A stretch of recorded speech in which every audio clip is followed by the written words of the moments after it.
Tonight, you step into a peculiar universe where a loaf of bread could be a crime scene and a pig could stand trial in the village square.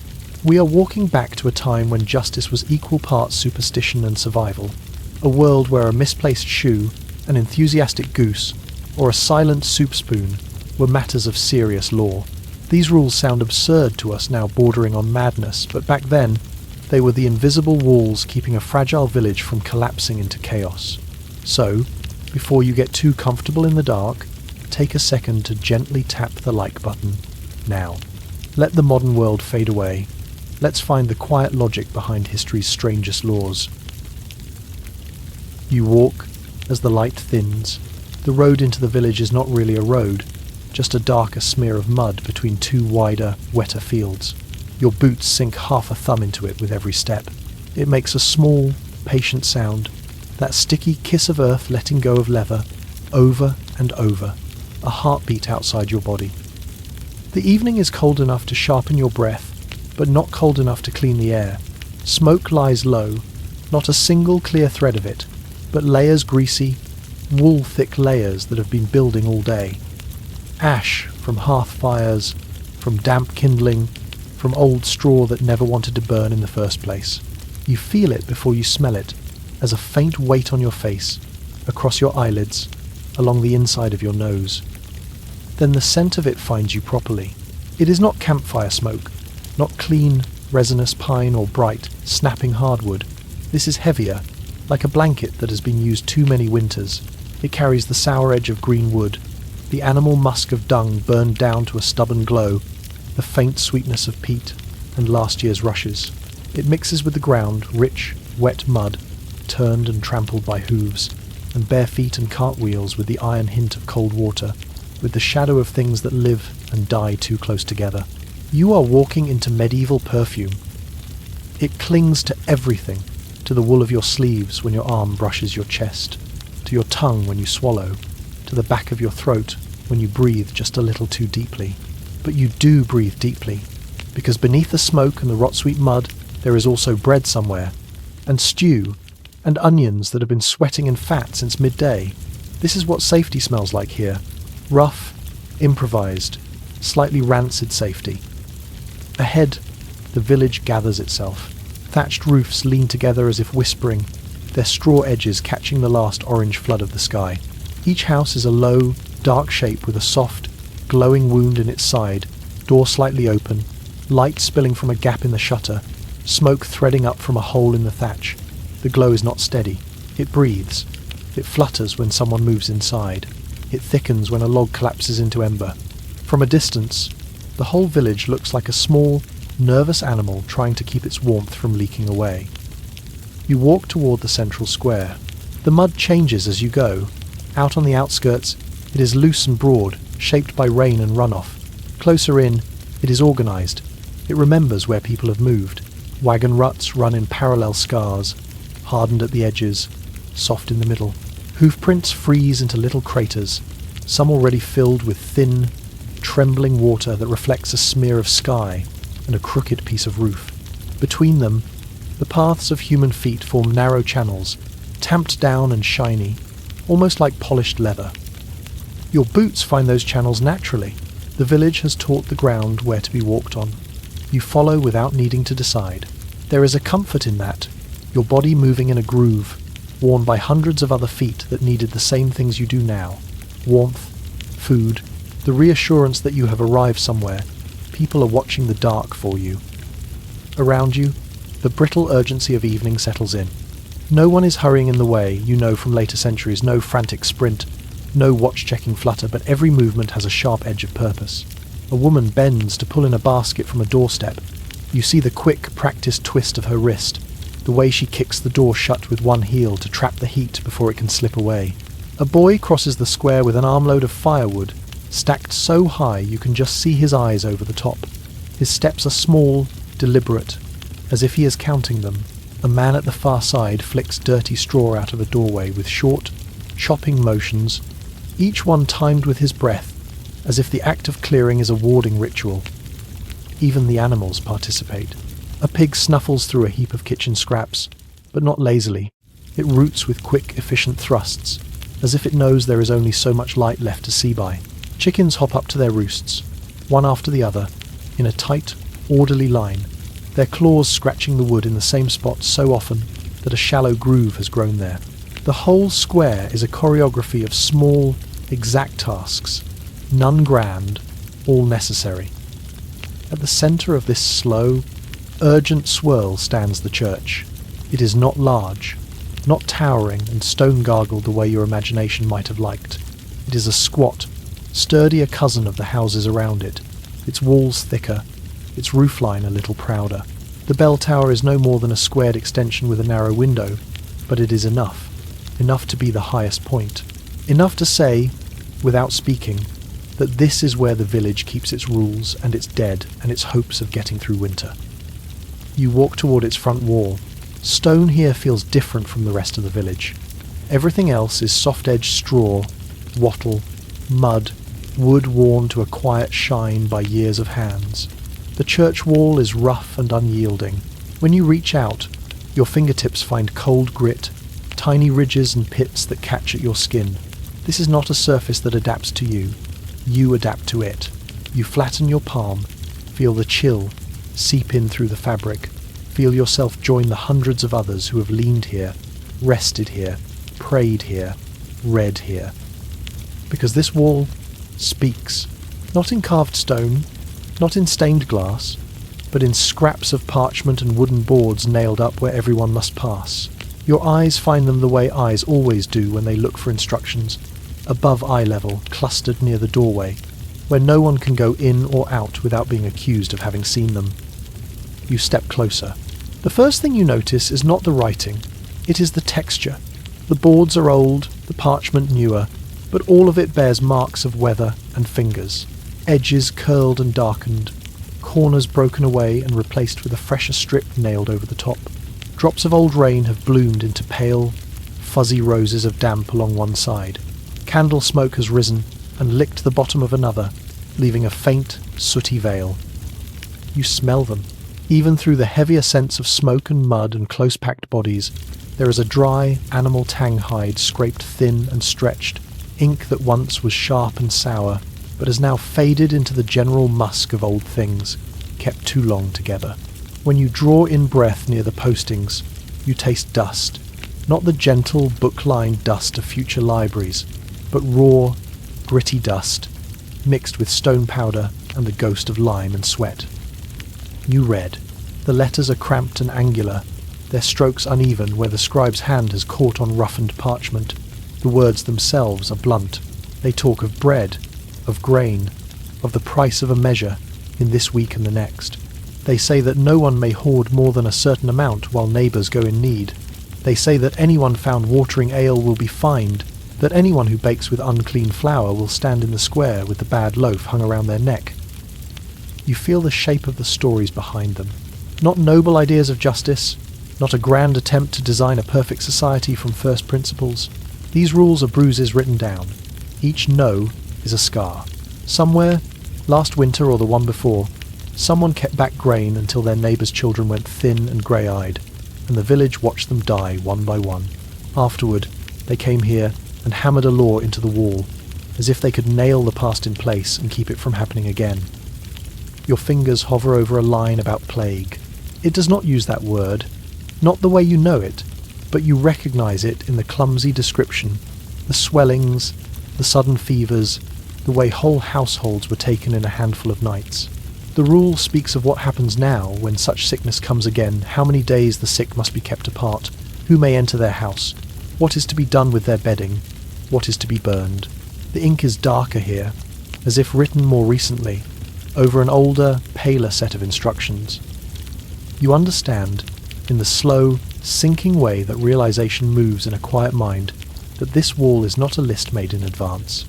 No one sat down in comfort, in some high chamber, to draft an elegant code of laws for a clean, theoretical world. This village does not plan, it reacts. It survives by remembering disasters in the only way it can, with rules so specific they sound almost absurd to you. No bathing the pigs in the drinking pond after the feast of such and such a saint. No burying bodies within so many paces of the well after the second bell. No grinding grain on holy days, lest the stones crack and fall silent when most needed. Each line is a rope thrown backward, not to pull the past closer, but to bind it, to say, this thing that hurt us, this cruel surprise, we will name it, and by naming it, we will build a thin, brittle railing against the next time. You can hear the anxiety in the details. You can feel it under your hand when you finally let your palm rest against the board, the faint vibration of 1,000 frightened, determined decisions hammered into place with real iron nails. Yet standing here, you are not afraid. The smoke is thick, yes. The mud clings, yes. The laws are hard-edged and suspiciously specific, yes. But they are also evidence of something solid. People saw disaster, and instead of folding inward, they made instructions. Imperfect, reactive, born too late for the last catastrophe, but ready, in their own rough way, for the next. You let your eyes move slowly from one rule to another. You do not rush. You take in each line as if it were not only about fines and punishments, but about habits, about small acts that keep a community just this side of collapse. In your mind, they are not commandments shouted from a height, but techniques. Survival skills written in ink instead of muscle memory. You feel how each one could be practiced, could be learned, could become as automatic as the way your feet found the trodden path through the mud. Behind you, the square grows dimmer. The glowing thatched houses pull their light inward, shutters closing with soft, hollow thuds. The urgency of movement quiets as tasks complete themselves, as doors bar, as the last scrap of firewood is placed by the hearth. Smoke thickens, but so does the sense of enclosure of a circle drawn against the limitless dark beyond the last cottage. You stand within that circle, hand on the wall, eyes on the old disasters turned into present rules. You breathe in the whole anxious village, the smoke that scratches your throat, the mud that tries to steal your boots, the medieval perfume of sweat and tallow and boiled cabbage and damp wool, the rough stone, the rougher parchment, the roughest words trying to smooth out a jagged world. And as you exhale, slowly, steadily, you feel your body settle into its own rule. Notice, understand, remember. The bell above you does not ring. It doesn't need to.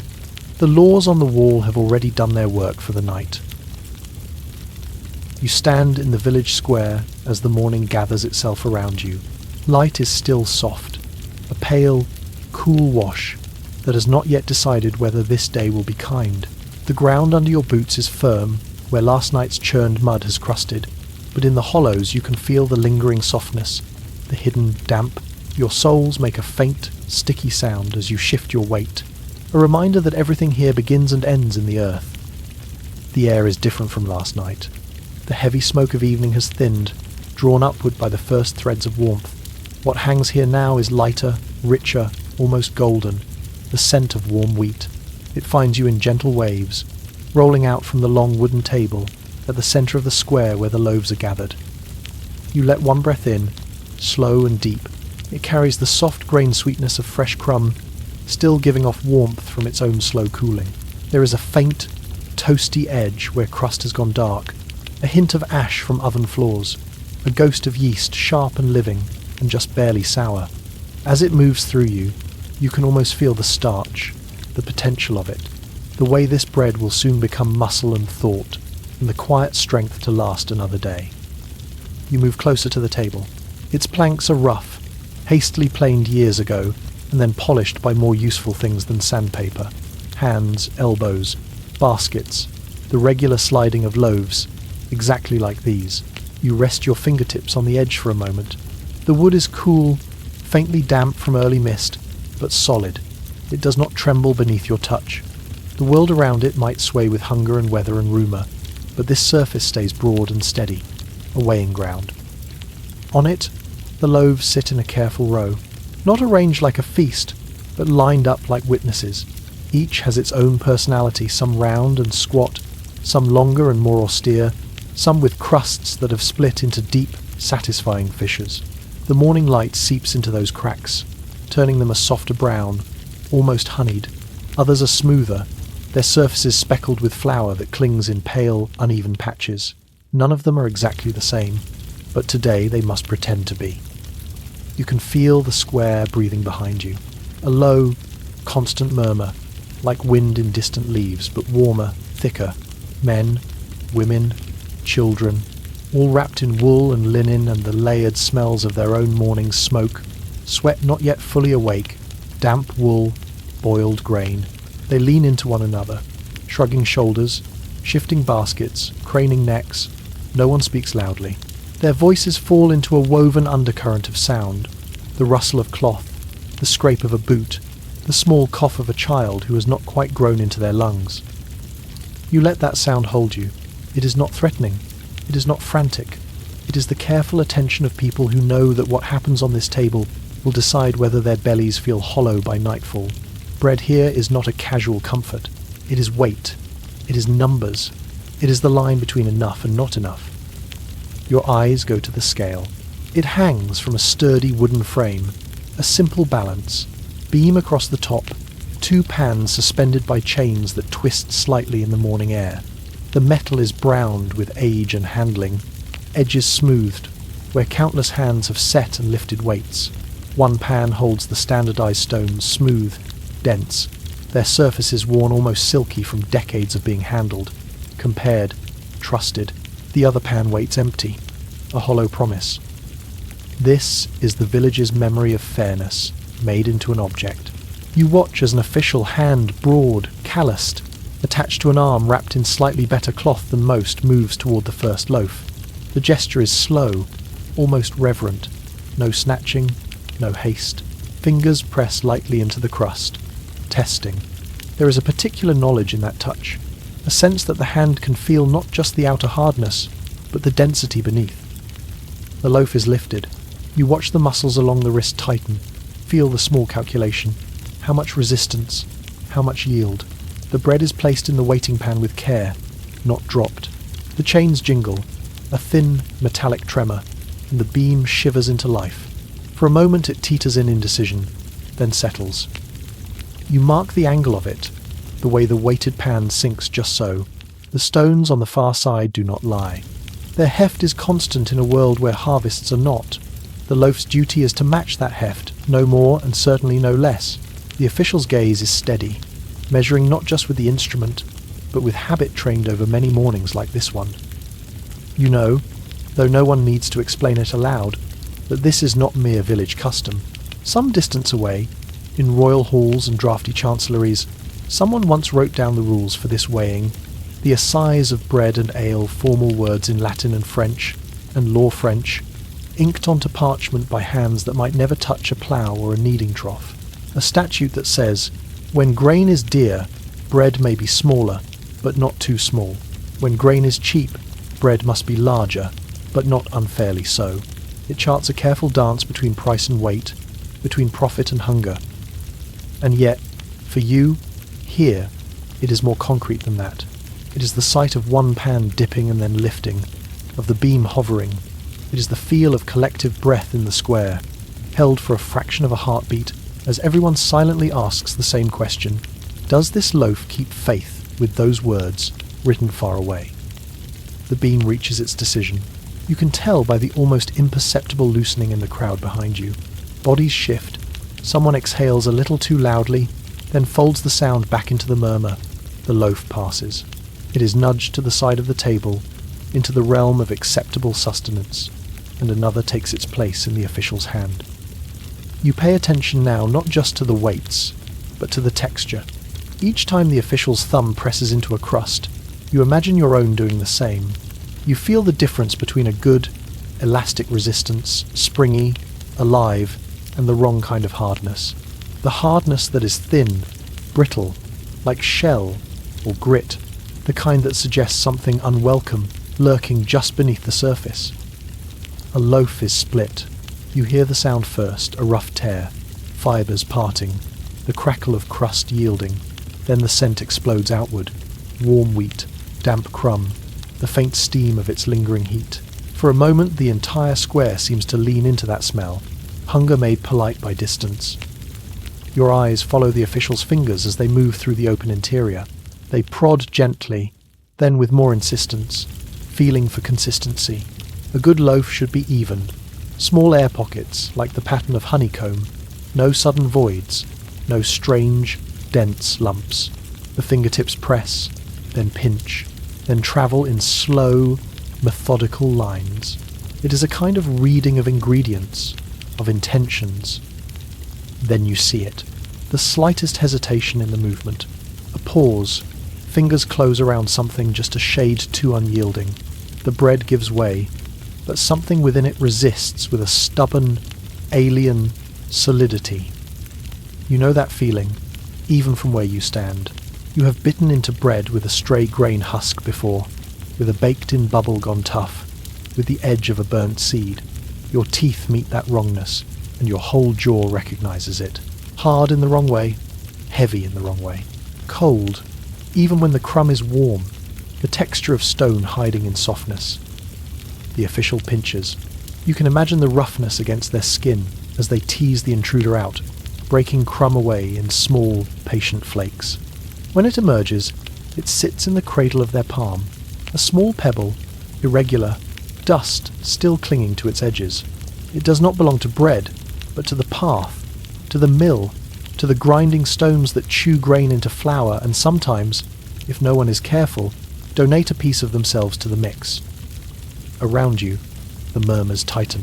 The sound shifts, a subtle but unmistakable change in pitch. Mouths do not open wider, but voices grow denser, closer packed. Throats hum with quiet judgment. You feel the note of it along your own skin, a faint prickling at the nape of your neck. Suspicion is not loud here, but it has weight. You stay steady. This, too, is part of the ritual. The assize does not exist only to count ounces. It exists to teach attention. To train everyone, bakers, officials, villagers, to feel the difference between honest imperfection and dangerous neglect, between a stray grain of grit and deliberate fraud. You watch closely, learning what to look for. The pebble is turned between rough fingertips. Dust falls away in a tiny, grey whisper. The loaf is examined again, more carefully now, torn in measured pieces, to see if more such intrusions wait hidden.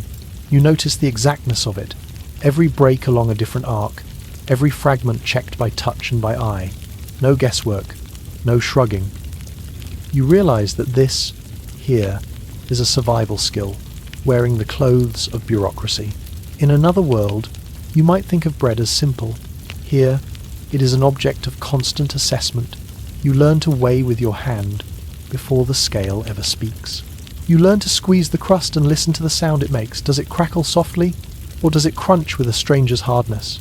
You learn to tear slowly, watching for flecks that shine too sharply, pieces that fall with a thud instead of a whisper. You imagine yourself buying a loaf on another morning. Your fingers would walk its surface, pressing in just enough to feel the give. You would heft it, quietly comparing its weight to the memory of others, stored not in numbers but in your muscles. You would pinch a corner, rub crumb between thumb and forefinger, to sense its texture, fine, coarse, suspiciously gritty. You would listen to the tiny sounds it makes under pressure. In a place where each mouthful matters, you do not eat blindly. On the table, the inspection continues. Loaf after loaf is weighed, split, pressed, judged. Some pass with ease, their only story being that of honest grain and careful baking. A few are found wanting, too light for their price, too heavy in all the wrong ways, hiding pebbles or chaff or unground husks that will crack teeth and bruise intestines long after the hunger of the moment is gone. Each time a fault is found, the murmur thickens, then thins again. The crowd is not baying for blood. They are watching for patterns. One bad loaf is an accident of mill or oven. Many bad loaves are a sign of a baker who has forgotten that their work is not just craft, but covenant. The statute in some distant book might spell out fines and punishments and measures, but here, on this wooden table, the enforcement is also social. It is the collective memory of who feeds the village well, and who gambles with its teeth and bellies. You feel a quiet comfort in the structure of it all. Not because it is perfect, it is not, but because it exists. Because someone, somewhere, decided that bread and beer deserve their own law, their own careful mathematics tying price to weight, abundance to scarcity. And because the villagers, gathered here in their rough cloaks and worn boots, have taken that distant statute and turned it into a morning ritual of touch and scent and shared watching. The warm wheat smell is thicker now. As more loaves are broken, as more crumbs spill onto the table, the air grows almost hazy with it. Your stomach responds in small, honest twists, but your mind stays calm, anchored by the rhythm of the inspection. Lift, press, weigh, tear, feel. A ritual as steady as a heartbeat. You let yourself sink into that rhythm. You imagine your own hands, learning these motions, the way your fingers would slowly grow more sure of themselves, the way your sense of what is right would migrate from abstract thought down into your palms and wrists and the small decisions of each touch. This is how people here build safety, not with grand speeches, but with repeated, precise attention to things as simple and as complicated as bread. The morning moves forward. The sun climbs a little higher, brushing the tops of thatched roofs, picking out the flour dust on the officials' sleeves in fine, pale constellations. The murmurs settle into something almost like a hum. Loaves approved for sale are stacked at one end of the table, their crusts touching, their scents blending into a single, soft promise. You stand there, breathing slowly, watching. You feel the square beneath your boots, the table under your hand, the weight of the crowd at your back. You feel the invisible lines connecting statute to scale, scale to loaf, loaf to body.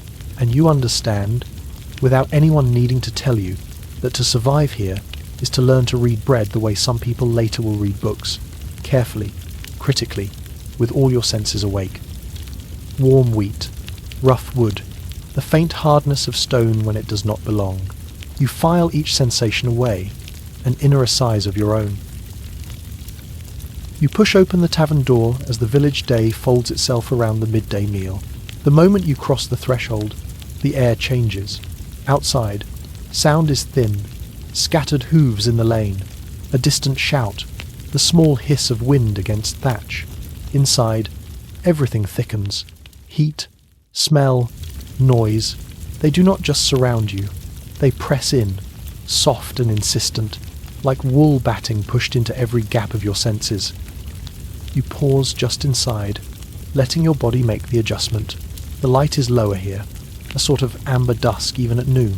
Smoke from the hearth has collected under the rafters, softening the edges of beams and hanging herbs so they look less like wood and leaves, more like memories of them. Sunlight sneaks in through small, warped windows in thin, distorted rectangles, landing on shoulders, bowls, the gleam of spilled broth. The tavern's sounds roll over you in layers. Nearest to you, the clatter of wooden spoons against wooden bowls short, rhythmic taps, scoops, and the muted bump of utensil meeting rim. Just beyond that, the thud of mugs set down a little too firmly, the scrape of benches along uneven floorboards, the wet, satisfied exhale after a long swallow of ale. Deeper still, the general hum, human voices knitted together into a steady, unbroken weave of sound. No words distinct, just a communal, low-frequency presence. Behind it all, under it all, runs the tavern's true rhythm, the kitchen. Pots collide and separate in a metallic choreography. A ladle strikes the side of an iron cauldron with a bright, ringing chime, then drags along its rim in a lower, rasping note. An occasional hiss announces soup splashing onto hot stone, followed by the quick scrape of a cloth wiping it away. Somewhere off to your left, a knife keeps time, a steady, damp thock-thock as it moves through bread crust, then soft crumb. You feel every sound, not just in your ears, but in your body. The deep thuds of benches reverberate in your ribs. The sharp clang of pot on pot pricks along your scalp like static. The hum of voices settles against your skin, a gentle, continual percussion. You are one more vibrating object in a room full of them. You make your way to an open space on a long bench. The wood is worn satin smooth from years of use, but still uneven. As you lower yourself, you can feel each narrow ridge and shallow dip under you, guiding exactly where your weight will rest. It is a subtle reminder that even comfort here is shaped by repetition, by many bodies learning and teaching the same posture over and over. A bowl is set before you, You notice the heat before you notice anything else. It radiates in a soft, domed wave that reaches your face, your hands, the skin on the inside of your wrists where your sleeves ride up, not burning, just insistent. A promise that, for the length of this meal at least, the chill of stone and wind and damp wool will recede. You wrap your fingers around the bowl's rough sides. The clay is thick, coarsely made, small imperfections forming tiny bumps under your fingertips. Warmth seeps into your palms, then your knuckles, then climbs your forearms with the slow, steady determination of rising dough. The bowl is not yet too hot to hold, but close enough that you are aware of every point where your skin meets its surface. Steam rises in faint, wavering ribbons. It carries with it the smell of barley and onions, of a bone simmered long enough to surrender its essence. There is a meaty depth to it, but stretched thin over water and grain, the scent of thrift rather than abundance. You breathe it in slowly. It fills your mouth even before the first sip, tricking your body into thinking it has already eaten. You glance down into the soup. The surface is not smooth. It moves in tiny, concentric ripples as the bench shifts, as elbows bump, as spoons dip and withdraw all along the table. Small islands of fat float on top, catching light and breaking it into soft, irregular golds. Barley grains drift just below the surface, pale, swollen, soft as tallow. A strand of herb clings to the rim, dark green against brown. You lift your spoon. It is wooden, the handle worn into a subtle groove by fingers long forgotten. You can feel that history under your grip, your own hand, fitting into a shape made by others. The bowl of the spoon dips into the soup, breaking the surface with a hushed, obedient sound. Warmth presses up against it, then spills back into the bowl as you tilt. You bring it toward your mouth with deliberate care.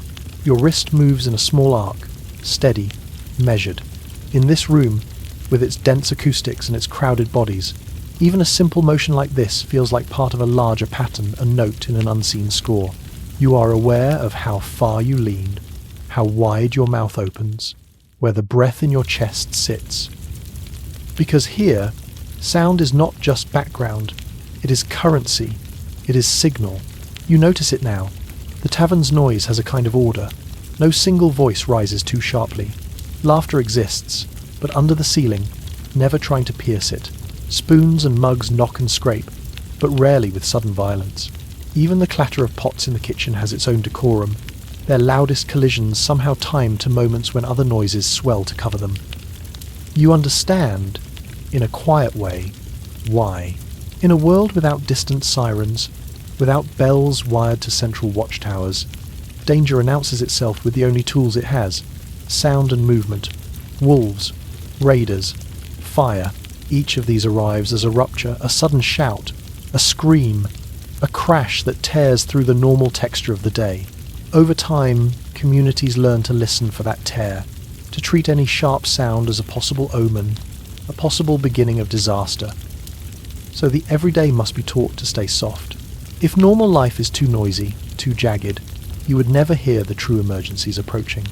And so, quietly, over years and winters and scares that turned out to be nothing and scares that turned out to be everything, acoustic order becomes a kind of law. You hold your spoon close to your lips. You breathe out very gently over the surface, watching the steam bow and tremble. You feel the soup's heat against your face, the faint, damp kiss of it on your skin. You tip the spoon, letting the liquid flow onto your tongue in a slow, controlled stream. No slurp, just a careful transfer of warmth from wood to mouth. The taste is simple, honest, soft barley pressing gently against your teeth before giving way, a hint of marrow, salt, the ghost of some long-cooked root. It is not exciting, it is steadying. With each swallow, your insides feel lined in something protective, like a thin layer of wool laid over bare stone. Around you, the room continues its muted pulse. Spoons lift and lower in a quiet choreography. Liquid moves from bowl to lip with almost no sound at all, an inaudible river, feeding everyone in slow, steady sips. The clatter, the hum, the occasional cough, all of it weaving together into a soundscape that, while busy, never quite spikes. Until it does. You do not see who, not at first. You hear it, One sound, small in volume, enormous in shape, a single sharp slurp. It slices through the room like a knife through skin. The air seems to flinch. The slurp is high and narrow, a quick, sucking intake that begins in the bowl and ends somewhere deep in the throat. It is wet, precise, and carries with it the amplified intimacy of someone else's hunger. In isolation, it would be nothing, but here, against the carefully woven backdrop, it is as shocking as a shout. You feel it in your body before your mind catches up. Your shoulders tense, almost imperceptibly. The muscles along your spine contract, the ancestral reflex bracing for something. Your hand stills halfway to your mouth. Even the soup in your spoon quivers, disturbed not by movement, but by the sudden vacuum of attention. The tavern seems to inhale. The hum of voices thins. Wooden spoons freeze an inch above bowls. The pots in the kitchen, for once, do not collide. For a heartbeat, maybe two, maybe three, there is an almost complete stillness. Sound does not vanish. It is pulled tight, like a drumhead. Every ear belongs to that after-echo of the slurp, still ringing in the collective nervous system. You feel the silence as a pressure. It presses against the sides of your head, fills your chest with unspent breath. It is not peaceful. It is expectant. It is the silence of people whose bodies have been trained, winter after winter, raid after rumour, to interpret sudden sound as warning. Somewhere, generations back, a bowl dropped too hard, or a chair overturned too quickly, might have sent people scrambling for spears and door bars. The memory of that lives on, not in words, but in these tiny, synchronized pauses. Your gaze moves, slow, searching. You do not need to find the person who slurped. The room has already done that. Bodies have leaned away a fraction, heads have tilted in one exact direction. In that sea of wool and hair and steam, there is a small, empty halo of attention circling one place at the table. You notice it the way you would notice a gap in a row of teeth. You do not hear the reprimand. You do not need to. It arrives as a change in texture rather than as words. A chair leg's deliberate scrape, a spoon set down a bit too carefully, the faint, shame-heavy rustle of someone shifting in their seat, the minute tightening of shoulders around them. The law here is not shouted. It is enforced by thousands of quiet micro-movements that all say the same thing. Not that sound, not here. The lesson is old. You have heard the stories, or you can imagine them easily. A winter when nerves were so frayed that a sharp intake of breath over too hot soup pulled half the men from their bowls, hands grabbing for axes and pitchforks. A night when a slammed mug sent someone rushing to the door, convinced they had heard the first battering of raiders against the palisade. A time when a girl's scream of laughter in the dark was mistaken for something else, and the whole village spent hours outside, weapons ready, staring into an empty, indifferent forest. In such a world, noise is not neutral. Every sudden sound is a test. It might be nothing. It might be the difference between life and death.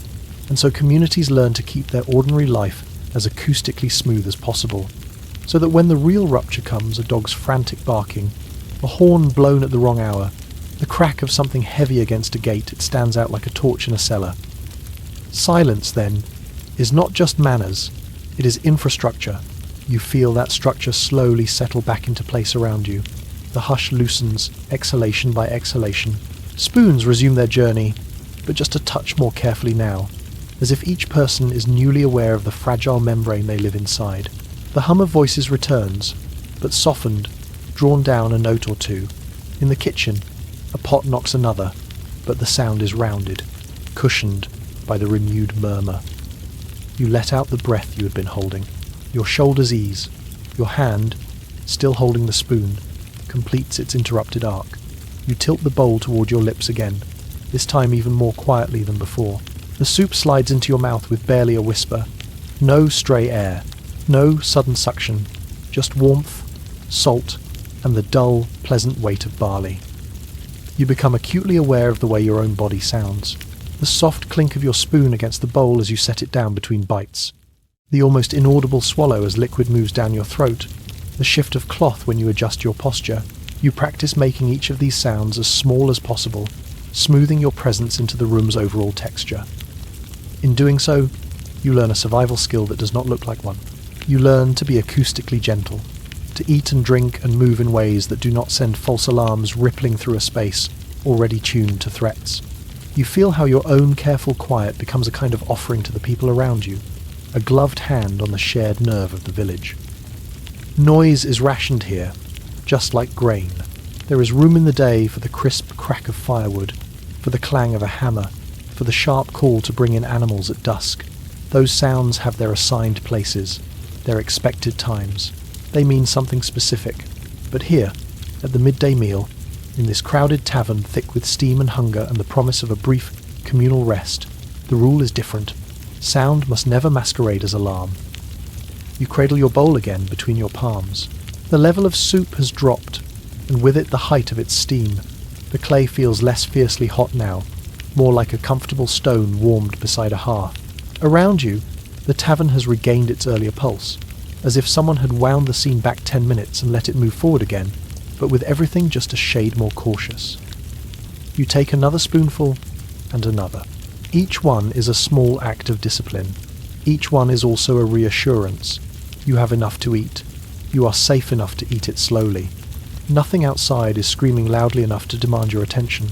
The absence of sharp noise becomes, in itself, a kind of lullaby. You let that awareness sink into your muscles. The next time your spoon dips into the bowl, your wrist naturally chooses the quietest path. The next time your bowl nears empty, you resist the urge to tip it and slurp the last remnants. Instead, you scrape gently, collect what you can, accept that some broth will remain. The world here teaches you that a full stomach gained at the cost of communal nerves is too expensive. Outside, a cart rattles past on the road, the sound muted by walls and bodies and conversation. Inside, the tavern continues its low, steady song. Clattering pots now sound like punctuation instead of threat. The memory of the slurp lingers only as a lesson in your fingertips, your jaw, the subtle restraint in your breathing.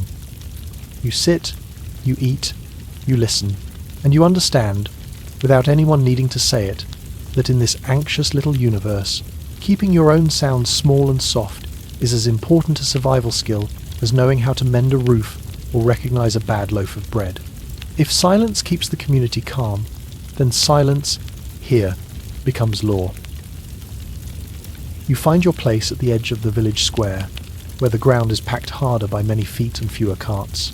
The midday light sits heavy on the roofs, flattening shadows, making every edge of timber and thatch look a little too sharply defined.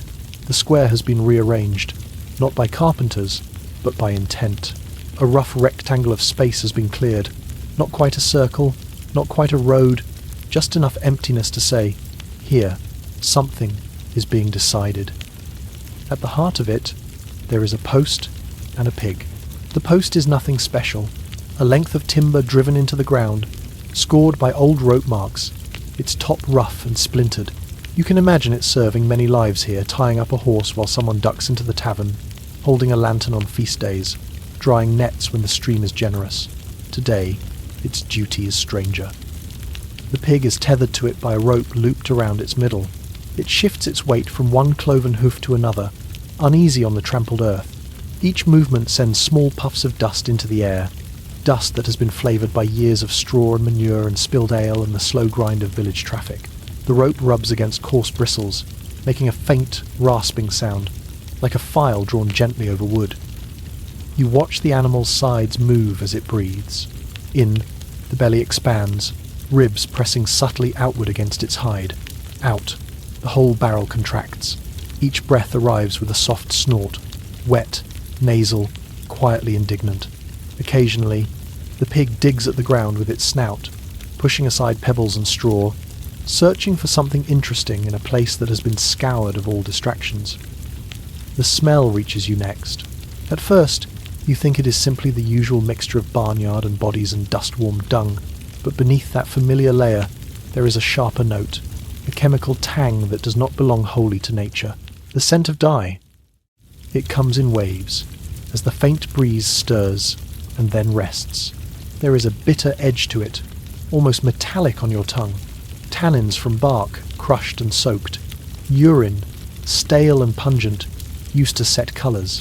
Fermented vats, where hides once sat to be transformed.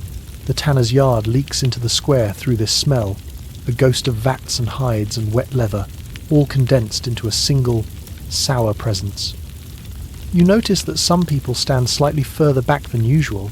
Their bodies angle away from the direction of the tanner's place, as if their nostrils have already learned the lines of the wind. They pull cloth a little tighter over their mouths, or tuck their chins down into collars, small gestures of defence against the invisible. You breathe it in anyway, slowly, letting the acridness etch itself into your memory. Today's business has left its own mark on the air. Around you, the crowd murmurs. The sound is dense, but not jubilant. It is the low, steady buzz of people watching something that feels both significant and faintly ridiculous, and not yet sure which feeling will win. You catch rhythms rather than words, a repeated phrase here, a soft chuckle there, a cluck of disbelief, a sigh, shoes scuff dirt, cloth rustles.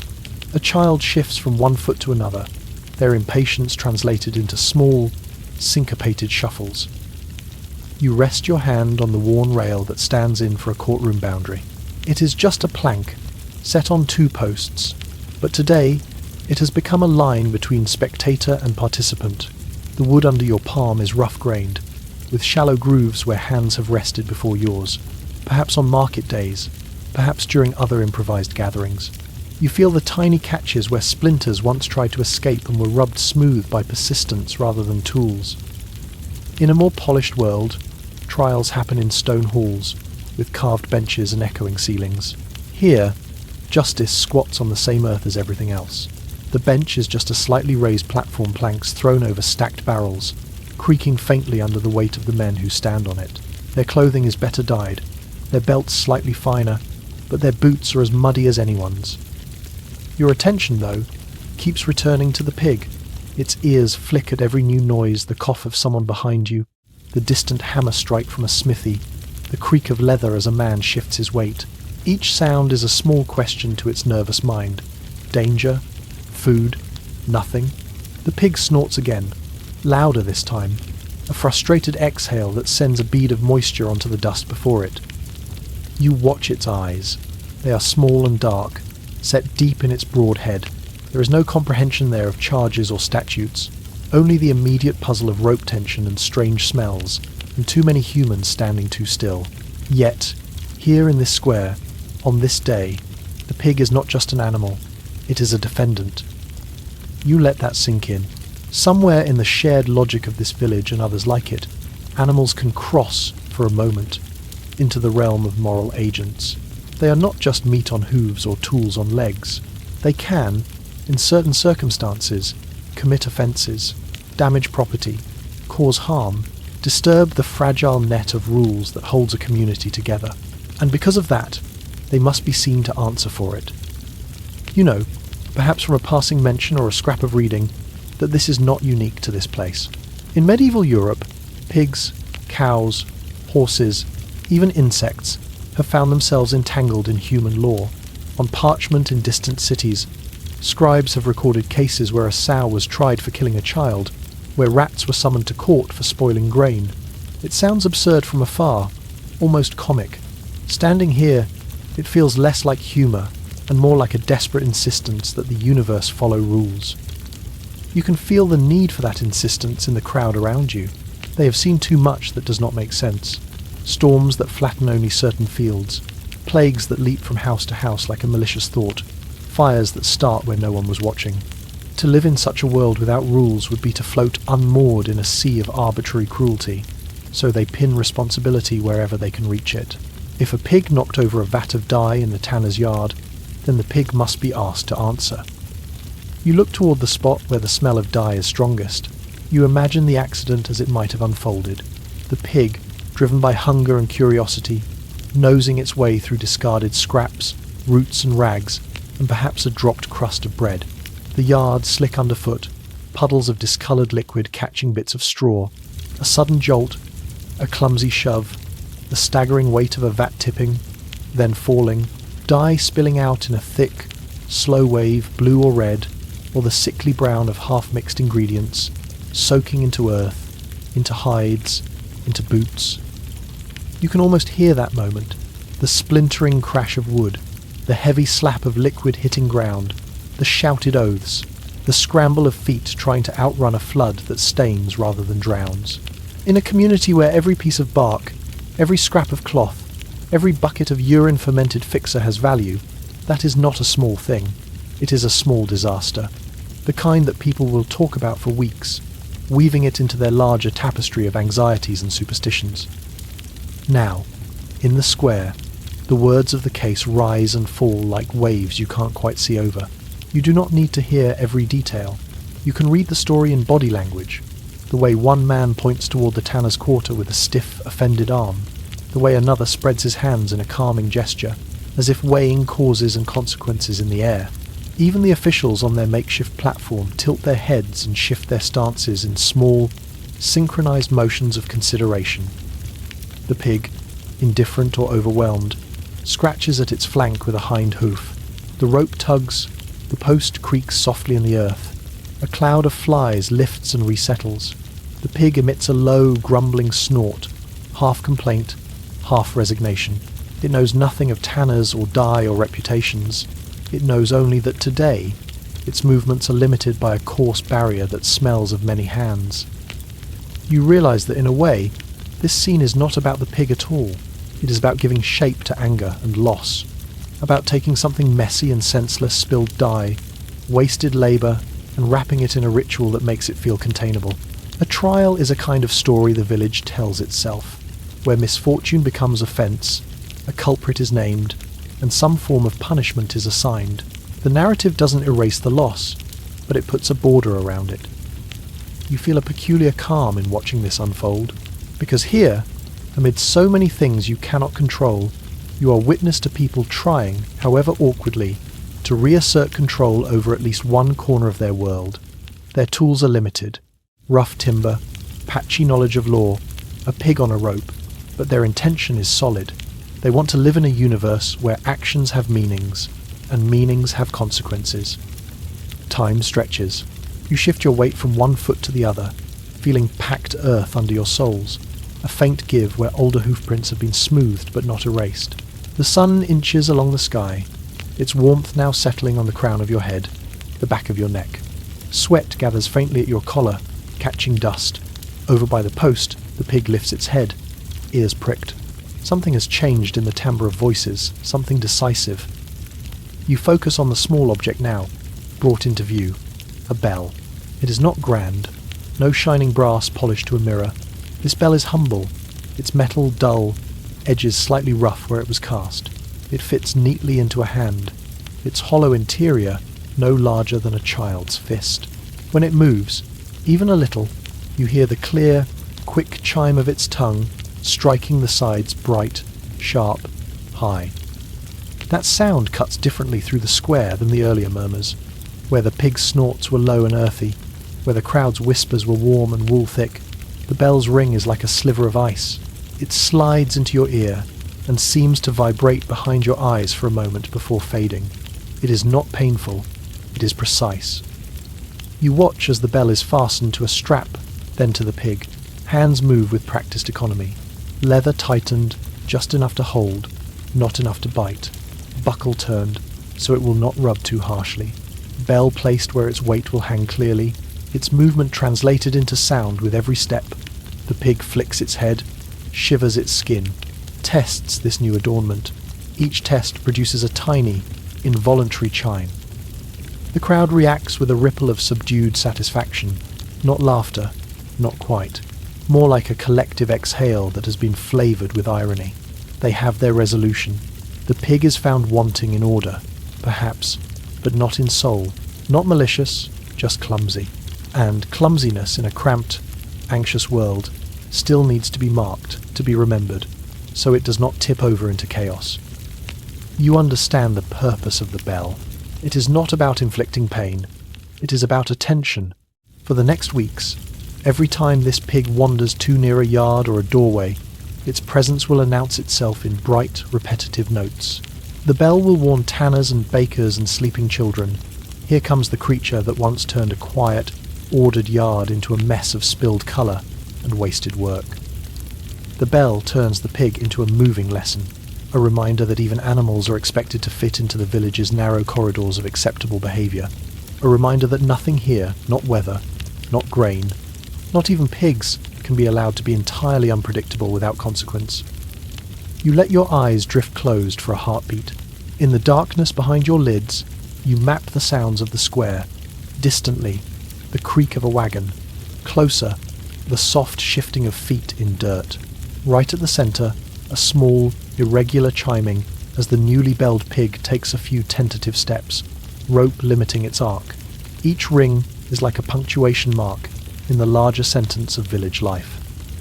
You open your eyes again and feel, unexpectedly, more grounded. You have watched fear and inconvenience and anger be alchemized into a ritual. You have seen a community insist that the world, even in its accidents, must organize itself into roles: victim, culprit, judge, punishment. You have seen that they extend this insistence beyond themselves, onto the backs of animals and the necks of pigs. In your own mind, you file this away as more than a curiosity. It is a pattern, a survival strategy. When confronted with the senseless, you can either sink into it, or you can shape it with story and rule and symbol. The medieval villagers choose the latter. You stand among them, breathing the dye-tainted air, listening to the snorts and the murmurs and the bright, absurd bell, and you feel the rough comfort of that choice. The pig shakes itself again. The bell rings a thin, insistent note that says, "Remember." You enter the market as the day is still deciding what kind of day it wants to be. Light slips in low between the roofs, not yet bright, just a pale, cool wash that turns every breath into a little silver ghost. Stalls are only half awake. Canvas awnings sag like sleepy eyelids. Ropes creak against posts, and the first murmurs of trade move softly through the square. Nothing sharp yet, just the slow clearing of throats, the rustle of sacks, the dull thud of crates, set down with care. Your feet know the ground before your eyes fully register the scene. Cobblestones here are not neat and uniform. They push and sink and tilt under your weight in subtle, unpredictable ways. Your boots find their own rhythm, heel catching a raised edge, toe nudging a hollow, sole scraping a scatter of grit. Each step is a small negotiation between balance and stone, a quiet conversation your body holds without words. Then you notice them, other feet, other negotiations. You let your gaze drop from faces and wares to what moves just above the cobbles. Shoes, boots, slippers, all of them, in their own way, looking cautious. Toes pull back from dangerous cracks. Heels hover half a breath longer before committing. Steps plant with a little more attention than you might expect for such a familiar space. You see why.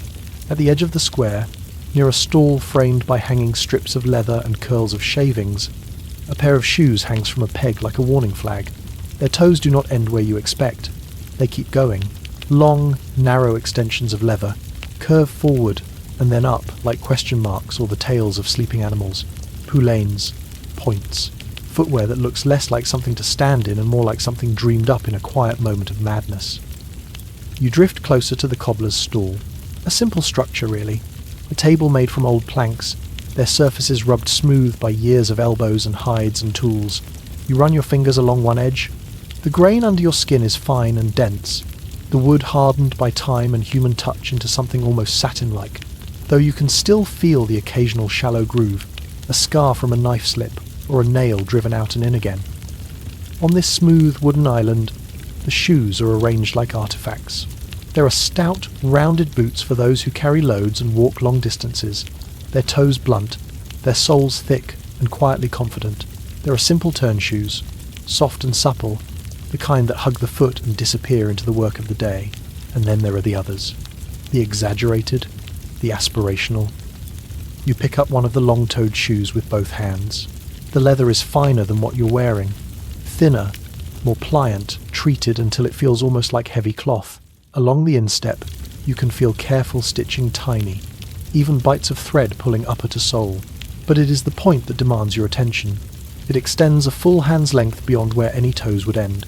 Inside, something gives it shape. Packed moss, twisted wool, maybe even a thin rod. The tip itself is light but not empty. ready to hold its arrogant curve. You imagine walking in them across this uneven ground. Each cobble now becomes a potential trap, each dip a hazard. A careless step could send that elegant point snagging into a gap, tangling itself under your opposite foot, pitching you forward in an ungainly, public stumble. You picture men with these on their feet, trying to maintain the dignity of their station while navigating a world designed, inconveniently, for practicality. Newborn deer in velvet, learning their limbs. Around you, the market animates. A fishwife shifts her weight, her own sturdy shoes planted wide. A merchant in slightly better wool picks his path with short, precise steps, his more stylish, modestly pointed footwear, choosing each stone like a chess move. At the far edge, a young man in shoes with ambitiously long tips performs a cautious dance with every stride, knees lifting higher, hips adjusting, arms hovering just shy of flailing. It is hard not to see the comedy in it, hard not to hear the suppressed chuckles braided into the market's general murmur. Your fingertips drift back to the smooth boards of the cobbler's stall. Pinned to one of them, close to hand, but easy to miss if you are not used to looking, is a smaller, even smoother plank. Its surface has been planed with extra care, the wood pale and tight-grained. Upon it, faint lines of ink or charcoal mark out words, some deepened by a knife to make them last longer. A board of laws, a wooden proclamation. You lean in. The edges of the letters are not as sharp as they once were. Years of dust and fingers have blurred them slightly, softening the script into something you can almost feel rather than see. Your eyes trace the strokes, upward, downward, looping around. You read slowly, shoes, points, lengths and ranks. The rules are suspiciously specific. A knight may have his shoes extend so many inches beyond the toes, a lesser household officer a few inches less. Merchants, craftsmen, commoners, each allotted their own precise measure. No one may exceed their assigned length on pain of fines, confiscation, or the humiliation of having their overgrown footwear unceremoniously trimmed to size in the public square. You feel a small, wry understanding settle in your chest. Here, even vanity is regulated. The long, absurd point at the end of a shoe is not just a fashion choice, it is a visual announcement of standing. How far your leather extends ahead of you tells everyone how far your influence does. But in a world where status is both precious and fragile, that message cannot be left entirely to personal whim. Sumptuary laws grow like hedges, trimmed carefully to keep every rank confined within the contour expected of it. You glance away from the board, back to the moving feet. The survival skill shows itself there, in small decisions. A peasant with decidedly practical shoes, toes rounded and obedient, walks freely, eyes often on the wares rather than the ground. A better-off trader in moderate points checks his steps more often, glancing down to make sure his permitted vanity does not catch on a crumbling stone. The ambitious youth with the reckless tips must devote a good portion of his attention to not falling flat on his face. Every extra inch of leather in front of him is an inch taken away from awareness of anything else. Your own toes, safely unexceptional, flex inside your boots. You feel the reassuring bluntness of your footwear, the way they match the contour of your foot instead of leaping ahead of it. You rock gently from heel to toe, testing grip, checking how quickly you could adjust if the cobble betrayed you. Your body appreciates this freedom from ornamental obligation. In a place where the ground itself can be a hazard, there is quiet power in choosing to stand in something honest. You run your thumb along the lawboard again, imagining the conversations that led to it. Perhaps, years ago, people watched noblemen totter down these same streets in foot-long points, tripping over their own status symbols. Perhaps carts had to slow to avoid the carefully shod, or children had to leap aside from a sliding aristocrat. Perhaps someone in charge saw mockery, or resented the way lower ranks began to imitate the fashion, their shoes sharpening by the month. Out of a swirling mix of safety concerns, annoyance, and the perpetual desire to keep everyone in their place, these precise measurements were born. You picture a scribe, somewhere, translating this into statute, ink drying on parchment, poulaines no longer than 12 inches for dukes, 8 for knights, 2 for the lowly townsman, a ladder of leather, a hierarchy visible not just in clothes and manners, but but at the very point where person meets earth. Here, at the cobbler's stall, that distant statue becomes something you can hold. You feel it in the difference between the shoes under your hands, the solid weight of a short, sensible boot, the lighter, precarious extension of a long-toed shoe. One is an instrument of work and walking, the other is a balancing exercise disguised as status. You notice how the stall itself participates in the law. On the lower shelves, within easy reach of children and labourers, the shoes are humble rounded fronts, sturdy soles, thick stitching that forgives missteps.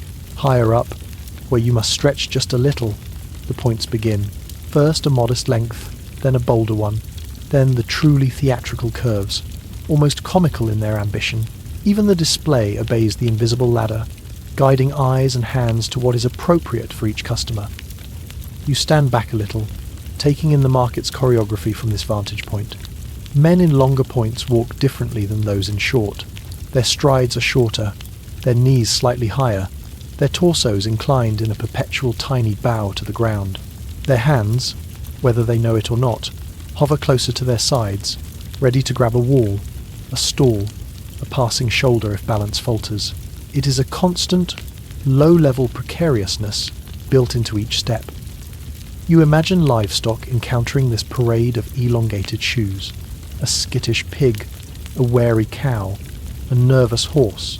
To them, those sharp, curling tips must look less like footwear and more like potential weapons, odd extensions of human legs that could prod or jab without warning. No wonder the law board includes that last, almost absurd line you noticed. Footwear must under no circumstances be used to jab, poke, or intimidate livestock. A rule that sounds ridiculous until you picture some bored youth testing just how much power his fashionable points give him over creatures that can kick and bite and panic. You realise that even this apparently minor piece of regulation contains a quiet lesson in survival. In a village like this, one good panic in a flock, one bolting horse, one overturned cart can spell broken bones, lost meat, smashed goods. If rank is measured in inches of shoe, then those inches must be fenced in tightly, so they do not become unpredictable weapons. The law steps in where etiquette alone might fail. You breathe in, slowly. The air carries the mixed scents of leather and tanning oils, of fresh-cut wood and old cobble dust. Beneath it all is the faint, sour-sweet note of feet, sweat and wool and the earth itself, carried on soles from field to market and back again. Scent of lives lived in motion. You breathe out, feeling your own feet more clearly. You flex your toes again, grateful for the way they can spread without hitting stiff leather walls. You place one foot deliberately onto a slightly raised stone, feel the wobble, correct it without thought. This is the survival skill the cobbler's stall teaches you, to be aware of how fashion can literally trip you, how status symbols can steal your balance, how sometimes, in a world already unstable, the safest choice is to let your shoes be boring. You rest your hand once more on the smooth lawboard. The wood is cool to the touch now, its surface firm, its rules silent but persistent. You trace, lightly, the invisible lines that once dictated who could wear what, how long, and with how much swagger. You understand that these are more than quaint curiosities. They are part of the machinery that kept a fragile hierarchy upright, even if it meant some of its upper rungs walked like newborn deer. Stepping away from the stall, you move through the market with a new kind of attention. You feel each stone under your soles, each tilt and dip. You watch the way others' shoes negotiate the same ground. Some glide, some stumble, some teeter on points that advertise more rank than sense. You let your gait stay firm and quiet. Your steps are short enough not to overreach, long enough not to hesitate. Your toes, blessedly unencumbered by inches of unnecessary leather, find their grip. The market flows around you, curled shoes, straight shoes, lawboards and laughing eyes, and in the middle of it all, you walk with the simple, steady competence of someone who knows that in this anxious little world, sometimes survival begins with something as unglamorous as not falling on your face. You step into the tavern as the evening folds itself inward. Outside, the air is thin and metallic with frost, sounds scattering easily into the growing dark. Inside, everything thickens. Heat collects just under the rafters, Smoke spreads in soft grey veils, and the light from tallow candles turns the world the colour of old amber. You pause for a moment just inside the door. Your eyes adjust slowly, trading the blue dusk for this warmer, murkier glow. Shapes resolve. Benches, tables, hunched shoulders, the long black line of the hearth. The room is full but not frantic. People move with the deliberate heaviness of those who have already done their hurrying for the day. The smell reaches you before any other detail. Malt first, a deep, grain-sweet scent, like wet bread left near a fire. It rolls through the air in waves, soft and almost chewy in your nostrils. Under it, you find smoke, not the sharp, resinous bite of pine, but the denser, greasier exhale of damp wood, old beams, and cooking fat that has spat and burned on the same stones for years. The two smells twine around each other. Molten smoke, comfort and roughness, warmth and soot. You breathe them in slowly. Each inhale feels heavy, almost textured, as if tiny particles of roasted grain and ash are settling along your throat and lungs. Your body reads this as safety. This is what evening in a medieval tavern is supposed to smell like. Work finished, bodies heating the air, ale ready to soften edges and stories. You make your way to a place against the wall. The plaster there is cool through your cloak, the surface slightly uneven under your shoulder. You can feel old repairs, where someone once filled a crack with a rough smear of lime and sand. From here you can see most of the room, the line of mugs on tables, the curve of the great barrel behind the counter, the restless dance of shadows as the fire shifts. Tonight, though, the usual relaxation in the room is thinned by something tighter. You can feel it in the way conversations knot and loosen, in the occasional glance toward the door. There is a tudedness in the air, like the pause between a question and its answer. Everyone is waiting for someone. The door opens again. Cold air pushes in, carrying a quick, clean slice of outdoor scent. Wet earth, distant dung, iron, cold night. Then boots on boards, the soft creak of leather, a small rattle that might be a measuring rod or a bundle of tools. The doorway fills, then empties as the figure steps fully inside. You do not need an introduction. You recognize the type from mornings at the Bread Assize, from stories traded in market stalls and by hearths. An ale conner, an inspector of drink, one of the officials whose job is to insert a thin, legal edge into the warm, blurry places of village life. You watch him move. His steps are steady, unhurried. He walks not like a man coming for pleasure, but like one coming to check a ledger written in liquid instead of ink. His clothes are sturdy, his eyes clear. On one hip, a small leather roll that could hold tools, strips of testing parchment, maybe even small standard measures. In his hand, a wooden rod marked with notches, a simple gauge of volume and price. The room feels him arrive. Talk dims but does not vanish. Voices lower by half a hand's breadth. Laughter softens. Someone sets down their mug more gently than they meant to, and the hollow thud it makes on the table sounds suddenly too loud. You feel a faint tightening across your own shoulders, though you have nothing at stake but curiosity. You let your attention slide toward the barrel. It sits behind the counter like a squat. Wooden animal, iron hoops around its girth, tap jutting out like a snout. The wood is darkened and shiny in places from years of overflow and wiping. Near the tap, the grain is clogged with dried ale, sticky even now. The air here is thick with the smell of it. You know that in a world where water can be treacherous and wine a rare stranger, ale is not a luxury. It is hydration, calories, and mood, all poured into the same rough mugs. It is liquid morale. A weak batch is not just a disappointment. It can feel like an insult, a theft of comfort. A tainted one is worse, a danger that seeps in unnoticed because it wears the face of relief. The ale conner approaches the tap. You watch every motion with the slow focus of someone memorizing a procedure. His hand goes first to the vessel, a plain, sturdy mug from the tavern's own stack. He inspects it briefly, turning it just enough to see that it is clean, free of cracks that might hide some trick. Satisfied, he holds it under the tap. The barkeep's hand, reluctant, but resigned, turns the spigot. Ale spills out in a coarse, frothing ribbon, hitting the bottom of the mug with a blunt, wet thud.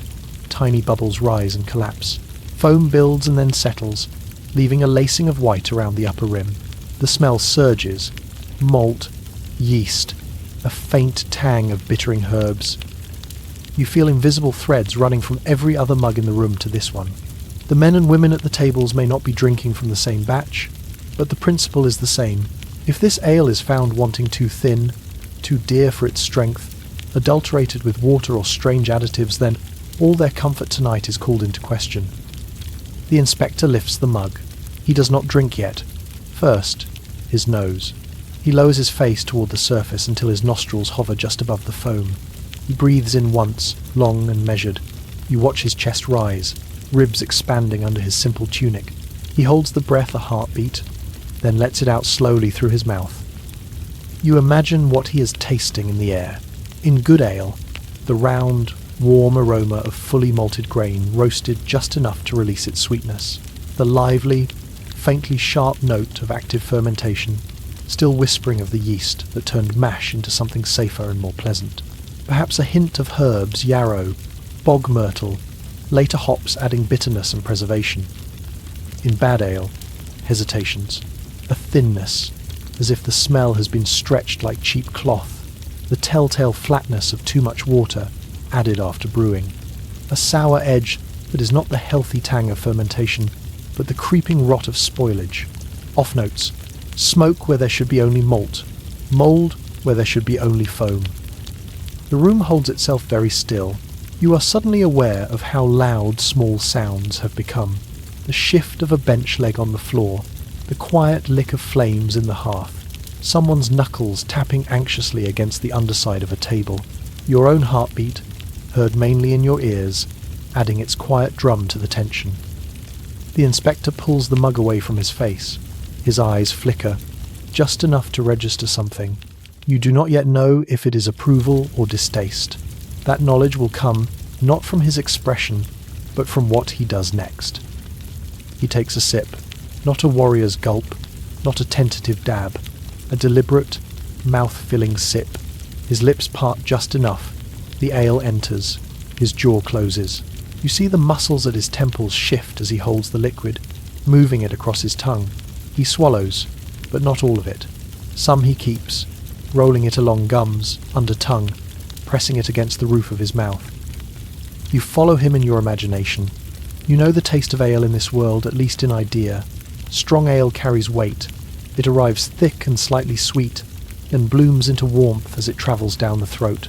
It leaves a pleasant, lingering aftertaste of grain and herbs, a soft numbness along the edges of the tongue. It feels like bread melted into drink. Watery ale is different. It hits quickly, then disappears.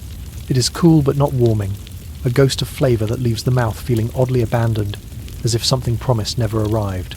It can be clean, or it can be a little stale, like bread left out in the open too long. Either way, it does not carry its price in sustenance or spirit. It feels timid, dishonest. You study the lines of the inspector's face.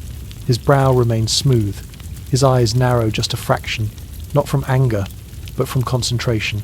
He swallows the last of the sip, then waits. That waiting is part of the test too, giving the aftertaste time to speak, to reveal hidden thinness or bitterness that the first swallow might have disguised. In some towns, you have heard, ale conners have stranger methods. They spill a sample onto a wooden bench, then sit in it, waiting to see how sticky it becomes as it dries, the idea being that a properly strong ale, rich in fermentable sugars, will glue their leather breeches to the plank.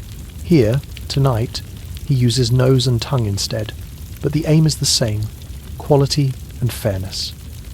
You feel the quiet logic of this role. Just as bread is weighed and measured by statute, so too is ale. The same officials, or their cousins in the hierarchy, are tasked with guarding these most basic goods, not because anyone here worships bureaucracy, but because, in a world one bad harvest away from misery, cheating on bread and ale can gnaw holes in the community's already threadbare sense of security. The inspector takes a second, smaller sip. This one is more like confirmation than exploration, a check against his first impression. He does not seem to relish or regret it. His face is that of a craftsman testing his own work. Behind him, at the tables, a man tightens his grip on his mug. Another shifts slightly, as if preparing himself either for relief or the need to complain later in more private tones. You let your own tongue curl against your teeth, imagining the flavours he might be passing. Is the malt forward enough? Or has it been stretched with too much liquid? Does the bitterness sit cleanly at the back of the mouth? Or does it claw its way up the throat, suggesting cheap herbs used carelessly? Does the warmth that follows the swallow spread like a small, pleasant fire in the chest, or does it never quite arrive? You become aware, as you stand there, that you are learning to taste with him, not by actually drinking, but by watching the rhythm of his process. Sight, smell, small sip, wait, second sip, compare, decide. Your own senses, even untested, begin to understand the steps.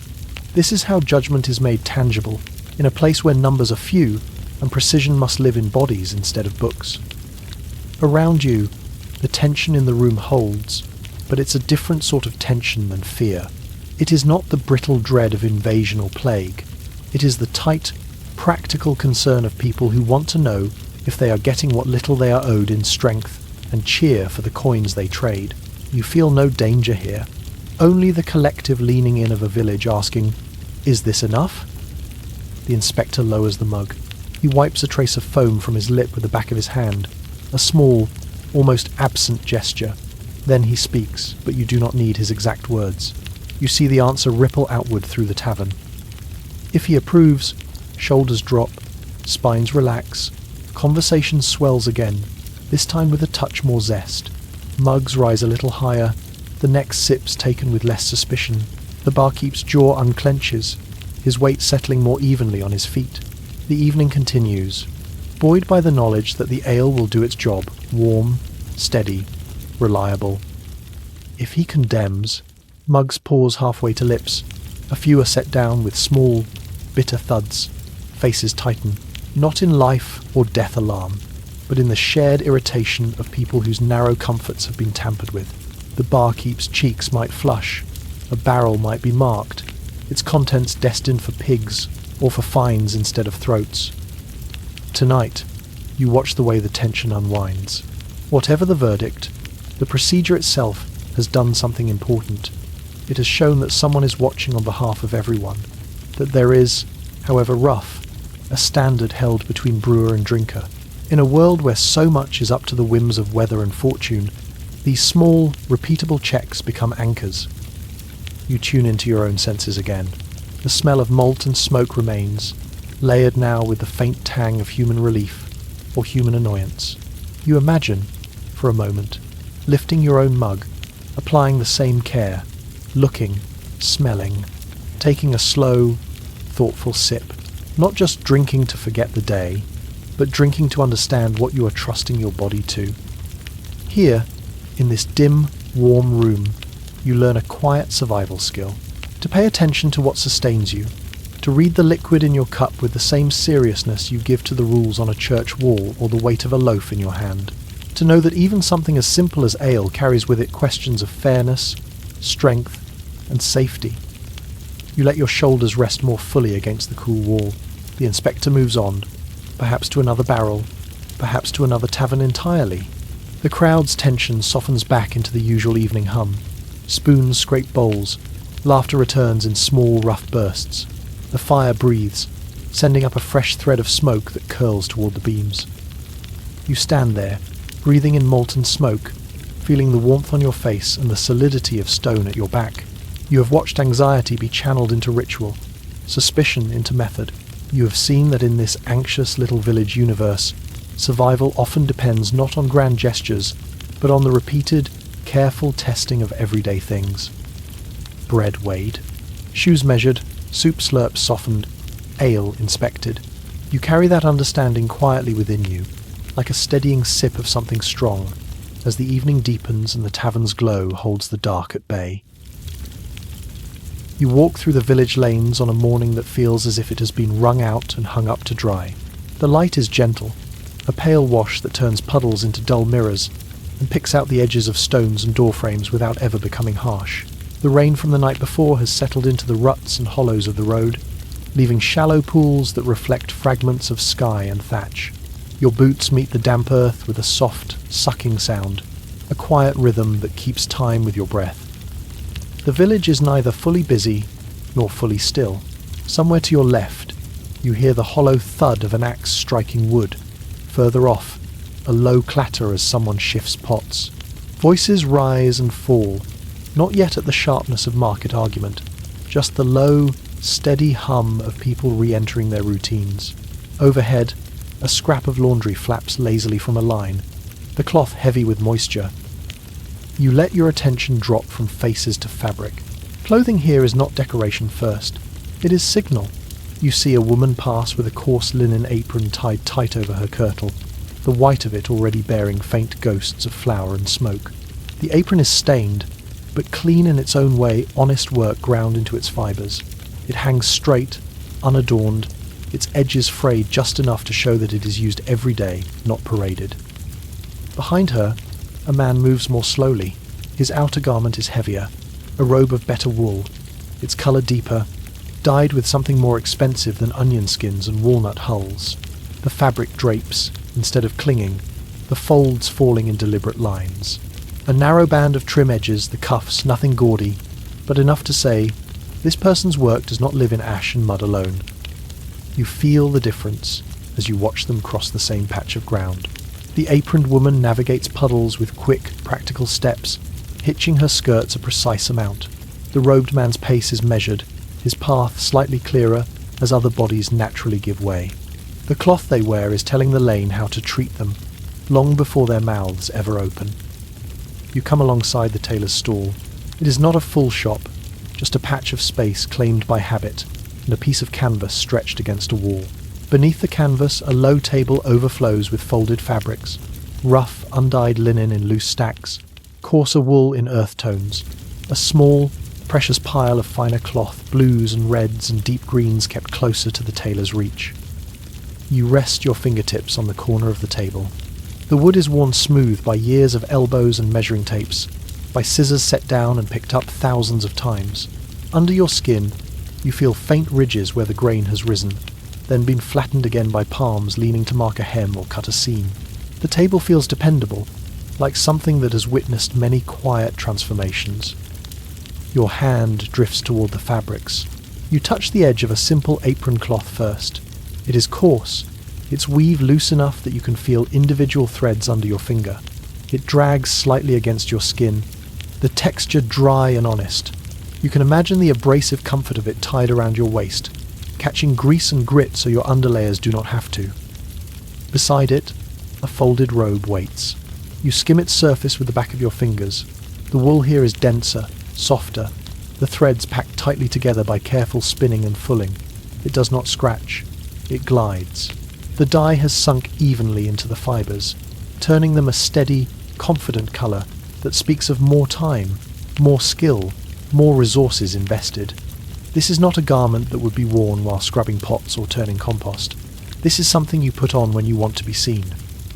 Beyond the robe, almost tucked away, hangs a fragment of something thinner, more flowing. You lift it slightly. It slides over your hand like water with a bit of weight to it, perhaps silk, perhaps a carefully woven, imported wool. The colour is clear and bright, the sort that does not happen easily by accident. A strip of embroidery edges one side, small, dense stitches forming a pattern of leaves or crosses. This is not village fabric. This is borrowed finery, or a promise of it. You look up and let your gaze wander along the lane. Everywhere, cloth is telling quiet stories. Wool hoods pulled low over browns and greys, simple belts of rope, a rare glint where a clasp or brooch catches what little sun there is, and, at the far end of the street, a figure in a robe that does not quite fit the rest of the scene. You watch them for a while. The robe is cut in a style you associate with clergy or minor nobility, long, flowing, with wide sleeves that seem made for holding books or blessing, not for kneading dough or gutting fish. The colour is dark, sober. At first glance, it commands a certain deference from those nearby. You see bodies shift, backs straighten, gazes dip. But the details begin to fray that illusion. The robe's hem is just a little too high, as if altered clumsily from someone else's garment. The fabric hangs heavy on shoulders not used to bearing it, the wearer's posture unsure, as though learning a new weight. The shoes beneath the robe are wrong too sturdy. Workmen's boots instead of soft-soled slippers. The movements do not match the costume. You feel, almost physically, the dissonance in the air around them.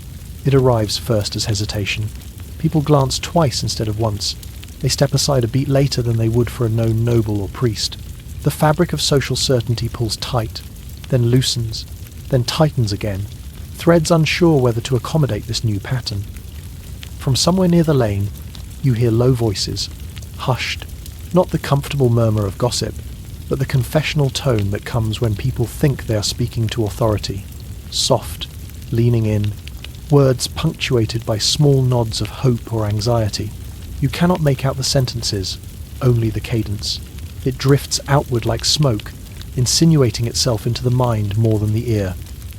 You imagine the scene as it has perhaps unfolded in this village before. A man arrives in borrowed robes, or stitched-up imitations, the cut close enough to pass at first glance, the colours chosen with care. He walks with deliberate dignity through lanes that usually receive him as an equal. People, hungry for guidance or leverage or absolution, see the robe before they see the man. They hurry to him with secrets, with complaints, with quiet petitions they would never entrust to a neighbour in an apron. And then, slowly, the edges of the story unravel. Someone notices that he does not know the right blessings, that his hand does not trace the expected signs in the air. Another sees him mishandle a matter that any true noble or priest would understand by instinct. A child remarks, in that piercing way children have, that his robe sits strangely on him like a costume, like a skin he is not meant to wear. You can feel the shift in your own chest as you imagine the realization spreading. What was shame and vulnerability given in trust becomes, in retrospect, exposure. The secrets confessed, the promises believed, the deference shown.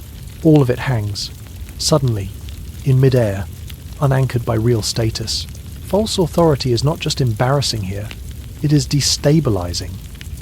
You understand why this world treats impersonating clergy or nobility as a serious crime.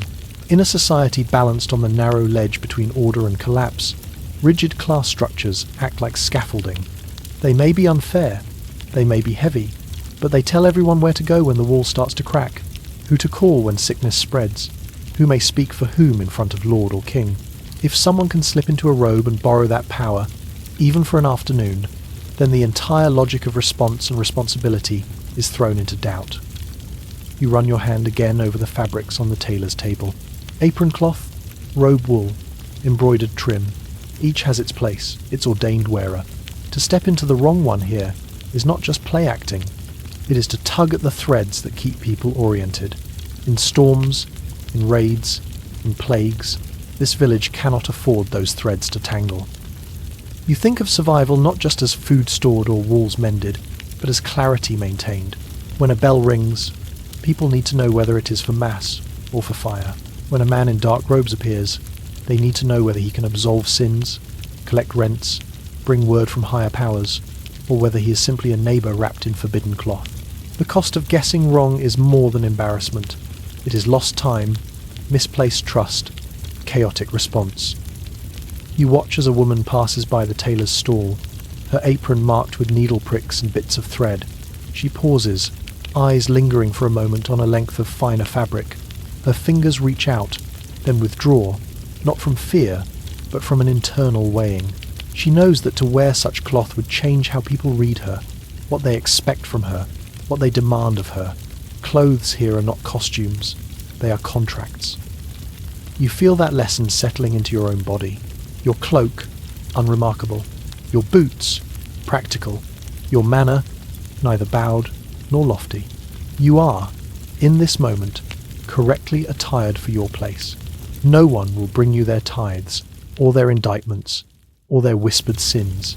No one will expect you to stand between them and famine, or judgment, or the distant, invisible machinery of kings. There is a profound safety in that. To move through these lanes without misrepresenting yourself is to keep your obligations aligned with your abilities, to let your fabrics and gestures say honestly, this is what I can do, this is what I cannot. In a world where misunderstanding can snowball into panic, that honesty is a survival skill. You picture your own hands in different sleeves, wide, trailing cloth that signifies learning and liturgy, stiff, costly brocade that announces access to force and wealth. The moment you imagine it, you also feel the weight of what would follow. People pressing in with grievances, with hopes, with fears. Their need would cling to you like damp wool, hard to shake off, impossible to ignore.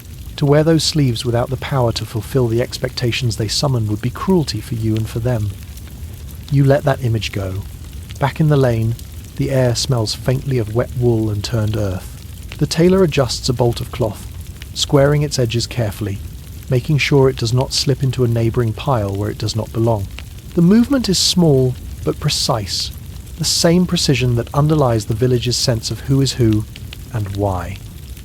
You walk on, your boots making small, honest sounds against the damp road. Aprons swish, robes rustle. A distant snatch of hushed confession reaches you from somewhere, a voice bent low, unburdening itself to the correct ears this time. You do not intrude. You let the structure of the place do its quiet work. And as you move through this anxious little universe, you carry with you a simple, grounding rule. In a world that survives on clear signals and fragile trust, you do not pretend to be what you are not. You wear your own clothes, take your own role, and in doing so, leave the shared scaffolding of the village just a little more stable for the next storm. You hear it before you see it. A sound that does not belong to quiet work or measured talk, honking raw, insistent, layered. One goose, then another, then a full-throated chorus. It cuts through the softer noises of the village like a jagged blade, carrying both outrage and an odd, ridiculous dignity. You follow the noise toward the pond. The lane narrows, the ground softening under your boots. Each step sinks a fraction deeper, the earth here more waterlogged, less certain. Your soles pull free with a low, sticky sound, leaving shallow impressions that begin filling with moisture almost at once. The air cools as you approach the open water, trading the close warmth of hearth smoke for something fresher, edged with algae and wet stone. The first thing you see is the water itself. The pond is not large, just a wide basin scooped into the landscape, its surface restless. Ripples chase each other in overlapping rings, breaking the faint reflection of sky into trembling shards. Near the edges, reeds bow and straighten, their narrow blades shivering as waves lap against them with small slapping noises. Then you see the cause of the commotion. Geese, at least a dozen, owning the shoreline with an authority that has nothing to do with human law. White and grey bodies bob on the surface, thick necks craned forward, beaks open in indignant cries. Closer to the bank, a cluster of them stand in the shallows, webbed feet planted on slick mud, wings half spread in a posture that is somewhere between balance and threat. You watch two of them in particular. They face each other near a narrow strip of land that juts into the pond, a small peninsula claimed by both as if it were the last dry place on earth. Each bird steps forward in short, stiff motions, water splashing up around their legs in little explosions. Their honks, when they come, reverberate in your chest, a strange mix of trumpet and scream. The sound is not just something you hear, you feel it. It vibrates along the surface of the pond, turning ripples into shivers. It rattles faintly in your ribs when several voices join at once. It scrapes at the inside of your ears in a way that makes your shoulders twitch instinctively. Your body, older than any law code, understands that this is territorial noise. I am here. This is mine. Back away. Water flies. One goose lunges, beak low, and sends a burst of spray arcing into the air. Sunlight catches the droplets, turning them into brief, suspended beads before they fall back, spattering onto feathers and mud and the wooden boards of a small, makeshift dock. The dock shudders, its planks darkened by years of damp footprints and algae. You notice how the geese treat the space. The far bank, with its thicker reeds, belongs to one family cluster adults, and half-grown goslings weaving between stems, pulling at hidden shoots. The near side, with its easy slope and access to the path, is contested. Geese do not read property lines, but they enforce their own with startling precision. Garden edges, doorways, shortcuts to the fields, each of these, in stories you have heard, has been aggressively owned by these birds. You understand why people tell tales about them claiming whole pastures, pathways, even sheds. In a world where fences are expensive and ditches take time to dig, sometimes the boundaries are feathered and loud instead of wooden and still. The geese become living gatekeepers, their honks and hisses as effective a deterrent as any sign. Behind the clamour, however, your ear begins to pick up another sound, fainter at first, easy to miss if your mind is still full of splashing and shouting and flapping wings. A hum, low, steady, insistent. Where the geese are all spikes and breaks and sudden volume, this sound is a continuous thread, a vibration that seems to come from the air itself. You let the geese drift to the edges of your awareness. Their honks become background, like distant thunder, as you turn away from the water and walk along a narrow footpath that skirts the pond. The ground rises here, just slightly, enough to firm beneath your boots. The smell shifts too, moving from pond murk and goosefeather musk to something warmer, sweeter, more complex. Honey. It reaches you as a gentle, golden scent that seems less like a smell and more like a flavour suspended in the air. There is the floral note of gathered nectar, wild and tangled clover, heather, whatever the bees could find. Beneath it lies the deeper, resinous tone of wax and propolis, the gluey substance bees make from tree sap and buds to seal their homes. It is a smell that suggests sun-warmed comb and sticky fingers. You follow it to the hives. They sit behind the miller's house, where the land is sheltered from the worst of the wind. Woven skeps, domed shapes made from straw and bramble rest on low wooden stands. Each is bound with withies, the pattern of the weaving tight and rhythmic, spiralling up to a small opening near the base. Time and weather have darkened their surfaces, but the overall impression is still one of order and care. You step closer, feeling the air change. The humming grows clearer, resolving into a layered chorus of individual wing beats. It is not a single sound, but thousands, each bee a small instrument, together producing a drone that sits somewhere between music and machine. You feel it more than you hear it now, a faint buzzing along your skin, a prickle on the hairs of your arms, a subtle pressure in your chest. Bees streak in and out of the hive entrances. They are quick, purposeful blurs, their flight paths arcing and intersecting in complex patterns that somehow do not collide. Some return heavy with pollen, their hind legs thick with bright yellow or orange clumps. Others arrive with their stomachs full of nectar, invisible cargo to be transformed inside. Each one pauses for the briefest moment at the entrance, as if announcing itself, before vanishing into the dim interior. You sense, standing here, why medieval law gave such attention to bees. In a landscape where sugar is rare and precious, honey is more than sweetness. It is medicine, preservative, energy, a way to coax flavour and calories into the lean months. The wax that holds it is just as valuable. Candles that burn cleaner and longer than tallow, light that does not smell of animal fat and smoke. These hives are not pets. They are small, humming treasuries. Your gaze moves to the edge of the bee yard. There, a low fence marks the boundary between the miller's plot and the neighbouring strip of land. It is a simple construction of stakes and wattled branches, but someone has taken care to reinforce it near the hives, doubling the thickness, weaving extra horizontal rods. On one of the stakes, a narrow board is attached, its surface smoothed, faint traces of writing or symbols just visible where weather has not completely erased them. You imagine what it once said, perhaps a marker of ownership. These hives belong to the miller, perhaps a reminder of rules agreed upon by the village council, where hives may be set, how close to another man's field, how far from the common path. Because bees, unlike geese, do not loudly declare their boundaries. They drift, they swarm, they follow blossoms beyond the human lines on the ground. You think of swarming season, of a warm day when a queen leaves her hive, taking a cloud of bees with her. They pour into the air like a piece of the hive itself has liquefied and begun to fly. A ball of living insects gathers on a tree branch or a roof edge, hanging there in a dense, shifting mass. It is both awe-inspiring and alarming. Whose bees are these now? Whose honey will they make in their new home? Medieval minds, practical and anxious in equal measure, did not leave that question to chance. They made laws detailed, sometimes cumbersome laws about swarm retrieval and hive placement. If a swarm departs from your hive and settles on someone else's land, you may follow it, claim it, so long as you can still see it and do not lose sight. If it goes into another man's building, agreements must be reached. If you place your skeps too near your neighbours, disputes arise. Whose bees are stealing, whose flowers, whose honey, whose wax? You sense that at the heart of these rules is the same survival instinct that hums under everything else in this anxious village. Honey and wax are high-value commodities, not because they are luxuries, but because they sit at the crossroads of health, light, and preservation. Losing a swarm is not like losing a chicken. It is losing seasons of sweetness, winters of candles, salves and syrups that blunt the edge of sickness. No wonder the law stretches itself to follow the flight of bees.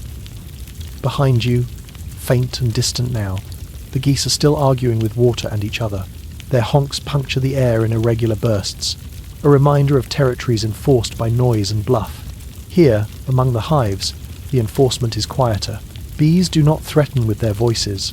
They threaten, if pressed, with stings. But most of the time, their power is simply to ignore human fences, to work across them, to make wealth that must then be sorted by human agreement. You stand between these two worlds for a moment. To one side, the pond, a domain where disputes are visceral, sound-driven, resolved in splashes and pecks and flurries of wings. To the other, the hives, a domain where disputes are carried out in words and ink, careful rules meant to harness something that does not recognize ownership in any human way. You feel a slow, grounding, understanding. Survival here means watching animals not just as creatures, but as forces. Geese as alarm systems, guardians of pathways, abrasive but effective sentries no one can sleep through. Bees as aerial alchemists, turning scattered flowers into concentrated value, their movements tracked by law as carefully as any merchant caravan. You let your breath move in time with the bees' hum. In, the warm sweetness of honey-scented air.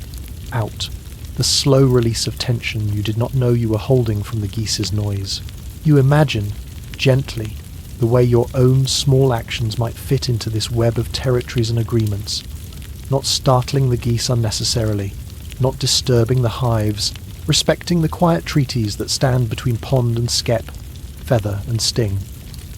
Your awareness sharpens into a simple skill, to read the living boundaries of the village as carefully as the carved or written ones, to know when honking means keep your distance, and when humming means this space is already owned by 1,000 small wings, to move through these zones without provoking alarm calls or legal disputes.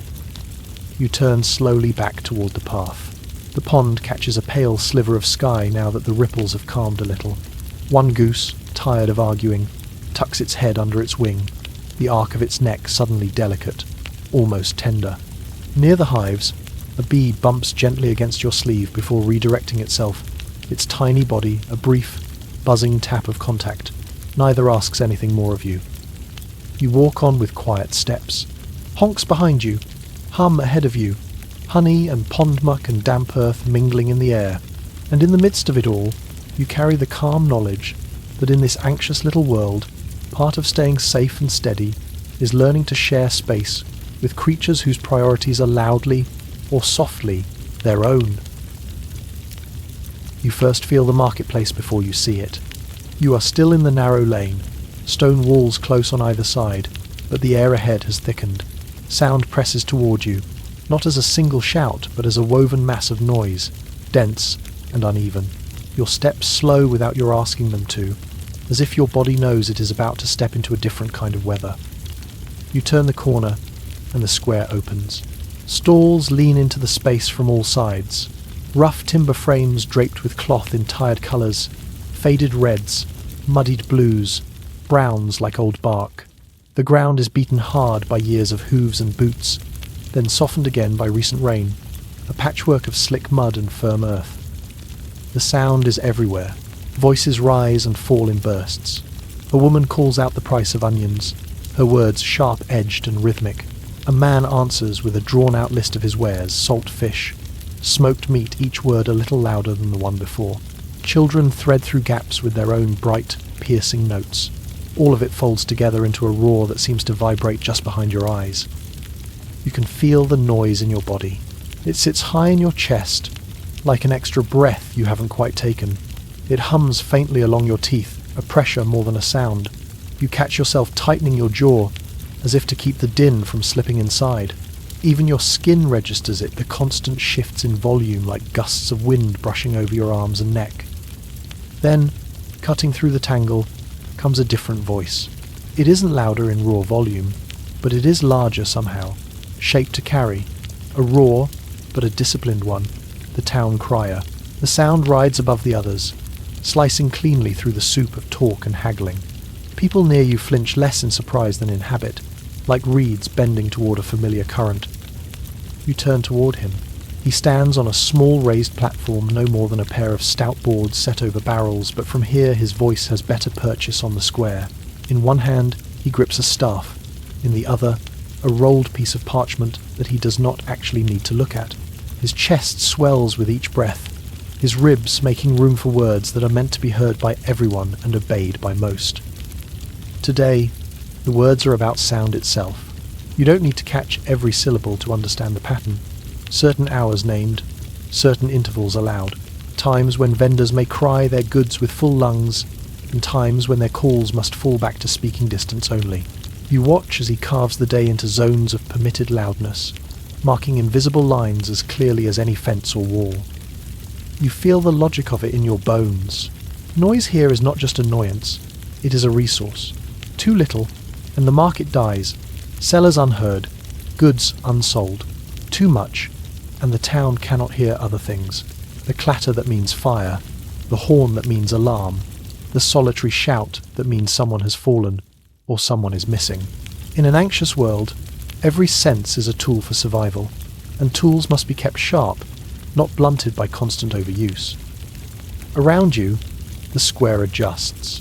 Stallholders near the crier let their voices fall a few notches, trading long, bellowed pitches for shorter, quieter invitations. Those further away time their shouts, waiting for a neighbour's cry to fade before sending their own out into the thinning space. It isn't perfect, but it is patterned. The roar you first walked into becomes more rhythmic, a rise and fall instead of a continuous assault.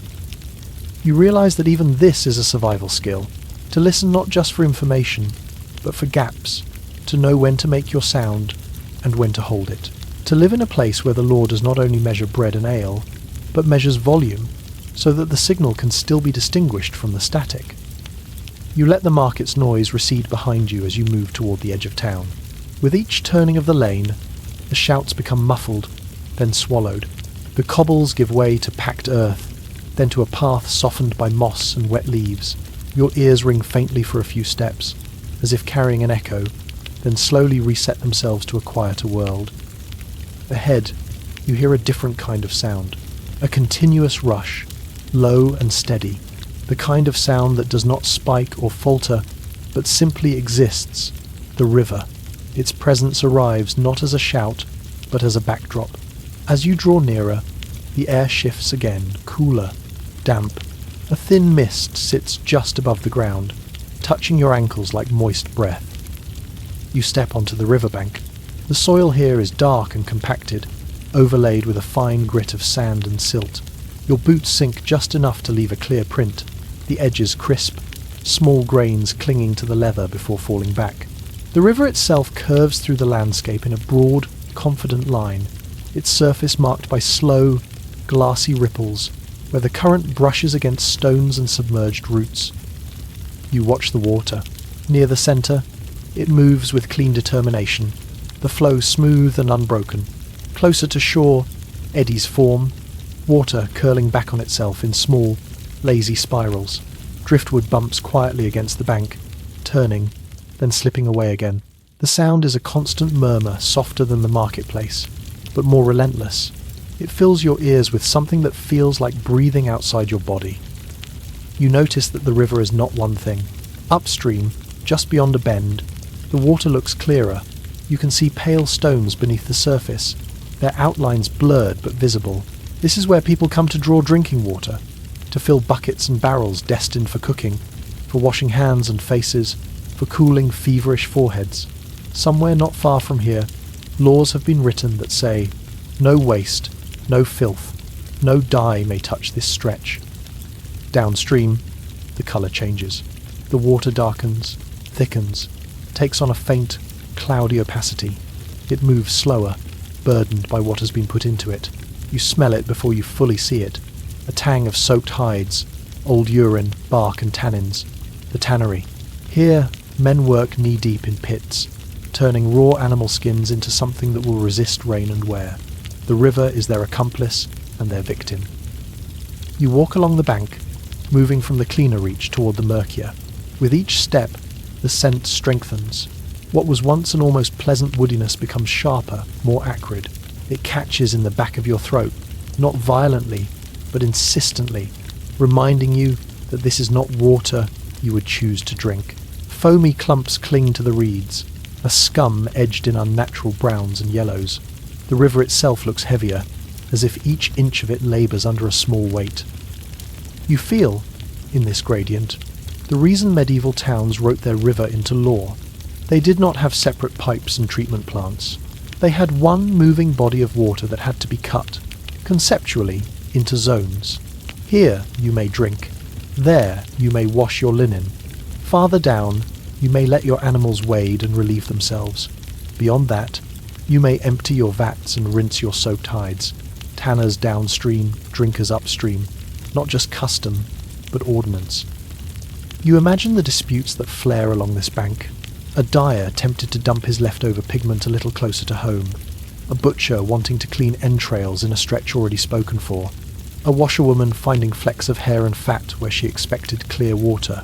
Voices raised, fingers pointed, each person convinced of their own necessity. In such moments, the river becomes not just a natural feature, but a contested resource woven into the fabric of law. You listen more closely to its sound. Where clean water glides over stone, the noise is a soft, continuous hush, like cloth being folded again and again. Where it meets waste, there is an added texture, a slight gurgle, a thicker burble as bubbles form and break. The river tells you, even with your eyes closed, when it has been overloaded. You stand still for a moment, between upstream and downstream. The mist curls around your legs, damp but not cold, touching the wool of your garments, then beading and slipping off. On your left, the current that still looks drinkable. On your right, the stretch that smells of treated hides and discarded tannin. You can feel the importance of knowing where you are, of being able to say, here I may scoop my cup, there I must keep my distance. This, too, is a survival skill. To pay attention to how a shared resource is divided not just by habit, but by written or spoken rule.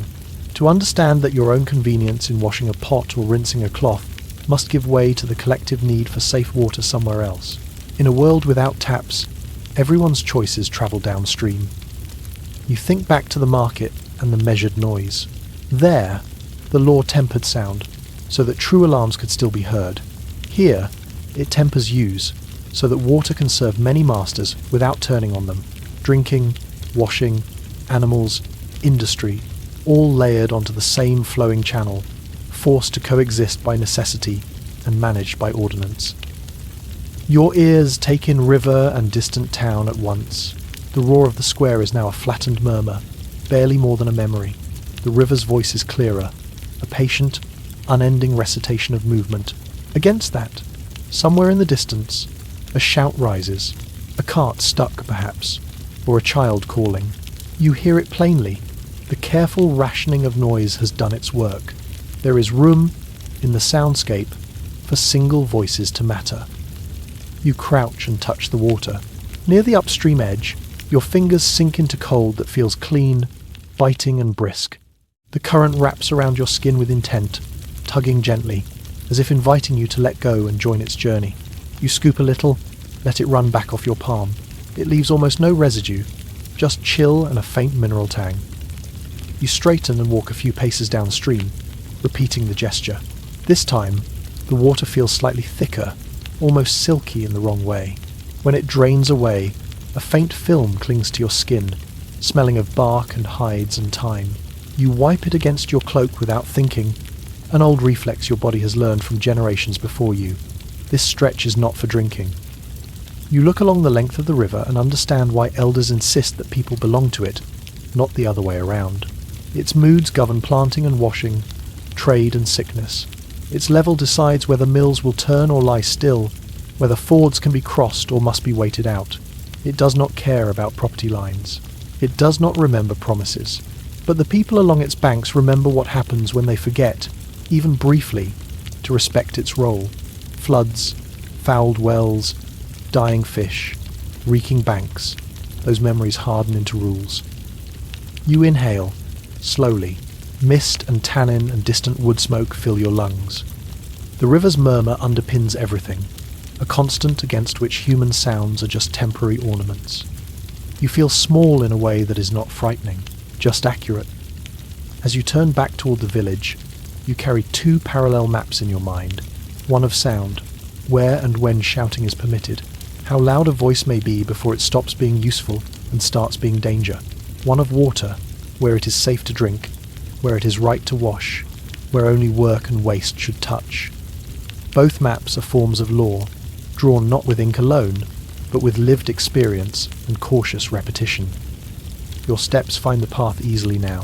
The river's song fades behind you, the marketplace's pulse grows again ahead, but you walk with a quieter heart, knowing that beneath the apparent chaos of noise and splashing and argument, there are threads of order designed to keep a fragile community from drowning in its own distractions and refuse. In this anxious little world, you learn that surviving is not only about having enough, but about using what you have, your voice, your water, your attention with care. You arrive in the square just as the air changes. A moment before, in the lane, the day still felt ordinary thin clouds crossing the sun, the smell of damp earth and cooking smoke, a few scattered voices carrying easily from doorways. But as you step into the open space, something invisible tightens. You feel it first in the way people stand. Bodies that, a little earlier, would have been bent over baskets or leaning on cart rails, are now held more upright, shoulders closer to ears. Clusters of villagers form loose circles, not laughing knots of conversation, but rings that leave a hollow centre. Even from a distance, you can sense the unease, the collective drawing in of breath. The sound of the square is wrong. There is talk, yes, but it is compressed. Tense whispers, rushed and hissed, never quite reaching full volume. Words rise in short, jagged bursts, then collapse into silence, as if pulled back by an unseen hand. Children, usually a bright, chaotic layer over everything, hover at the edges, wide-eyed, their steps smaller and closer to their mother's skirts. You walk closer, feeling each footfall as though the ground is paying attention. The central space has been cleared more than usual. No stall stands there now, no stray goat or pile of firewood. Instead, a rough sort of triangle has formed, one figure at its apex, others around the base, each person's gaze bouncing between them like the flicker of uncertain flame. Anti-witchcraft fears hang over the gathering like low cloud. You can sense it even without hearing the exact accusation, the way people angle their bodies, half toward, half away.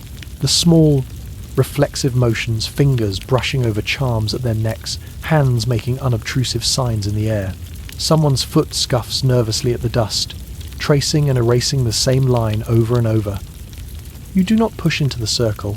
You stay at its edge, a quiet observer, letting your eyes move instead to the magistrate, who stands a little elevated, perhaps on a single step or a flat stone. His clothing is better cut than most, but not ostentatious. What sets him apart now is not cloth, but stillness. Where others fidget or hunch, he stands upright, feet planted firmly, arms loose but controlled at his sides. You watch his face. It is not aflame with outrage, nor pinched with superstition. It is careful, the muscles around his mouth and eyes held in a neutral arrangement that neither encourages panic nor dismisses fear. When he looks from one villager to another, his gaze is steady, not darting. You can almost see him weighing each expression, each tremor, in a voice you do not need to hear to sense. In your mind, you recall what you know of the law here. By now, in many places, the word witch is a dangerously easy match to strike. But in this square, on this day, there are rules. Before anyone can truly accuse, they must bring more than dread. They must offer signs, patterns of harm that repeat. Witnesses who have seen, not just imagined, a framework of evidence, however crude by later standards, that attempts to slow the rush from suspicion to condemnation. You sense the magistrate leaning on that framework like a man using a walking stick on uneven ground. Every time the whispers swell, his hand lifts slightly, not in a dramatic gesture, but in a small, open-palmed reminder. Slower, give shape to the fear, name it, prove it, or let it dissipate. The square's tension does not vanish, but it thins, becomes more a tight thread than a wide net. You notice the accused too, standing within that human triangle. They are very still. Their stillness is different from the magistrate's less practiced, more brittle. You can feel the weight on their shoulders as if it were your own, the squeeze of eyes on skin, the awareness that every twitch might be read as guilt. Yet the process unfolding here is not a wild storm. It is channeled, for now, into something more like a petition being examined than a bonfire being built. You understand, in the slow way understanding seeps into the spine, that this structure is itself a survival tool. In a world of crop failures and sudden sickness, it is tempting to erupt at the nearest likely cause, an unloved neighbour, a strange old woman, a newcomer, without some legal demand for witnesses, for at least a semblance of proof. The village could eat itself alive on accusation alone. The law stands here not as a shield against fear, but as a sieve, catching some of its larger, more dangerous clumps. Time in the square stretches. The sun shifts a little, casting longer shadows behind the clustered bodies. The tight murmur of whispers fades and swells, like the sea moving over pebbles. Gradually, imperceptibly, the atmosphere loosens. People's shoulders lower a fraction. A few begin to drift away, pulled by other obligations. The accusation has not burst into flame. It has been, if not extinguished, then damped down, contained. You feel your own chest expand, as if you, too, had been half holding your breath. The square begins to remember what it feels like to be a place of trade and talk instead of trial, but the day is already leaning toward its other boundary. The light, which only an hour ago stretched sharp and white across the cobbles, has deepened into gold, then begun to thin. Shadows from eaves and carts reach out like fingers, tracing their way toward the centre. You leave the square as it relaxes, walking back into the lanes. Here, between close-set houses, dusk arrives sooner. The sky is still pale above the rooftops, but down where you walk, everything is already losing its detail. Edges blur. Door frames merge with walls. What was a clear path in daylight becomes a series of familiar approximations. That stone, this worn dip, the place where the ground always seems a little uneven. You first feel the curfew not as a sound, but as an absence. One by one, doors close. You hear the hollow thud of wood meeting frame, the scrape of bolts sliding into place. Shutters swing inward or outward, then slap shut, muffling the light within.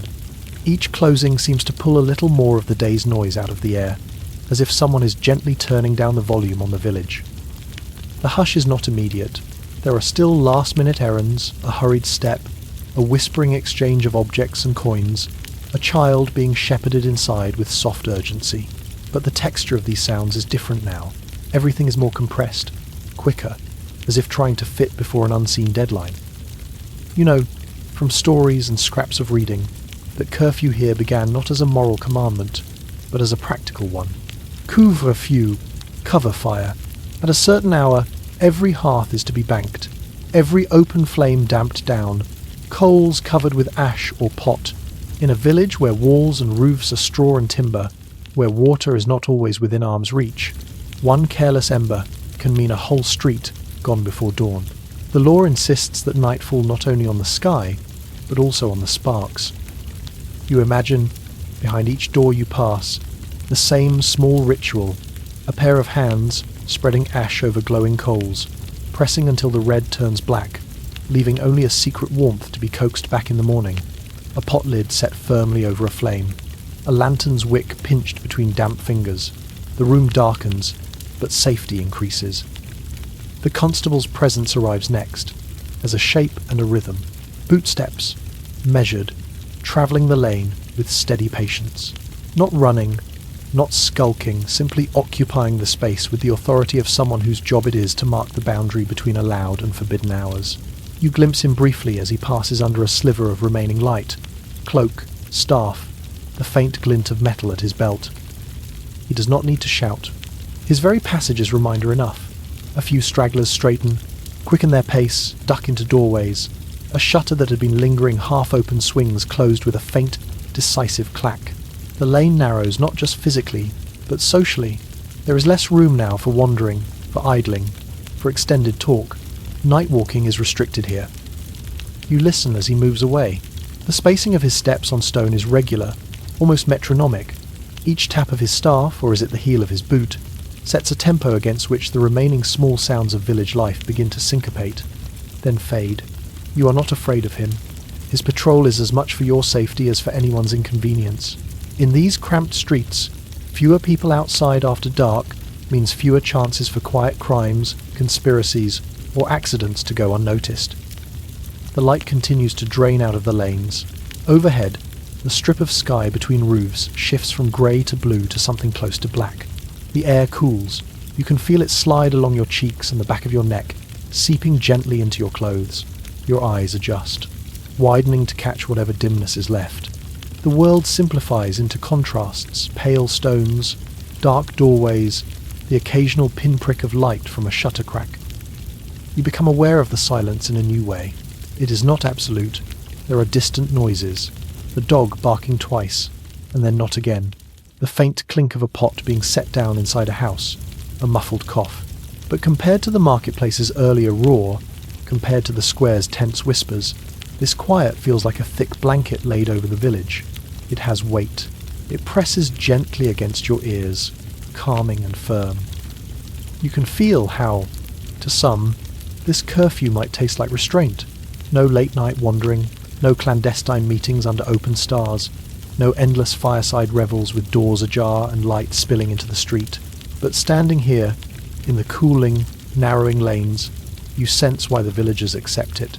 Trouble moves quietly, and they prefer not to invite it. A locked door is harder for a thief. A banked fire is less likely to wake the town with frantic screams.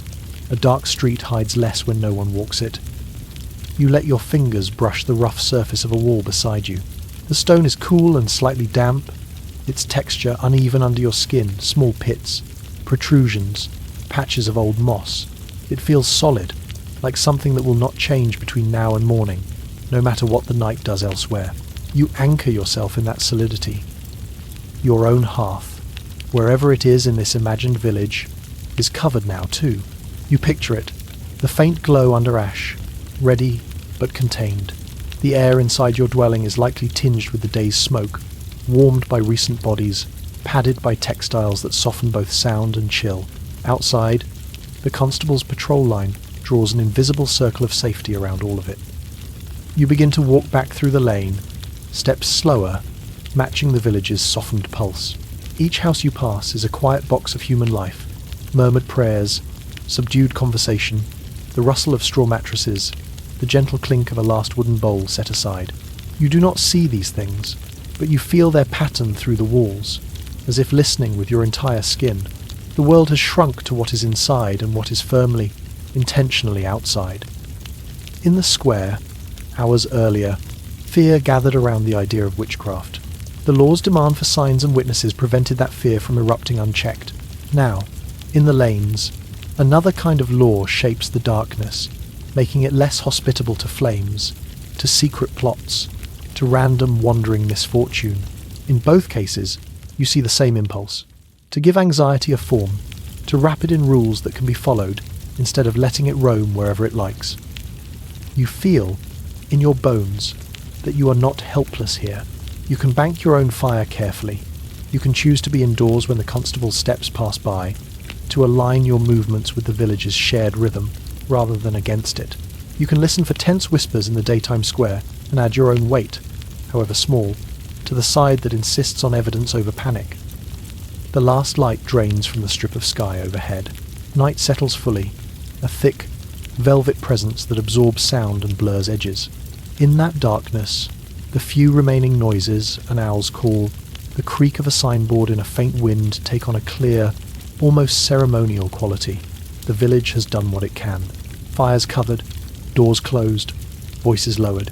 The rest belongs to weather and fate and the slow turning of hours. You breathe in the cool, almost scentless air of the sleeping street. You breathe out, slowly, feeling your own thoughts bank and settle, like coals under ash. And you carry with you the quiet knowledge that in this anxious little world, survival is not just about fighting storms and sickness, but about learning when to quiet flames and footsteps, when to let the village itself sleep.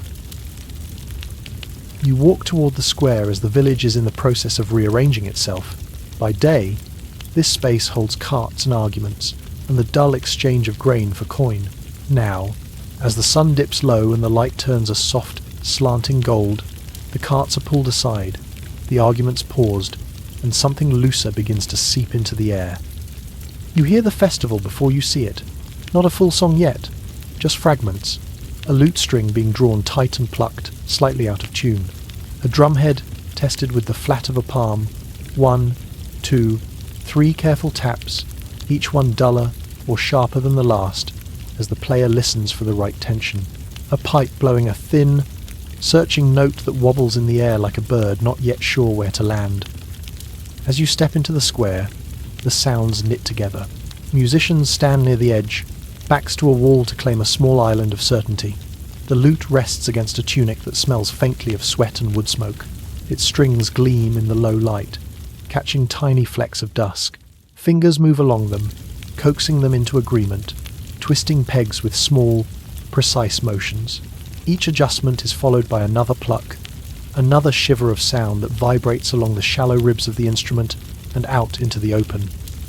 Beside it, the drum waits, a round frame, skin stretched over it until it is as tight as worry. The drummer's hands test it again, fingertips pressing, then pulling away, then striking in short, controlled blows. You feel those test beats in your own chest, their resonance moving through you like an echo of your heartbeat, but rougher, more deliberate. Slowly, a pattern emerges. A simple rhythm at first, dum-dum-da-dum, space between each note, room to breathe. The lute joins, dropping soft, chiming tones between the drum's heavier steps. Together they call to the crowd, not with words, but with invitation. Bodies begin to arrange themselves in arcs and lines, feet shuffling on packed earth, skirts swaying, sleeves being rolled back to make room for movement. You watch the dancing take shape. It is not wild. Each pair, each small group, moves within a contained circle, hands touching briefly, then separating. Steps mark out a known design. Forward 2, back 1, turn. Heels lift and fall in near unison, sending muted thuds through the ground, as if the village's own heart has decided to beat a little louder, a little more rhythmically, for an evening. You can feel the ground respond. Every stomp, restrained, but still emphatic, sends a small tremor up through your boots. It rattles the dust, dislodges stray pebbles, travels into your ankles, then your knees. Your body, even standing still, becomes a kind of listener, registering not just melody but force. The air above the dancers stirs with the brushed movement of fabric, the faint warmth of exertion, the periodic burst of laughter, quickly tucked back down. At the edge of all this, you are aware of another presence. An official figure, not in armour or robes, but with an unmistakable rigidity in posture. He stands where he can see the whole pattern, arms folded or hands clasped, eyes tracing the arcs of dancers, the spacing between them, the intensity of their motions. His gaze is not hostile, but it is measuring. You know why he is there. Somewhere in the collective memory of these people are stories of dances that got away from them, of frenzies that began as simple reels and ended as something larger, stranger whole crowds, moving as if pulled by invisible strings, feet pounding dust into choking clouds, minds slipping into a shared fever, tales of dancing plagues, of processions that would not end. The church and the town council, wary of what happens when bodies find too much freedom together, have learned to police joy as carefully as they police crime. No unsanctioned spinning beyond what the music expects. No aggressive stomping that might shake more than dust from the ground. No ecstatic whirling that ignores partners and patterns. If celebration tips into collective trance, the village already balanced on so many edges might tumble into chaos. You watch for the line. A girl begins to clap a little louder, her feet picking up speed, skirts flaring. The drum's pulse quickens in answer, ready to follow her. But a small cough, a slight lifting of the official's hand, and the musicians bring the tempo back, shaving a hair of frenzy off the top. The dance continues, lively but contained, energy threaded with discipline. You find comfort in this interplay. The village is not suffocating its own joy. It is fencing it, giving it a safe pen in which to run. In a world where storms and sickness arrive uninvited, there is some wisdom in refusing to let even pleasure become entirely unpredictable. Your attention drifts to the edge of the square, where festivity and formality meet. Beside the church, a wooden board hangs against the stone wall, its surface pale where sun has bleached it, its edges darker where rain has kissed it for years.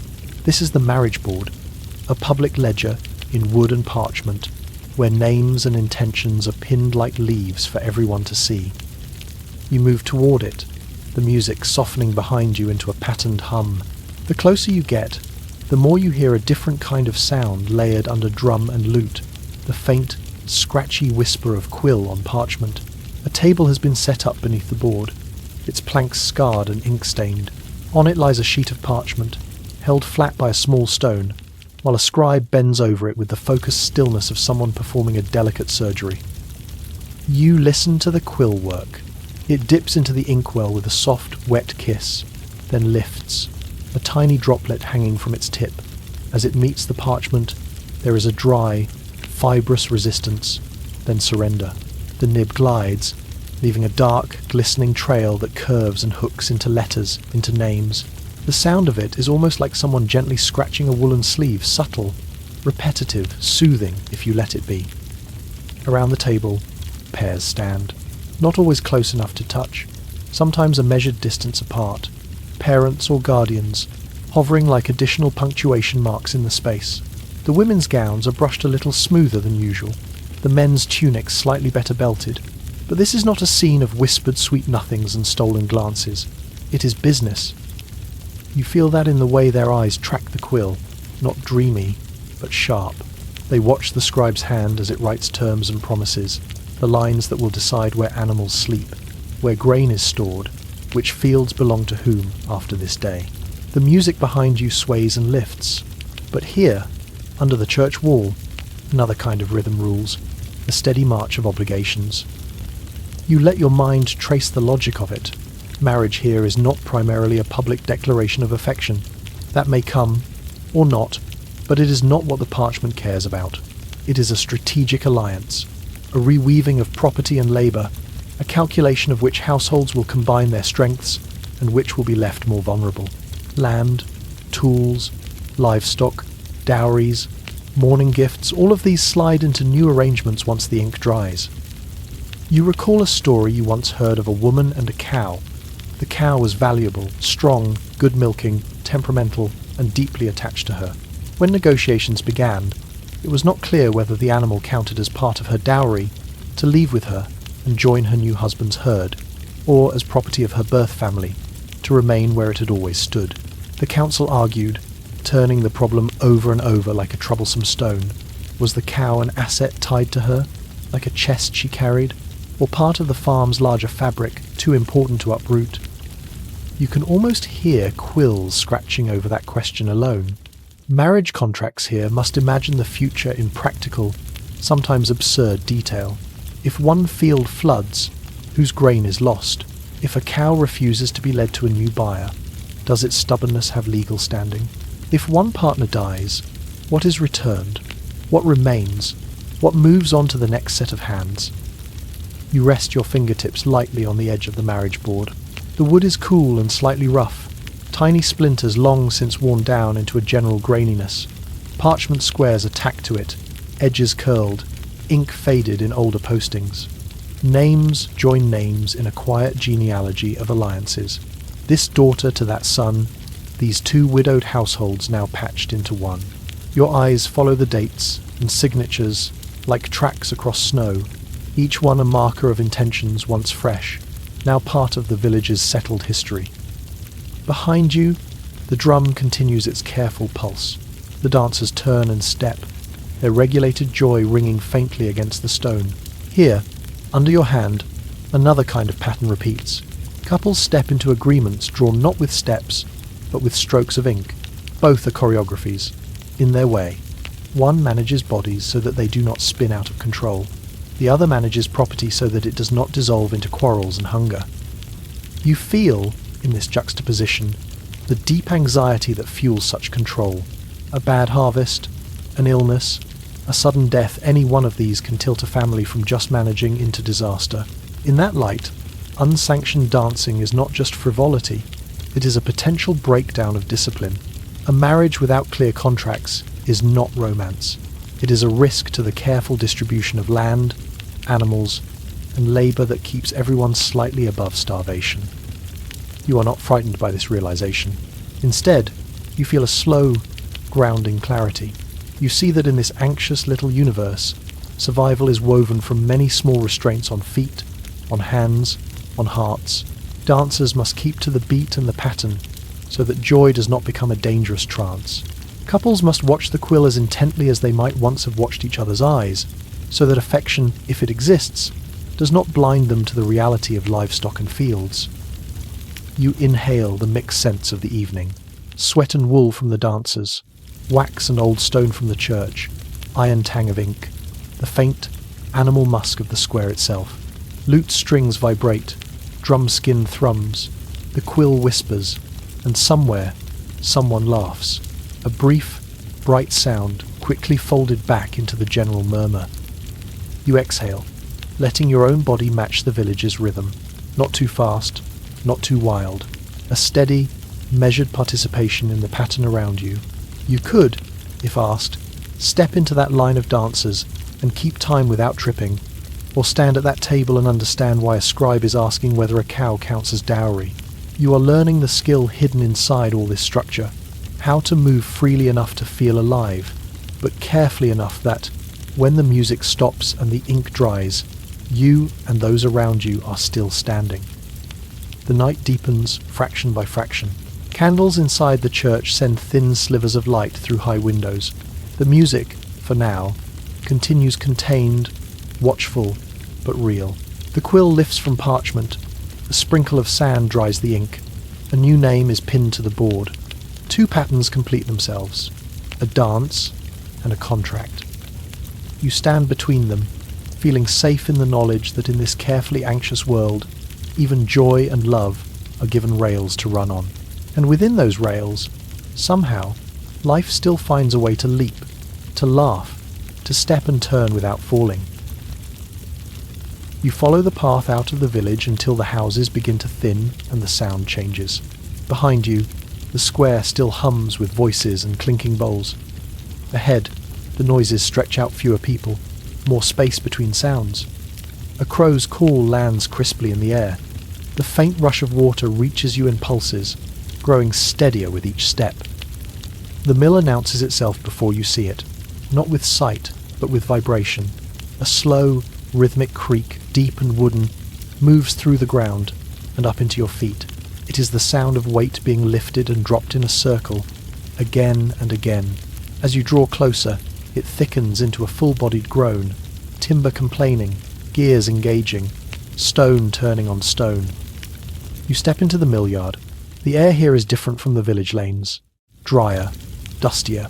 Fine flour hangs in it, invisible until a shaft of light from a high window turns it into a slow, swirling galaxy of pale motes. When you breathe in, you feel it line your throat and settle on your tongue, a soft, chalky coating that tastes faintly of raw grain. Inside, the mill feels alive. The great wheel outside turns the machinery within, and every part of the building responds. Beams tremble with a subtle, continuous shudder. Floorboards vibrate under your boots, tiny pulses that blur the line between your own heartbeat and the mill's. The creak of the axle, the low rumble of gears chewing against one another, the whisper scrape of grain sliding into stone together, they form a rough, mechanical music. You move closer to the heart of it, the grindstones. 2 massive circles of stone, one fixed, one turning. Their faces so close you could barely slip a fingernail between them. Grain pours into the central eye, disappears into that narrow, hungry gap, and re-emerges at the edges as flour, a small white waterfall spilling into sacks. You watch it fall, noticing the way it billows and then settles, leaving a fine dusting on everything nearby. You reach out and touch the wooden chute that guides the grain. The surface is rough but polished, softened by years of sacks bumping against it, by hands steadying themselves. You feel the faint tremor of passage, kernels sliding, bouncing, arranging themselves into a steady flow. The wood is warm from friction and from the enclosed air, but not hot, comfortable. You understand, standing here, why this place is guarded by law. This mill is not just a building. It is a bottleneck between field and bread. A single mismeasurement, too much flour taken as toll for the lord, too little returned to the peasant, can tilt a household from just managing into hunger. Because of that, because the stakes are this high, the mill is a monopoly. The lord owns the stones. The villagers are required to bring their grain here, not grind it secretly at home. Hand mills, querns tucked under beds or in corners, are forbidden, sometimes even seized and broken. You can almost see the consequences. A family trying to keep back a little extra by grinding in secret, hoping to escape the lord's share, the sound of a small stone turning in the night, an official's ear catching it, a door flung open, confiscation, the heavy thud as a quern is shattered against a larger rock outside. The law insisting that control over grain remains centralized, audible, inspectable in places like this. You study the motion of the gears overhead. Great wooden teeth interlock, transferring power from wheel to axle to stone. Each tooth is worn, its edges rounded, but still firm. They mesh with a satisfying, rhythmic clunk that you feel as much in your bones as in your ears. You imagine an official eye, examining them for signs of cheating. Pegs replaced with softer wood that might slip, weight hidden, a secret channel diverting flour elsewhere. Everything here is about trust made visible. You let the dust settle on your cloak and step back out into the open air. The world outside feels briefly quieter, though the mill's murmur still follows you as you walk back toward the village centre. Soon, another smell begins to override the flour in your nose. Something warm, rich, and deeper. Bread. You head toward the bakery. It is not difficult to find. Heat spills from its open doorway like a physical thing, touching your face from a distance, then wrapping you more fully as you draw near. The air grows thick with the scent of baking, yeast and char, crust and crumb. Underneath there is the faint tang of old smoke, soaked into beams and bricks through years of firing. You step just inside, and the change is immediate. Your cheeks flush, the backs of your hands prickle with the sudden warmth. The floor here is swept smooth, the dust replaced by a fine scattering of flour that cushions your steps. In one corner, loaves rest on boards, their pale dough bellies swelling slowly, surface just beginning to skin over. In another, baskets hold finished bread, crusts dark and singing slightly as they cool, releasing steam in gentle, ghostly wisps. But your attention is pulled to the great oven itself, a domed cavern of brick and stone, its mouth open, revealing a glowing interior. Not open flame now, just banked coals pushed to one side, their heart a dull orange studded with occasional brighter glints.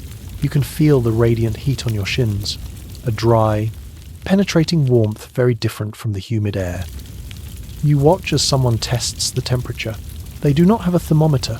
They have habits, a bit of flour scattered on the hot hearth floor, the way it browns too fast, too slow, a hand held near the opening, palm turned, counting heartbeats until the heat becomes uncomfortable.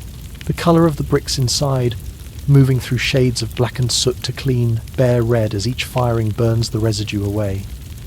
You imagine yourself doing the same, extending your hand, feeling the wave of heat roll against your skin, like air made heavy, not flinching, but respecting it, listening to the small sounds, the tick and crack of bricks expanding, the soft sigh of cooling crust, the faint rustle as a peel slides in and out, wood scraping stone. You know, from the laws that weave through this village, that ovens can be as controlled as mills. In some places, the Lord owns these too. Peasants bring their dough here and pay to have it baked, forbidden from using private ovens that might hide their true production. Where the mill measures grain, the oven measures finish.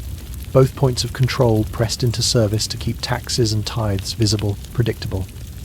You stand for a moment in the sprayed warmth, letting it soak into your bones. Then you step back out into the cooler lane, blinking as the air shifts again. Flour dust, heat, and now something earthier creeping in at the edges. Hay, manure, the sun-baked scent of animal backs. You follow it toward the pasture. Here, the village gives way to open strips of land, some ploughed, some left as grass. A fence runs along the boundary, a simple construction of rough posts and horizontal rails, some straight, some warped. The wood is weathered to a silvery grey, splintered in places, smoothed in others by rubbing flanks and scratching horns. You rest your hand on one of the rails. It is warm from the day's sun, but cooled slightly now, as afternoon leans toward evening. The surface is ridged under your palm, the grain raised, small cracks running along its length like dry riverbeds.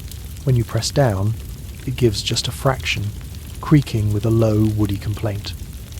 On one side of the fence, grazed grass and flattened patches where animals have lain. On the other, more carefully tended ground rows of vegetables, perhaps, or a strip of meadow reserved for hay. Between them, this thin wooden line carries the burden of property and peace. You are not surprised to find a goat nearby. It stands with the air of a creature convinced of its own rights, regardless of human opinion. Its coat is a coarse patchwork of white and brown, hairs stiff under the eye but probably surprisingly oily to the touch. Horns arc back from its head, ridged and solid, ending in blunt points polished by use. The goat regards the fence, then the field beyond, with a practiced eye. You can almost see the calculations behind its gaze, that plank slightly looser than the rest, that post leaning a bit, that gap not quite wide enough yet, but promising. It steps forward with deliberate slowness, placing each cloven hoof where the ground is firmest, testing weight against wood with the softest suggestion of pressure. You recall how often livestock trespass becomes a legal matter here. A goat slipping through a fence at night to strip bark from young trees, a cow pushing down a weak rail and wandering into a neighbour's grain. Each incident seems small on its own, but when harvests and fodder are narrow margins, another man's animal eating your future bread can feel like theft as sharp as any cut purses. You imagine the patterns of dispute that follow, footprints in damp earth, hoof-shaped depressions pressed into someone else's land, teeth marks on low branches, the rough, torn ends of plants bent toward the side where they do not belong. Complaints brought to a manor court, where a lord or steward decides whether the fence was strong enough, whether the owner of the animal was negligent, whether compensation is due. You watch the goat test the rail now. It leans its weight, gently at first. The wood creaks, flexes, but holds. The animal pulls back, shifts its head, presses with a horn instead, exploring for weak spots, listening with its whole body to the conversation between its strength and the fence's resistance. You understand, in this slow observation, that boundaries here are never truly passive. They must be maintained, inspected, mended. A good fence is as much a survival tool as a good oven or a fair miller. It keeps animals where they belong, prevents disputes from ever reaching the point of crushed crops and formal accusations. You feel the roughness of the rail under your hand and consider the cost of neglect. Let it rot, let it sag, and the line between my field and your goat blurs. In a village bound together by fragile agreements, blurred lines breed bitterness. Better to walk the fence line regularly, to push each post, to listen for the creak that means soon to fail. Dusty air in the mill, radiant heat at the bakery mouth, the musky, sun-warmed smell of hay and manure at the fence. 3 places, 3 forms of vigilance. You have watched gears turn that no villager may copy at home. You have felt the oven's breath, knowing that its fire is as regulated as any tithe. You have rested your palm on the shared border between pasture and plot, seen how easily a determined goat might test the village's patience. You breathe in deeply, letting all these textures settle inside you. The flour grit along your throat, the remembered warmth of the oven on your skin, the scratch of wood grain under your fingers, the faint echo of creaking mill wheel and creaking rail, one essential for grinding grain, the other for protecting it once grown.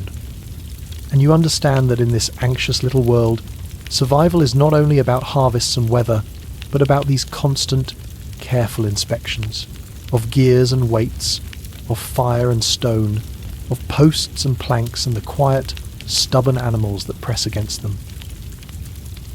You enter the marketplace at the slowest, softest moment of morning. Stalls are only just waking. Canvas awnings sag like tired eyelids, ropes creak as they are pulled taut, and the first goods appear on rough wooden boards with the hesitant rhythm of someone laying out their day one object at a time. The air is cool, still holding the night's dampness, but it already carries the promise of heat, of bodies and breath and bargaining. You move through this half-formed bustle with unhurried steps. Your boots find their way over cobbles that have been walked into familiarity, gently rounded by years of traffic, but still catching your soles on the occasional raised edge. Each footfall sends a small vibration up your legs, a reminder that beneath the cloth and colour and talk, this is still stone and earth. Then, ahead, something cuts across your vision like a struck match, a flash of crimson. It is not the muddied red of dried blood, nor the rusty warmth of old brick. It is clean, fierce, almost wet-looking in its intensity. A length of cloth, draped across the front of a stall, catches the weak morning light and turns it into a deep, resonant gleam. Your eye cannot help but follow it. You approach the fabric stall. Most of what lies there lives in the more modest half of the spectrum. Browns like turned soil and old bark, greys like damp stone, sometimes sagging into the colour of exhausted wool, off-whites with the faintest hints of straw or smoke. As you pass your hand over these, without even touching, you can almost feel their texture, coarse, serviceable, a little scratchy, cloth meant to be worn hard, scrubbed, and worn again. Your fingers brush a fold of this ordinary wool. It resists you. The weave is loose enough that you can sense individual threads under your skin, like a field of tiny, stubborn stalks.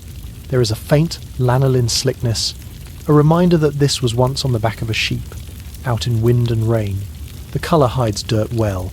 It is forgiving, practical. Then your hand drifts, almost of its own accord, to the crimson. The difference is immediate.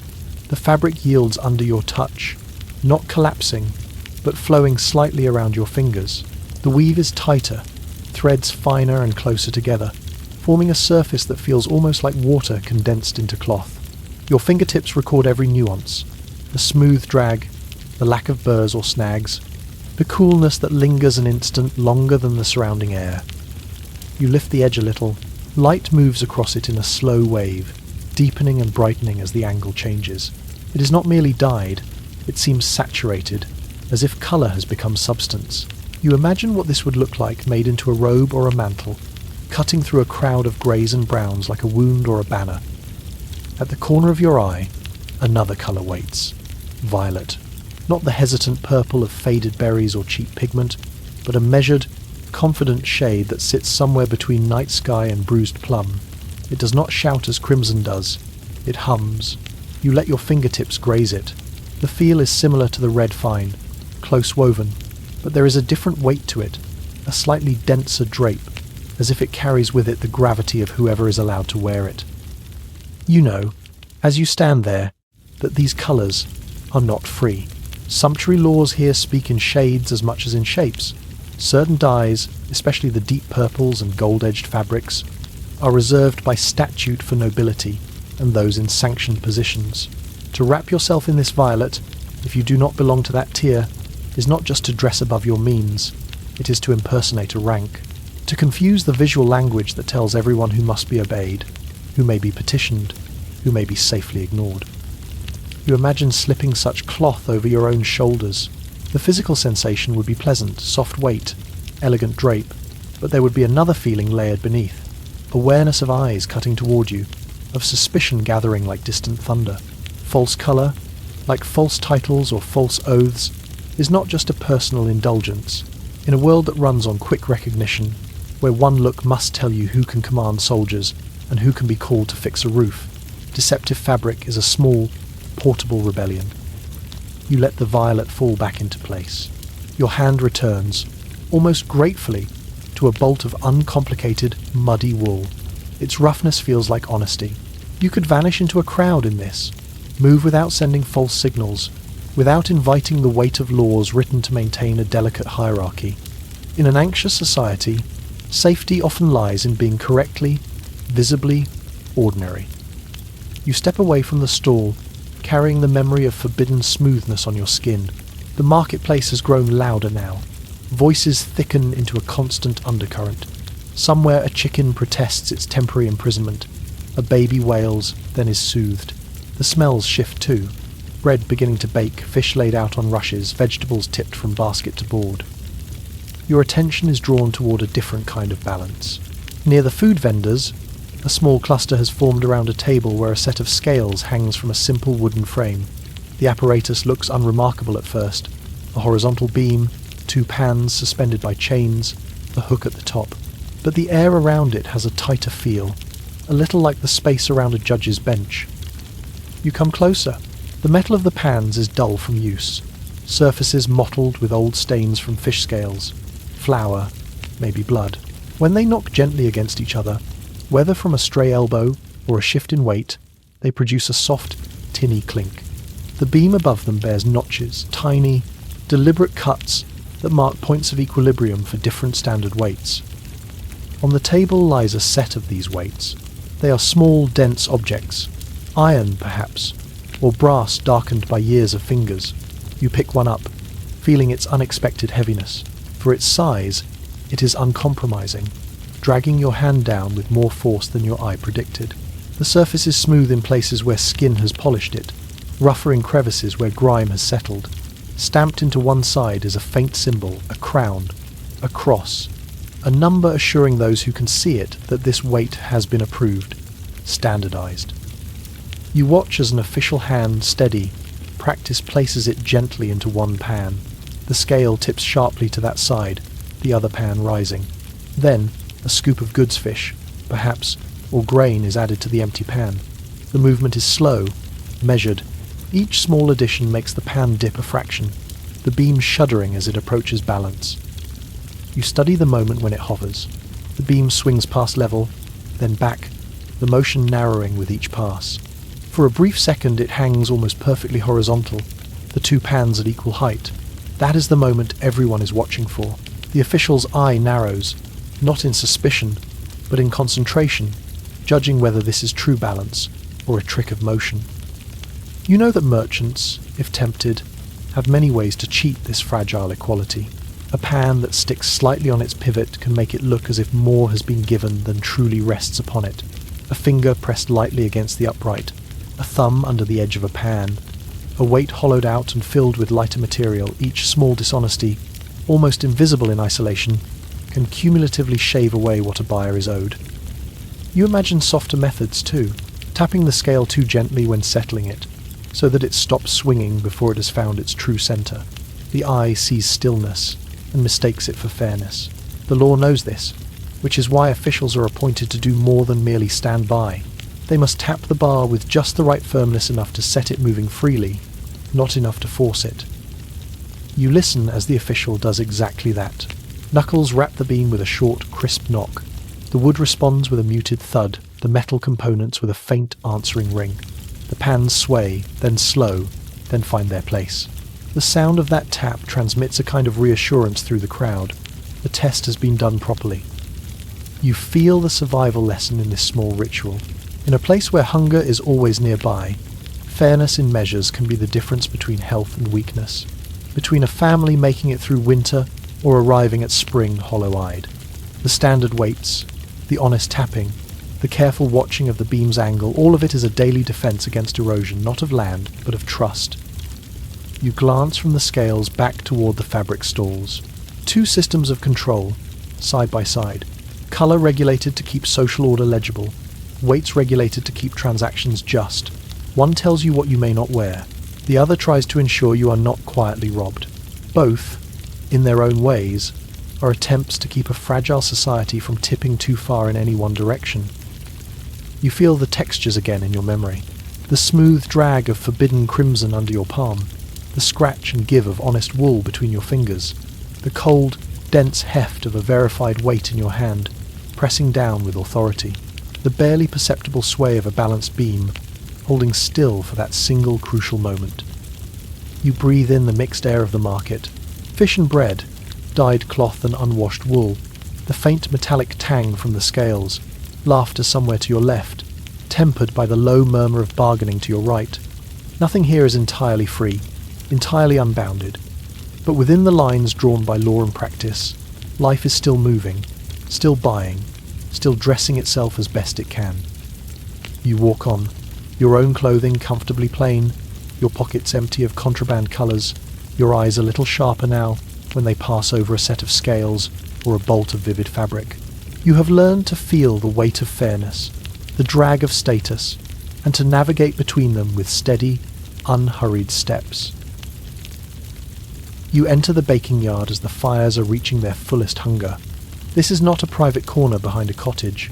It is a deliberate space, open to sky but framed by stone and timber, with the great domed ovens sitting at its centre, like sleeping animals slowly waking. The air here is thick with heat and purpose.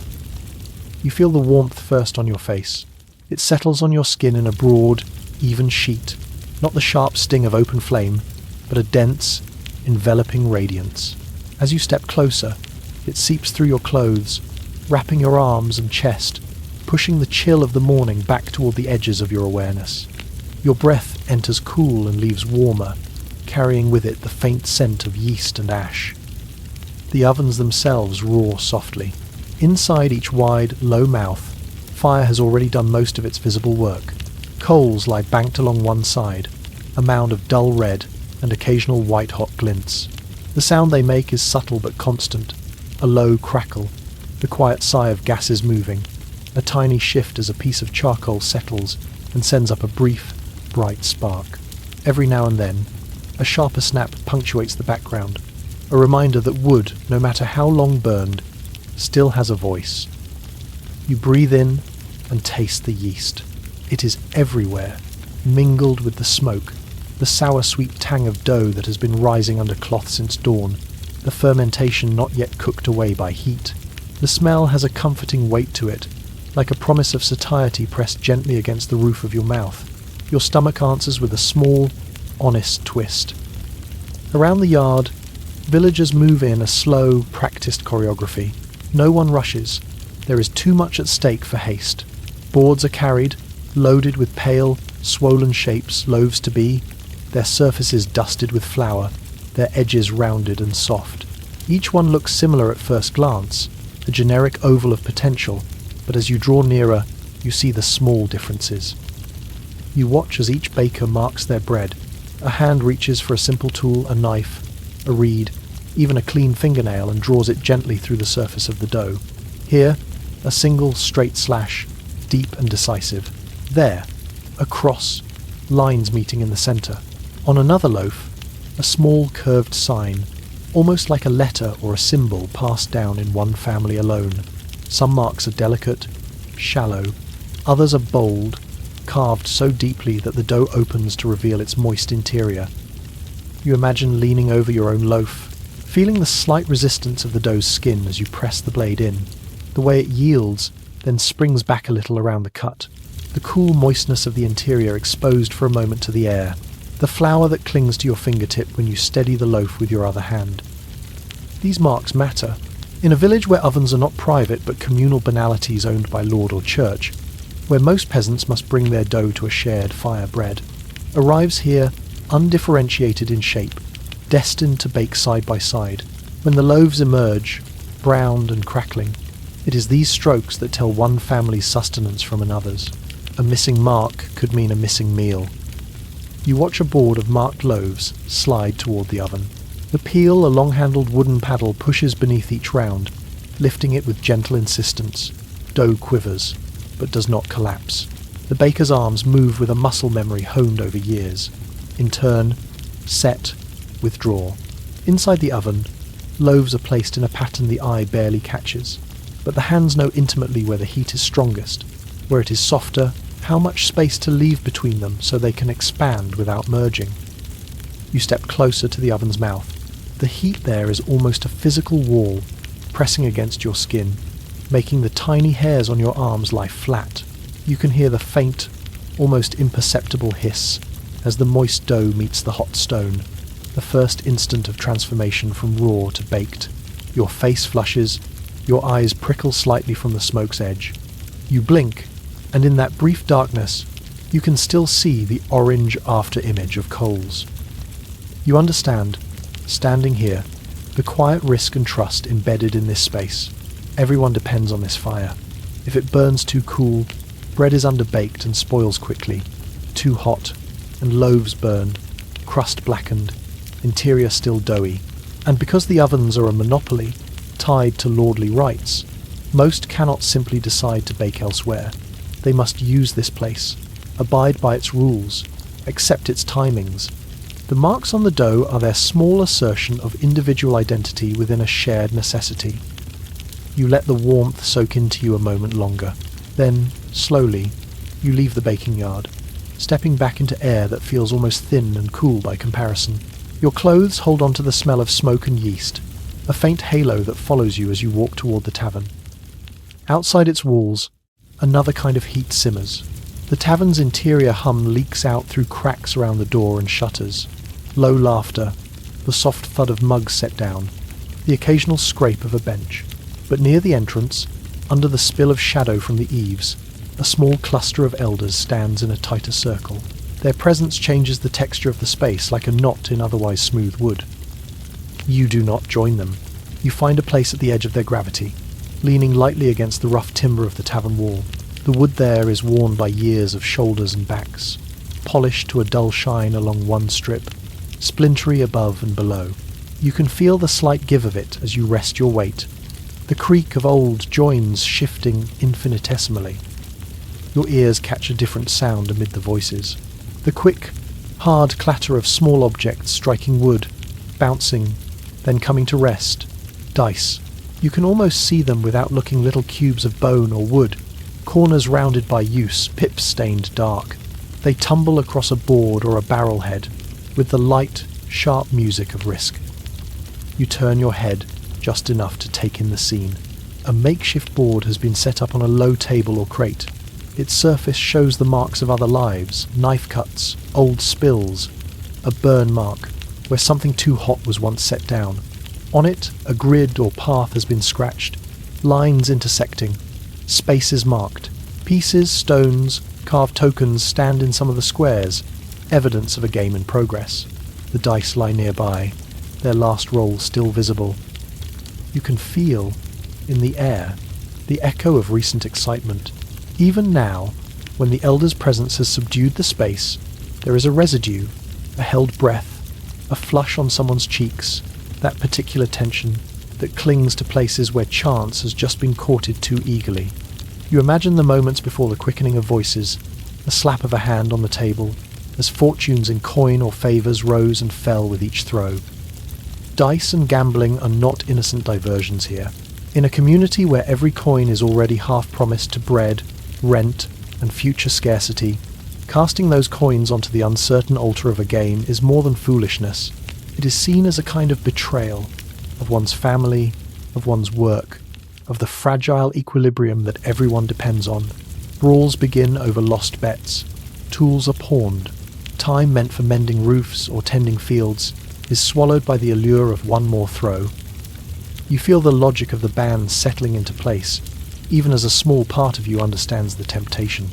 In a life ruled by uncontrollable forces, weather, war, plague, the tiny, contained chaos of a game can feel like a release.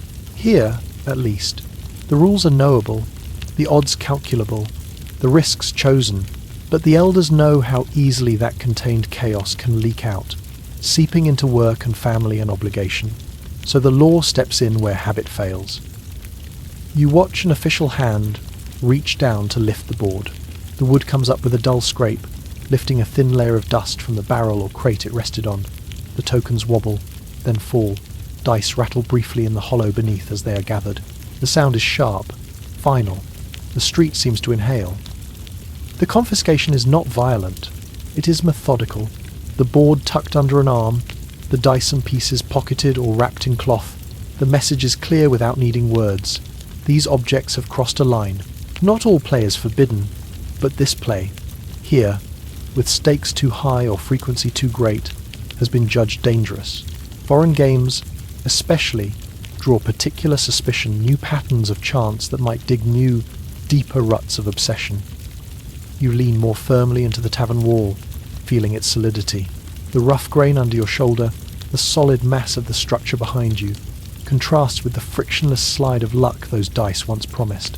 One is something you can rely on, timber joined, stones stacked, rules agreed upon.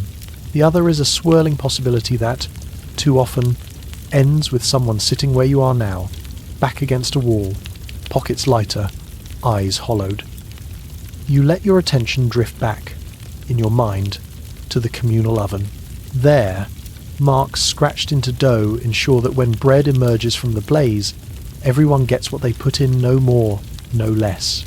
Here, in the shadow of the tavern, marks scratched into a board threaten to redistribute wealth, not by need or effort, but by arbitrary sequence of dots on cubes. One system anchors the village, the other can pry its boards loose. You listen to the tavern sound deepen as the board disappears inside with the official. Conversations swell again, but there is a new edge of caution in the tones. Mugs find their way back to tables. Hands that a moment ago might have been half extended toward the game now retreat to more neutral occupations, wiping a knife, adjusting a belt, scratching at a sleeve. The sharp clatter of dice is gone, replaced by the duller, steadier sounds of ordinary evening. Low talk, an occasional laugh, the muted thud of footsteps across packed earth. You breathe in slowly. Yeast and smoke from your clothes, the faint tang of ale from the tavern, the ghost of char from the oven's roar. No scent now of bone dice or freshly carved boards, if such things even have a smell. What remains is the reassuring ordinariness of a village reverting to its safer rhythms. You exhale, feeling your own body align with those rhythms.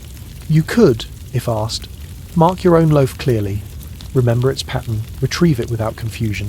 You could choose, if a game board appeared at your elbow, to watch once, then step away, understanding the line between rest and risk.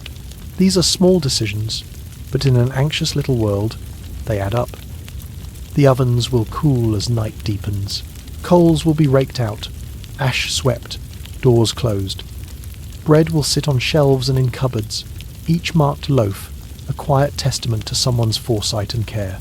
The confiscated board, resting somewhere out of sight, will not tempt hands tonight. Sleep will come a little easier to those who might have been pulled into its orbit. You push gently away from the tavern wall. The stone and timber leave their faint impressions on your back. Your feet find the familiar textures of the yard and lane, the ruts, the pebbles, the packed earth. Behind you, fire and chance are both, for now, under control. Flames contained in ovens, dice absent from hands. And as you walk, you carry with you the quiet understanding that survival here is stitched from such controls. Marks in dough, bans on games, roaring fires tamed to bake, not burn. The village holds its balance not only by feeding bodies, but by gently, firmly limiting the kinds of risks it will allow itself to take. You approach the bathhouse as if you are walking into a cloud. From the outside, it is only another low, sturdy building, plaster and timber, a roofline a little heavier than its neighbours. But from gaps in the shutters and under the warped door, steam leaks out in faint, ghostly ribbons, carrying with it scents the rest of the village rarely knows in such concentration. You step inside, and the world softens. The air is suddenly thick and warm, wrapping around you like damp wool. Your lungs notice it first. Each breath feels heavier, slower, as if you were drinking the atmosphere rather than merely inhaling it. Your skin, accustomed to the rough kiss of outdoor air, relaxes at the touch of this enveloping warmth. Steam blurs the edges of everything. The wooden beams above you, usually stark and sharp, are now hazy bars of darker brown. The stone floor glistens, each flagstone darkened and slick, small puddles gathering in the shallow dips where feet have stood and dripped for years. Light filters in weakly from high, Small windows, turning the vapour into a luminous fog that glows pale gold. You breathe in, again, more attentively this time. Beneath the generic dampness, there are layers. The clean, almost sweet fragrance of hot water meeting skin and cloth. The earthy note of wet wood and old soap. Threaded delicately through it all is something unexpected. Lavender. Not overwhelming, just a soft, floral ribbon of scent that finds its way into your nose and unfurls there, calming and clear. It speaks of dried bundles hung over basins, of sprigs crushed between fingers and cast into the water as a token of luxury and purification. You move toward the pool. It occupies the centre of the room, a wide rectangle of water held within stone edges, worn satin smooth by hands and hips, and years of splashing. The surface is in constant, minute motion, tiny ripples overlapping, colliding, merging, each caused by a drop falling, a foot shifting, a small current of hotter water entering from a hidden inlet. Reflections on the surface are delicate and restless, a trembling version of a ceiling beam, a distorted patch of window light, the suggestion of your own outline. You kneel and extend your hand toward the water. The stone at the rim is warm to the touch, almost the same temperature as your skin, but denser, more solid. As your fingers descend, they meet the first layer of air just above the surface, and you can feel the change, a moist, heavy warmth that curls around your knuckles. Then your fingertips break through. The water's heat rises along your hand in a smooth gradient. At first, it is simply pleasant, warmer than your skin, encouraging muscles to unclench. As you sink deeper, the temperature intensifies, wrapping your fingers, then your palm, in a solid, liquid embrace. You pause, listening through your nerves. Is it too hot? Is there a bite that warns of pain?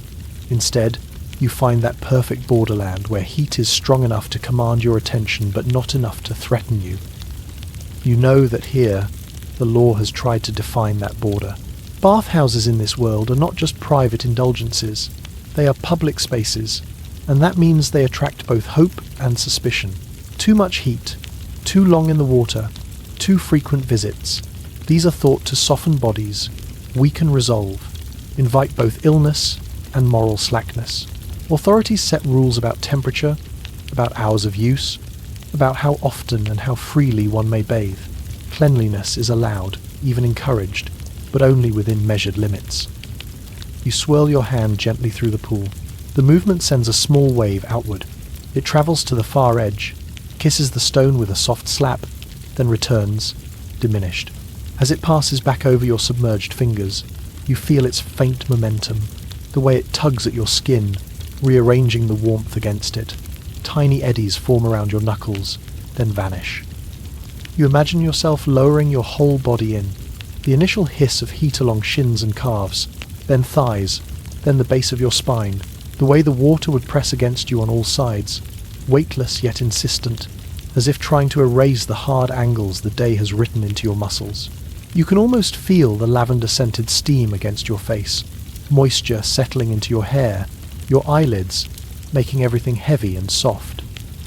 And yet, even in this imagined immersion, you sense the boundaries. You would not stay until your fingers prune and your limbs feel like lead. You would not visit so often that your presence here becomes remarkable.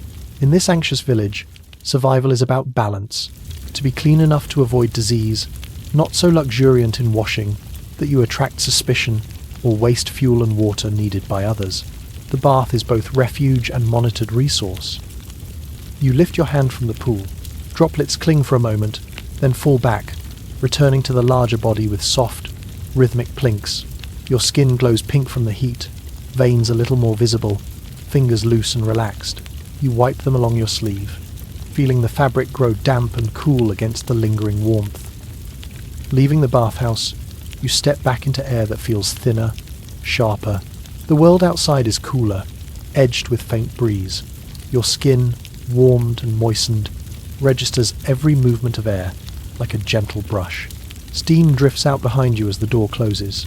The scented fog collapses back into itself, sealing that small pocket of regulated luxury away from the rest of the village. You turn your steps toward the churchyard. The path leads you past familiar houses, and then between stone walls that rise to waist height, their tops uneven, capped sometimes with moss, sometimes with shards of old tile.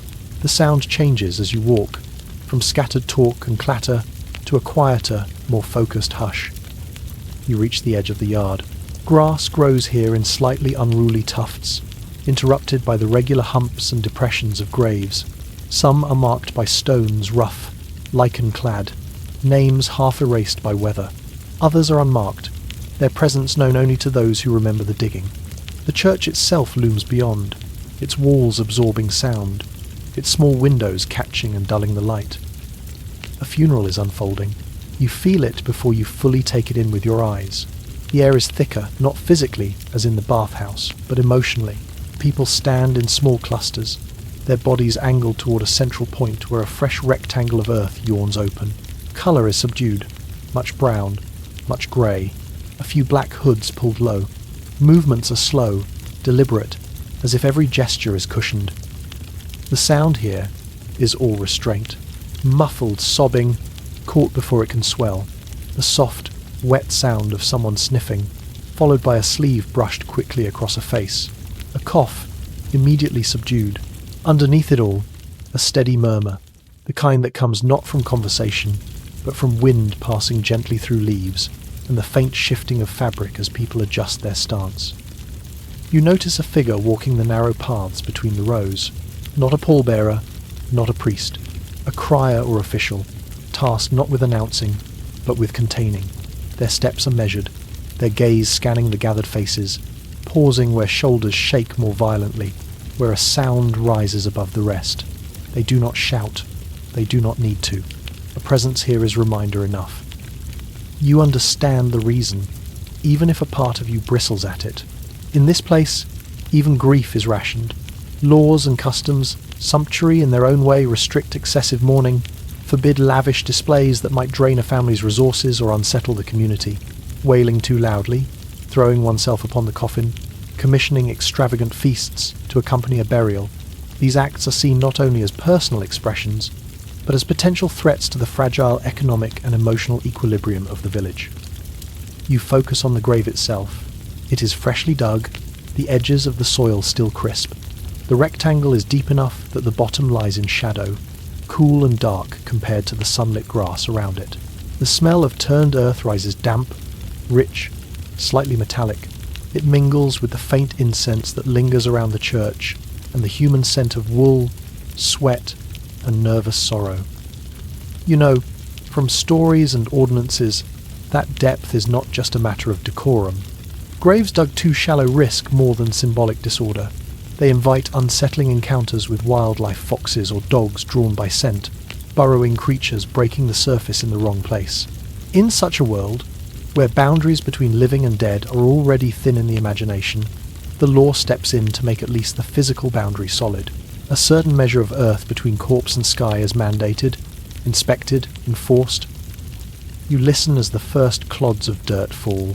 The sound is intimate, almost shockingly so. A dull, heavy thud as soil meets wood or cloth, then a softer crumble as smaller pieces cascade after. Each shovelful marks a point of no return, sealing away flesh and face, turning a person definitively into memory and name. The noise lands not just in your ears, but low in your chest, a resonant weight. Around you, grief tightens and loosens in waves. Someone's breath hitches, another exhales a long, shaky sigh. A sob begins to crest, then is quickly swallowed, smoothed into a quieter weeping. The crier's presence moves like a shadow along the rows, reminding everyone without words, without harshness, that mourning must fit within the contours allowed. This is not to deny loss, but to prevent it from pulling the village into a spiral of spectacle and expense. You stand still, feeling your own responses settle into that controlled pattern. Your throat feels thick, but your eyes remain clear. You are allowed to feel, but not encouraged to unravel. There is a strange, sober comfort in that. Your private sorrow held within a public frame that promises, implicitly, that life outside this yard will continue on its narrow, necessary tracks. The earth continues to fall. Thud, crumble, thud. With each layer, the smell of fresh soil grows softer, blending more into the general scent of the yard. The open dark shrinks, replaced by a smooth, rising plain of brown. When it reaches the top, it will be mounded, tamped, perhaps marked with stone or wood, perhaps not. The dead will join the invisible company underfoot, and the living will step carefully between them, not over them. You let your senses take in both scenes at once, inside your mind, the bathhouse and the burial ground. Steam rolling over warm water, scented with lavender, inviting you to relax, but only so much. Earth rolling onto a coffin, scented with decay and growth, inviting you to grieve, but only so loudly. Two ends of the spectrum of bodily experience, pleasure and sorrow, both wrapped in regulation. You recognize, slowly, the survival skill embedded here. To live through repeated losses without dissolving. To keep bodies clean enough to fend off illness without drifting into indulgence that might offend or weaken.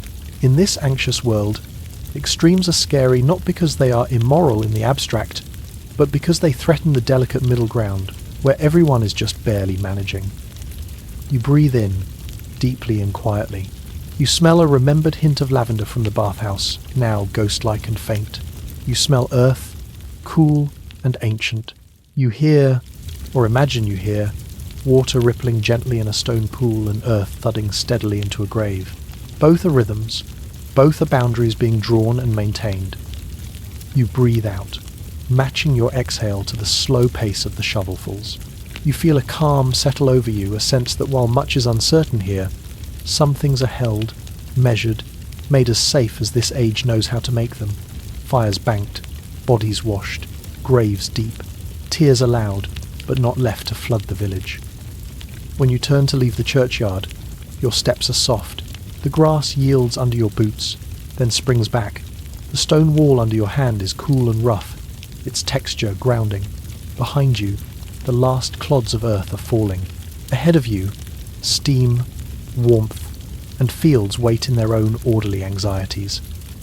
And you carry with you the understanding that in this careful little universe, even the most intimate acts, cleaning your skin, saying goodbye, are shaped by laws that try, in their rough, imperfect way, to keep everyone from either burning too bright or breaking too hard. You follow the sound before you see its source. It threads through the narrow lanes like smoke, thin at first, then fuller as you turn each corner. A lute, plucked with an unhurried hand. The notes are not sharp, not insistent.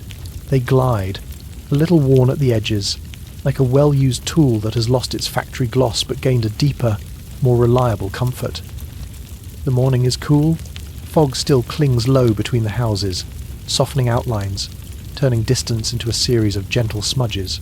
Your breath mixes with it as you walk, each exhale a brief, private cloud disappearing into the larger, public one. Stone underfoot is damp, slick in patches where moss has found a foothold. Your boots adjust automatically, shorter steps, more careful placement, body moving with a quiet readiness. The lute's voice grows clearer. You turn one last corner and find the minstrel at a modest widening of the street, a sort of accidental stage where two lanes meet and then diverge again. He stands with his back to a wall that has learned the curve of many spines, one foot slightly forward, lute nestled against his body as if it belongs there as much as any rib or bone. You stop at the edge of the small semicircle that has gathered. You do not push in close. You take a place where you can lean lightly against a doorway, feeling the roughness of the wood at your shoulder, the iron of a latch cold near your arm. The lute's sound reaches you without strain here, each string's vibration softened by a little distance into something almost like a heartbeat heard through cloth. You listen. Fingers walk the strings in patterns that are both familiar and fresh. A simple progression, repeated, then varied. The music is cautious, not the wild, foot-stomping tune that would pull bodies into reckless movement, but a measured melody with tidy cadences, as if it has been smoothed to fit within boundaries. You know that here, even songs are watched. Minstrels, actors, storytellers, people whose trade is to wander and to speak, carry a strange power. Stories can smuggle ideas across borders, make mockery of lords in ways a ploughman never could, stir feelings that are inconvenient for those who rule. So while the village will accept this man's presence for the entertainment and news he provides, it holds him at arm's length too. He is a guest, but not quite a trustworthy one. In some ordinances he would be labelled vagabond, his movements and words subject to suspicion. You let your gaze slip to the faces around you. They are open, but not unguarded. Mouths turn up in small smiles at certain chords.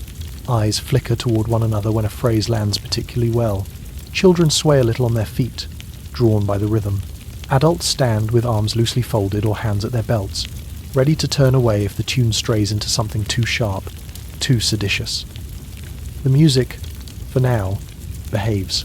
It sketches out safe topics, harvest, weather, distant places rendered vague. There is no pointed jab at local rulers, no praise of outlaws, nothing that would snap the thin thread of tolerance stretched between minstrel and listeners. You can feel his awareness of that thread in the way he chooses his notes, his phrasing. He knows where the line is, and skirts it, but does not cross. You close your eyes for a heartbeat. The lute's tone washes through you warm, slightly nasal, the kind of sound that seems to vibrate both in the air and in the bones of your face. Your shoulders loosen a fraction. For just a moment, the village's constant anxieties about grain, about weather, about sickness, are nudged to the side, replaced by the small, concentrated pleasure of sound arranged carefully in time. Then, beneath the lute, you hear something else. Laughter, not the brief, compressed chuckle that greets a clever musical turn, but a rougher, collective sound from farther down the street. It rolls toward you in intermittent bursts, like stones tumbled in a shallow stream. Between the gusts of laughter, there is another noise, the low, wooden creak of something heavy being shifted slightly, and then settling again. You open your eyes and let the music fade behind you as you move toward the new sound. The lane narrows, then widens again into the village square. You feel that widening first in your body space, opening up around your arms, steps stretching a little longer before you fully register it with your eyes. You notice the crowd long before you notice the person at its centre. It forms a loose ring, not as tightly packed as at a festival performance, not as tense as at a trial. People stand with a kind of curious ease, shoulders not quite relaxed, but not stiff either. There is a shuffling at the edges as latecomers find spots, a soft brushing sound as cloaks and sleeves make contact. You angle yourself to the side, where a gap between two taller figures lets you see in. At the heart of the ring stands the pillory. It is a simple device, two thick wooden boards, hinged together, mounted on a stout post. The lower board is fixed. The upper can be lifted and lowered. 3 semicircular cutouts are carved into the meeting edge, one larger for the neck, 2 smaller for wrists. The wood is heavy, darkened by weather, and by years of skin, sweat, and the occasional thrown object. You take in its texture. From where you stand, you can see cracks running along the grain, knots swollen and smoothed. Iron bolts hold the boards in place, their heads rusted to a dull reddish brown that stains the surrounding wood. When the upper board moves, it does so with a distinct creak, a sound of friction between surfaces that have known each other too long. Today, the pillory holds a man whose offence is not murder, not theft in the dark, but something smaller and strangely specific, attempting to sell water on a festival day when such sales were forbidden. You imagine the logic behind that law. On days when the village is meant to celebrate, certain necessities, water from the common well among them, are not to be turned into private profit. To do so is read as a kind of parasitism, feeding on communal joy. The rule is not primarily about economics. It is about guarding the fragile sense that, at least sometimes, people gather for something other than trade. The man's head and hands protrude from the pillory's openings. His neck rests in the worn cradle of the central hole, skin pressed against the unyielding curve of wood. His wrists extend through the smaller circles, palms facing downward, fingers curled lightly. He is not bleeding. He is not being struck. The device's purpose here is not physical torment. It is exposure. You watch the crowd watch him. Eyes move over his face, his hair, the set of his shoulders. Some mouths twist into brief smiles. Others remain expressionless. A few people trade looks with each other. There is a kind of unspoken conversation in those glances. About fault, about folly, about what each of them might have done in his place. You listen to the laughter more closely now. It is not constant. It comes in small waves, often prompted by a particular moment, someone miming the act of hawking water, someone pointing out the absurdity of trying to cheat the village on a day meant for communal generosity. The laughter has an edge, but it is not a mob's howl. It is more like a tool the crowd uses to press the offender into awareness of his own misstep. You feel, standing here, that shame is the real instrument at work. The wood confines his body, but the gaze of the community confines his sense of self. Every time someone looks at him and shakes their head, every time a small child is pulled a little closer and warned with a gesture not to emulate him, another layer of mortification settles over his skin. It is a different kind of pain, no less precise for being invisible. You know that in this system, the pillory is designed less to punish the flesh than to mark the mind. Short sentences, a day, an afternoon, long enough for people to pass, to remember his face in this compromising frame, to attach his name to this scene, and then he will be released. No lasting wounds, except for the knowledge that for a while, he was a spectacle. In a world where reputation and mutual reliance matter as much as coin, that knowledge can be heavy. You let your eyes trace the edges of the stocks again. The wood bears shallow grooves where countless wrists and necks have rested. Some are deep enough to catch a fingertip, others are barely visible, just a faint flattening of the grain. You imagine the variety of people those marks represent: bakers who shorted their loaves, drunkards who picked the wrong night to fight, gossips who spread the wrong rumour about the wrong person. The pillory is a communal ledger written in dents and discoloration. You feel the survival lesson hidden here, as uncomfortable as it is. In a tight-knit community with limited prison space and even more limited desire to feed idle captives, public shaming serves as a low-cost correction. It uses the social fabric itself as leash and wall. A man who has known this humiliation is less likely to repeat the offence, not because his body fears pain, but because his place in the web of favours and obligations depends on others being willing to look him in the eye without remembering him flanked by wood. You notice, too, the boundaries the law keeps even in its use of shame. No one is allowed to strike him here, at least not openly. No stones, no knives, no whips. The community is invited to witness, to comment, perhaps to mock, but not to escalate into physical cruelty. The pillory harnesses judgment. It is not meant to unleash rage. In an anxious world already full of fear and resentment, that distinction matters. You stand a while longer, quiet in your corner. The laughter begins to thin. People drift away, drawn back to tasks and meals and private worries. The circle loosens, expands, dissolves. Soon, only a few stragglers remain, their interest more half-hearted than fervent. The pillory still holds its man, but the sharp sting of attention has faded. What remains is a kind of dull ache, and the creak of wood as he shifts his weight in tiny, uncomfortable increments. You let your mind drift back to the minstrel on the street corner. Two kinds of precariousness. The wandering musician, tolerated but watched, his songs kept within sanctioned lines, and the local man, fixed in place as example, his misjudgment displayed like a warning sign. Both live at the edge of what the village will accept. Both teach, in their way, how narrow that edge can be. You feel no urge to flee this knowledge. Instead, it settles in you like a slow, cooling breath.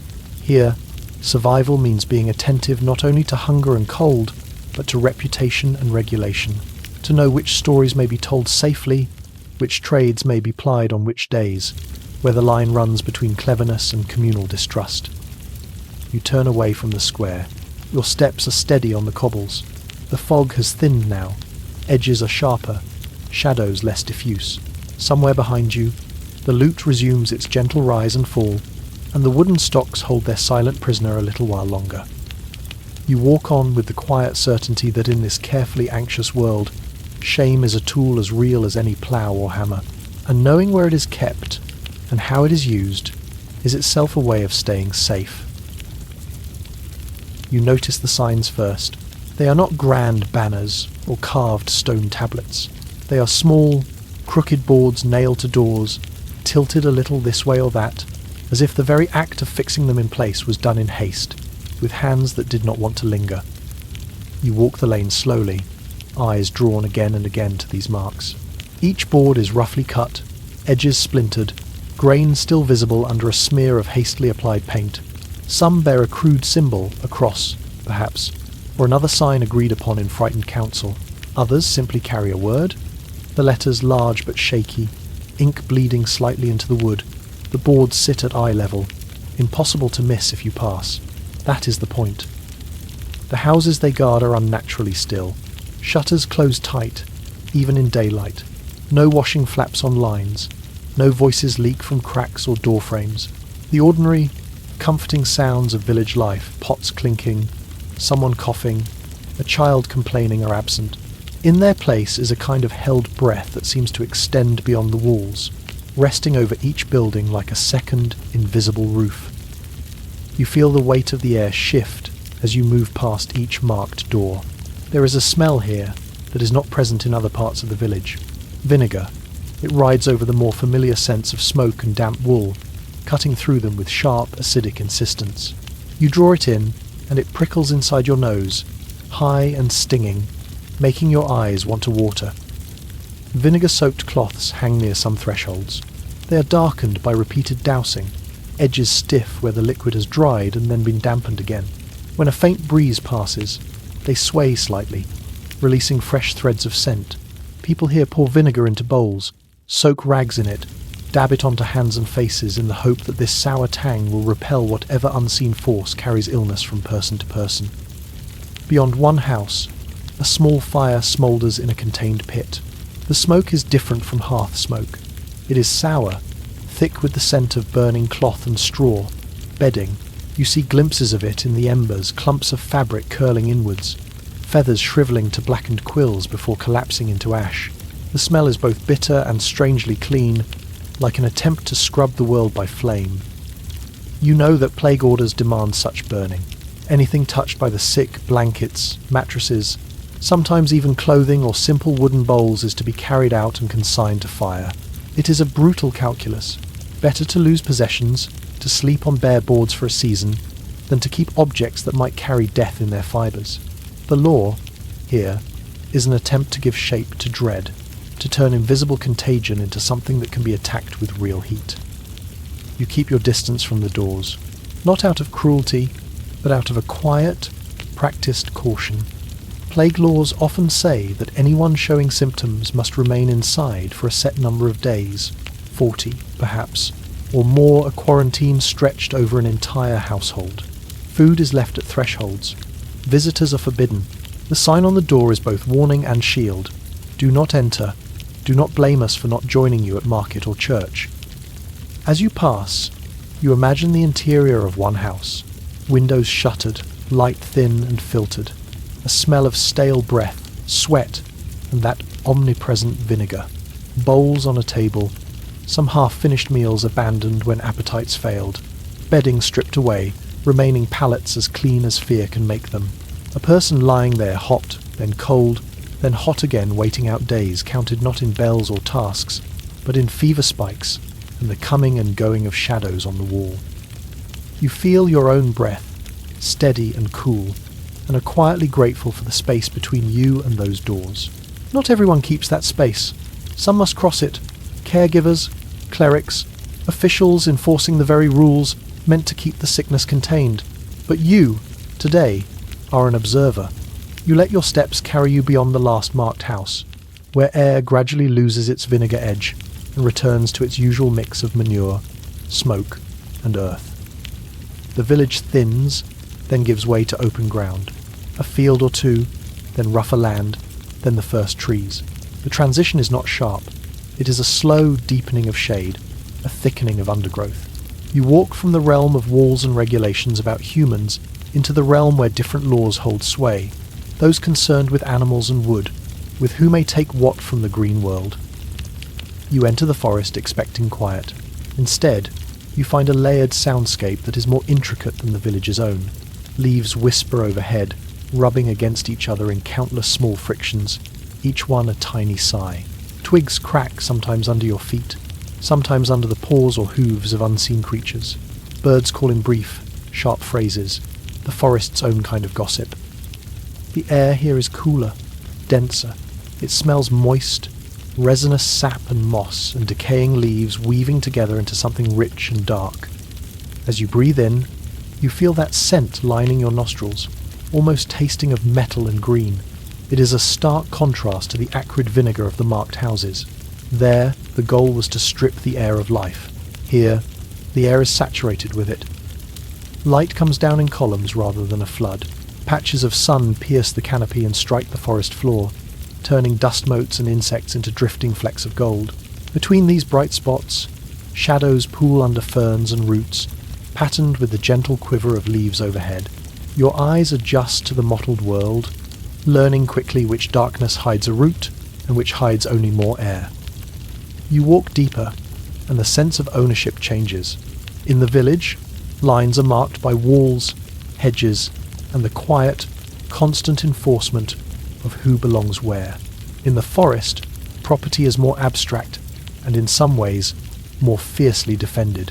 Forest law here says that the woods, and especially the animals that move through them and the tall, straight timber within, belong not to the villagers, but to the Lord. Deer, boar, high-value trees, these are his alone to hunt, to fell, to sell. You begin to notice markers. On some trees, near waist or shoulder height, symbols are carved into the bark. Shallow, deliberate cuts, forming crowns, crosses, or other emblems. The wounds have darkened with time, sap dried and edges calloused, but the shapes remain clear to any who know to look for them. They divide the forest into zones. Here, you may gather fallen branches, but not cut green wood. There, you may collect berries, but not set snares. Beyond that line, even your presence could be questioned. You run your fingers lightly over one such carving. The bark is rough, furrowed, but the carved lines are smoother, a little sunken. You can feel where blade met tree, years ago, translating authority into this quiet code. The tree has grown around the mark, but not erased it. Your fingertip traces the emblem as if reading a sentence. This is not yours. You are aware, even as you move carefully, that people's lives depend on pushing these boundaries gently. Villagers need firewood, herbs, wild fruit, sometimes even small game to stretch thin supplies. Negotiating forest gathering rights, deciding how much deadfall may be taken, when pigs may be driven into the woods to forage, whether certain plants are free to all, is a constant, sometimes silent conversation between survival and law. A rustle ahead pulls your attention. Not the random scatter of a bird or the quick skitter of a squirrel, but a heavier, more rhythmic disturbance. Leaves push aside, then settle. You still your steps, letting your body quiet so that your senses may sharpen. Between tree trunks, you catch sight of a deer. It stands in a shaft of light, head lifted, ears pricked. Its coat is a muted brown that almost blends with the tree bark behind it, but the curves of its body, the line of its neck, the alert tilt of its ears make it distinct. A thin mist curls around its legs where sunlight and cool ground meet. You barely breathe. The deer's presence here is both utterly natural and politically charged. To you, it is simply a beautiful, cautious animal, muscles ready to spring at the first sign of danger. To the lord whose forest this is, it is living wealth, a moving piece of prestige and future feasts. To a hungry villager, it is forbidden meat, a temptation with teeth on both ends, satisfying in the short term, punishable if caught. The deer flicks one ear, then lowers its head back to grazing. Small twigs crack softly as it nibbles shoots. You know, from the stories that circulate in low murmurs, that to raise a bow here without permission is to invite fines, imprisonment, even maiming in older, harsher times. Forest law exists not to preserve nature for its own sake, but to preserve the Lord's right to enjoy and exploit that nature. You let the animal be. Your hands remain relaxed at your sides, your weight shifting only enough to keep your balance on the uneven ground. The survival skill here is not boldness, but restraint, knowing when to accept the limits imposed by a system you did not design, and how to glean what you can without snapping its patience. As you walk on, you become more attuned to the forest's subtle boundaries. Here, the undergrowth looks more picked over signs that villagers often come this far for kindling and mushrooms. There, the ground is more pristine, the moss intact, the fallen branches unbroken, a sign that few dare, or are allowed, to tread deeper. You read these clues with your eyes and feet, learning where your steps become negotiation rather than mere transit. You think of the plague-marked houses again. 2 sets of laws in 2 spaces. One, sacrificing comfort and property to contain an invisible enemy within walls. The other sacrificing access and equality to protect visible animals and timber in the open. Both born of fear, of disease, of scarcity, of losing control over what little can be controlled. You realize that your safety in this anxious world depends on learning the shape of both. To read a crooked sign on a door and know to leave food at the threshold without crossing it. To smell vinegar and smoke and understand that they are, in their own harsh way, the village's attempt at hygiene. To see a deer in the dappled light and understand that it is not for you, no matter how gracefully it stands or how hollow your stomach feels. You pause at the edge of a clearing before turning back. The forest's sounds swell gently around you, leaves hissing, distant birds calling, maybe a branch groaning as it shifts under its own weight. The village, when you return, will hum with its own fraught music voices, coughs, the crackle of small quarantine fires. Between these 2 realms, you carry a growing map in your mind of where you may step freely, where you must tread softly, and where you must not go at all. You begin your walk back. Your boots press into leaf mould instead of cobble, then into packed earth, then once more onto the hard, familiar pattern of the village street. Vinegar pricks at your nose again as you near the marked houses. You adjust your path slightly to give each door a respectful berth, eyes soft, steps quiet. And you feel, beneath the unease, a small, steady confidence. You are learning how this world protects itself, sometimes wisely, sometimes harshly. You are learning to move within those protections in ways that keep you whole. You do not need to fight every rule. Some are rough-edged expressions of a deep, communal desire to survive storms, sickness, and long, hungry winters. Plague signs and carved tree marks, vinegar in bowls, and deer in shafts of light. As you walk between them, you understand that in this carefully anxious universe, survival is as much about reading signs and respecting invisible lines as it is about strength or courage. You hear the commotion before you see the trees. It reaches you as a broken rhythm, a hollow thud, then a sharper crack, then the wet, unmistakable sound of something firm giving way under teeth. Between these noises, there is an animal shuffle, the slap of hooves in mud, the rustle of bodies pushing through low branches. You follow the sounds toward the orchard. The path under your feet softens as you leave the firmer village ground. Grass takes over from cobble, damp and resilient, bending under your boots and springing back. The air grows cooler, touched by the shade of leaves, and carries with it a new scent, apples. Not the clean, polished smell of a single fruit on a table, but the layered perfume of many, some still hanging, some freshly fallen, some already bruising into sweetness on the earth. The first trees come into view. They stand in loose rows, trunks gnarled and mottled, their bark rough under the hand, and patterned with old scars where branches were cut or storms took their due. Branches reach outward and upward, heavy with fruit. Red and green globes dangle at shoulder height, at arm's length, some fat and glossy, others small and dull. The ground beneath is dappled with light, and with apples that lost their fight with gravity. You step closer, and the smell sharpens. There is the bright scent of bitten apples' juices exposed, surfaces wet and glistening where teeth have broken the skin. There is also the fermenting aroma of those that have lain too long on the earth, their flesh beginning to sag and darken, giving off a richer, headier sweetness edged with decay. Under all of it, faint but unmistakable, is the smell of pigs. They occupy the heart of the commotion. A small herd, shapes low and solid among the trees. Their bristles are coarse, catching sunlight in sharp lines. Their snouts, damp and powerful, root through fallen fruit with single-minded intensity. You hear the crunch of apples under their jaws, the sudden splintering of skin, the squelch of pulp, the pleased, snorting exhale that follows. Their hooves disturb the ground, sinking into soft patches, spreading mush where squashed apples mix with soil. You watch one pig select an apple. It noses aside, leaves and rejects 2 bruised specimens, snuffling them and moving on. Then it finds a firm one, still cool from the shade, its teeth close around the fruit with a crisp snap. Juice spills, shining briefly on the animal's chin, before dripping to join the slick patches underfoot. This is not innocent mischief. In a year of thin harvests, every apple counts. These trees represent weeks of careful tending, of pruning and watching for blight, of hoping frost will be kind. Apples are not just fruit, they are winter cider, dried slices, a bit of sweetness laid against the long, grey months. Pigs raiding the orchard are walking mouths that convert stored labour into short-lived satisfaction. You feel the anxious understanding that in this place, orchard raiding has a history. It is not simply childish play or animals following their noses. It can spark arguments, fines, even violence.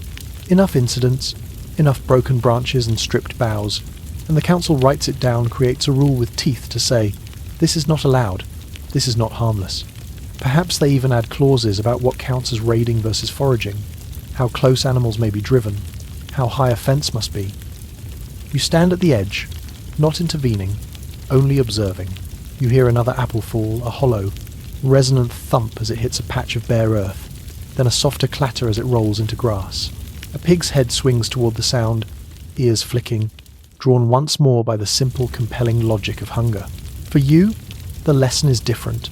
How the village slowly learns to see individual acts of taking as something the law must name and contain. You turn away, leaving the sound of crunching and snuffling behind. As you walk back toward the cottages, daylight thins. The sky begins to lose its colour, draining from blue to a washed, uncertain grey.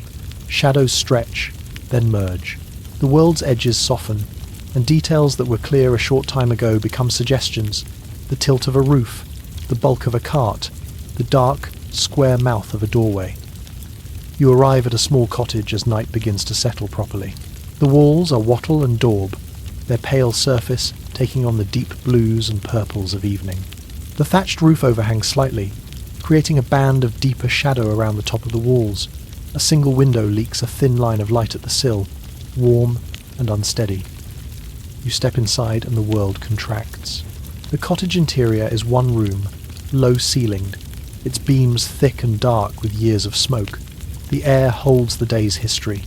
Boiled grain, damp wool, human breath. Over all of it lies a finer, sharper layer, the scent of tallow and wick, the peculiar animal fat sweetness that clings to any place where candles have burned. The candle on the table is small but bright.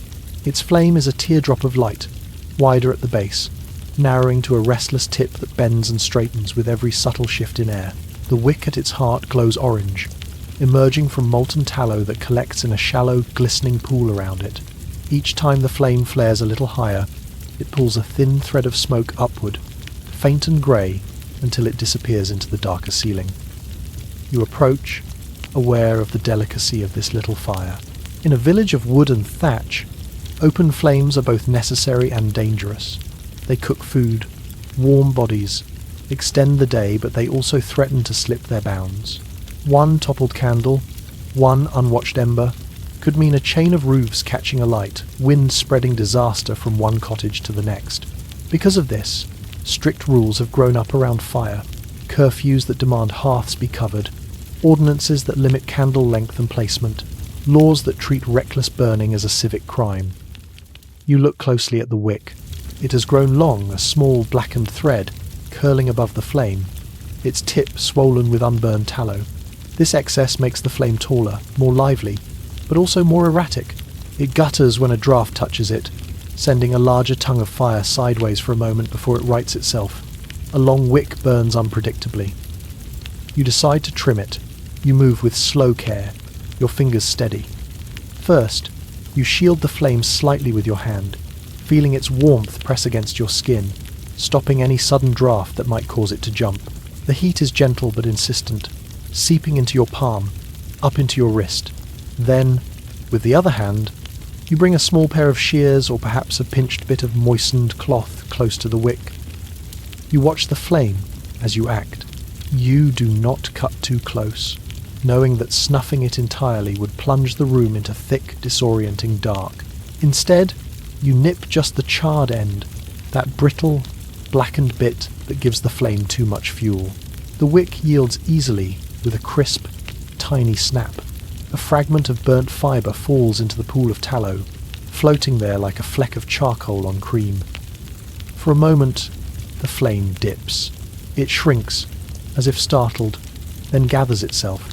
Within a few heartbeats, it steadies into a more modest, controlled size. Its edges are cleaner now, its movement less frantic. The light spreads more evenly, casting softer, more predictable shadows against the walls. You take in those shadows. They ripple gently as the candle breathes, furniture outlines swelling and contracting, the angle of a beam lengthening, then shortening, the shape of your own hand on the table stretching into a brief, long-fingered stranger before resolving again into familiarity. But these movements are slow, almost hypnotic. Nothing leaps suddenly. No wild flare reaches out hungrily toward thatch or cloth.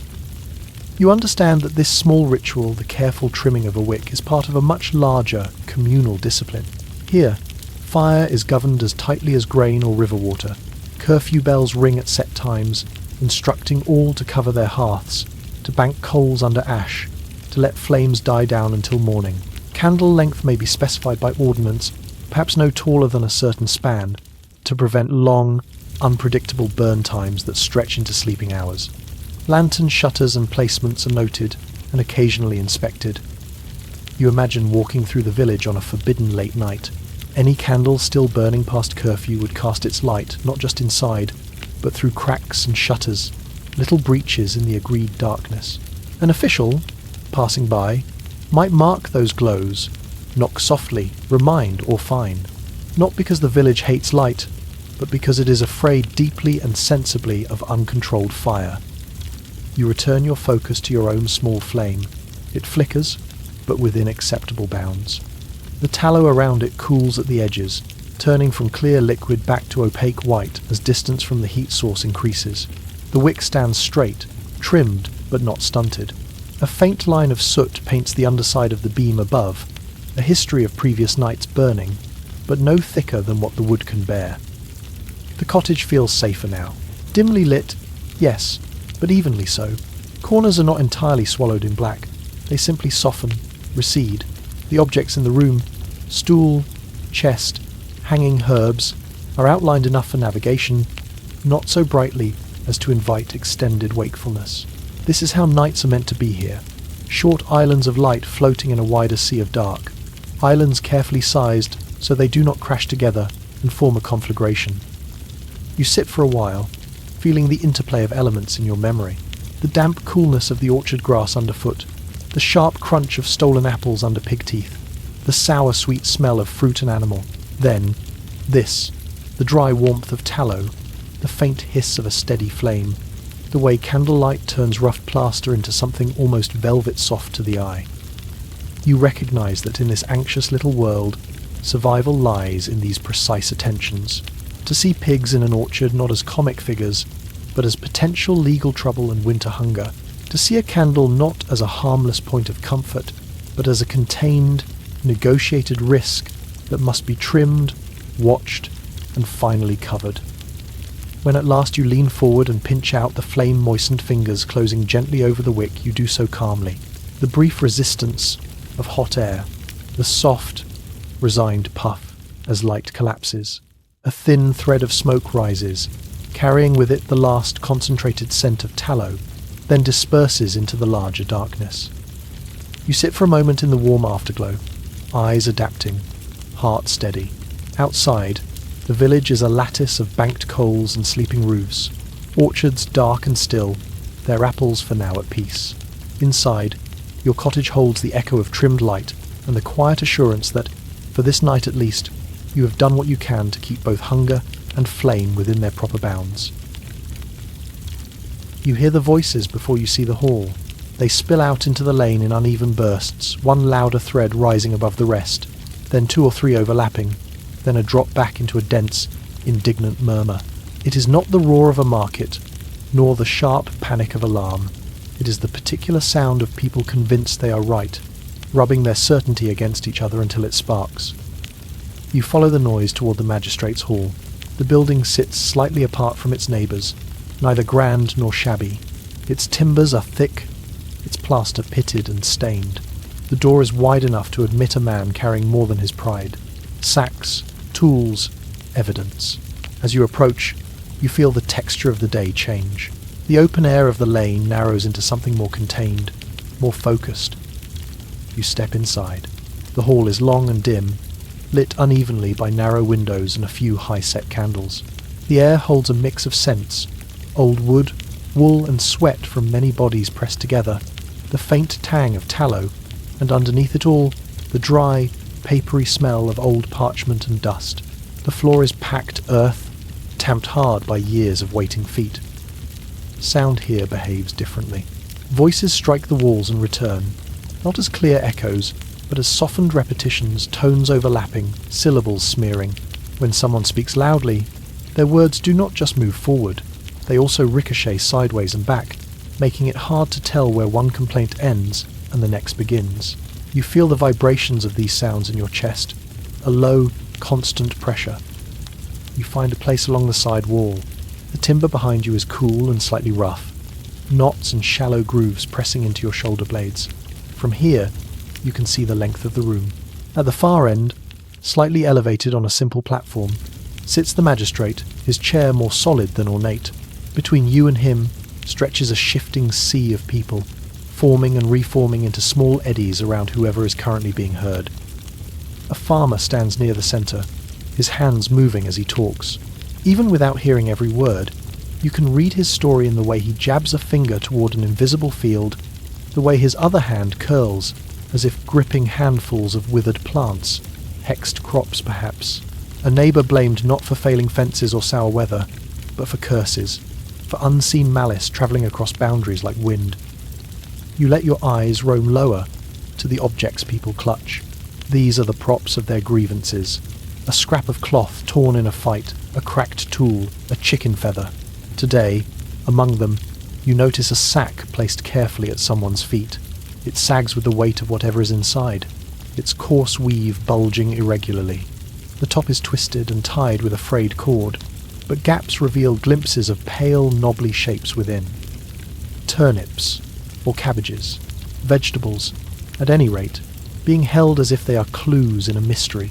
You imagine the path they took to get here, pulled from the earth in ordinary fashion, then, at some point, becoming the focus of unease. Perhaps they grew with strange markings, or failed in an unusual pattern.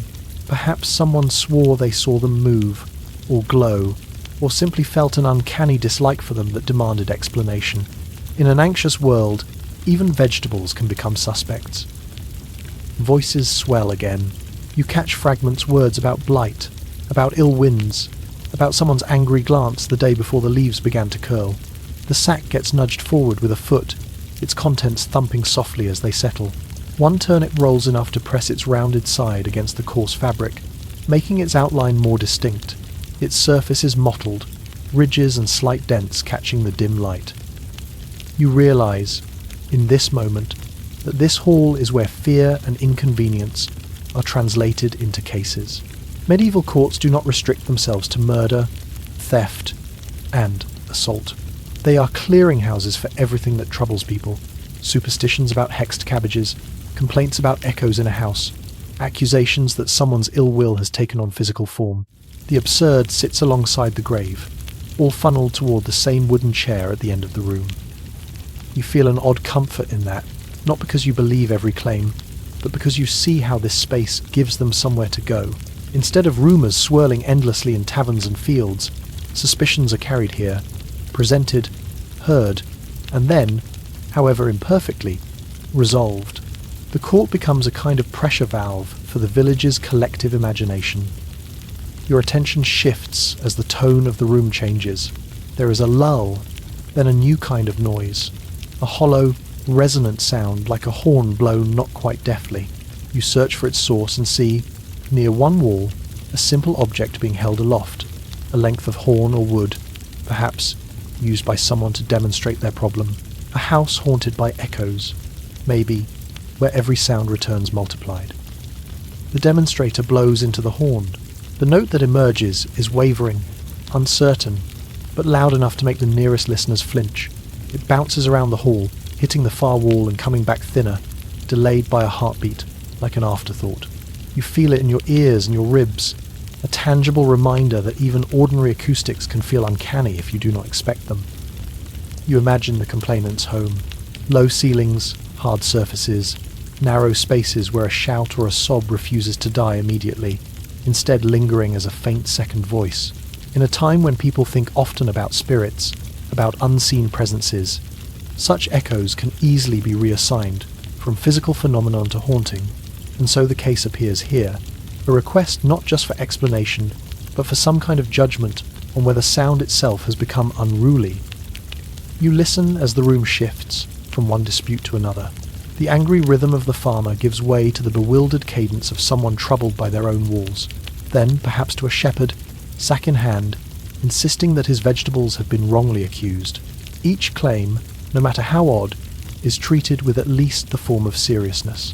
The magistrate remains seated, back straight, hands resting on the arms of his chair, the still point around which all this rotates. You study him from afar. He does not throw up his hands in exasperation. He does not laugh, though some in the crowd do.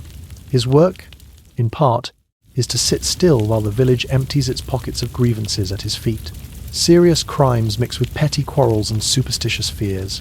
He cannot solve weather or banish disease, but he can at least decide whether someone must pay a fine for accusing a man's cabbages of witchcraft. You feel, beneath the strangeness, the survival logic humming. If these currents of anxiety were left entirely to flow through rumour and retaliation, the village might tear itself apart. A hexed field could lead to a beating, a burned house, a quiet murder. An echo taken for a ghost might send a family fleeing, abandoning needed property. By routing such fears through this hall, the community builds a habit. When in doubt, bring it here. Let someone outside the fear look at it. You let your gaze drop again to the sack of vegetables. Its fabric is rough, threads thick under your imagined fingers. You can almost feel the weight of the turnips within solid, cool, their skins slightly dusty from the clinging soil. Here, in court, they are evidence. Tomorrow, they may be stew. The line between the ridiculous and the ordinary is very thin, drawn mostly by context. Voices rise and fall around you, a kind of human tide. At times, the arguments verge on chaos, several people speaking at once, the air dense with overlapping syllables. Then, the tide recedes, leaving one voice higher, clearer.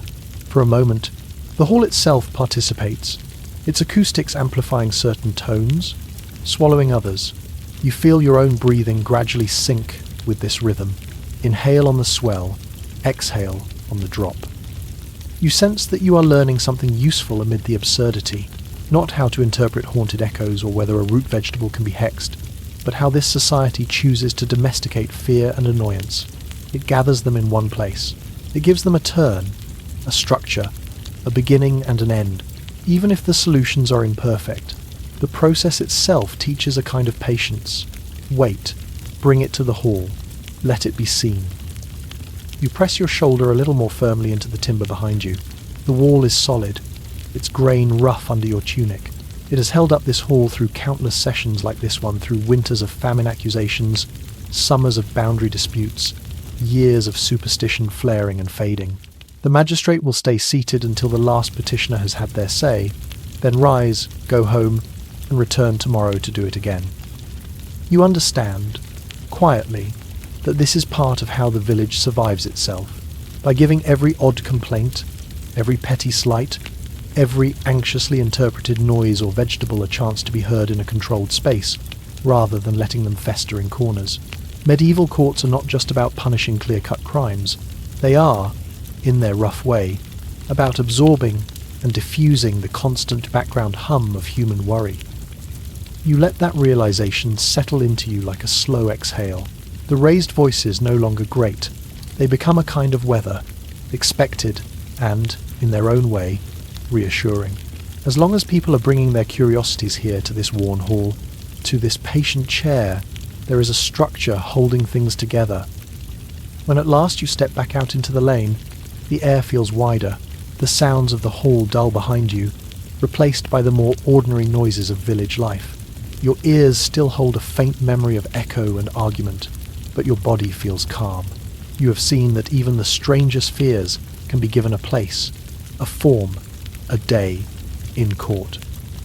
And you walk on with the quiet skill of someone who knows, When worry grows teeth in this world, one way to survive is to carry it, carefully, to the room built to contain it.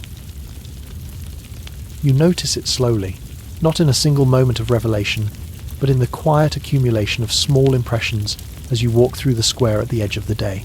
It is that in-between hour dawn slipping into morning, or dusk softening into night when the village holds its breath between tasks. The square feels gentler now. The ground, usually scuffed and noisy with boots and hooves, lies mostly still. A few faint tracks cross its surface, fresh lines in the packed earth, tracing where someone's cart passed not long ago, where a child's bare foot skidded in a zigzag. The air has cooled, but it carries a lingering warmth that hangs just above the stones, like the fading memory of bodies and fire. You hear the baker before you see him.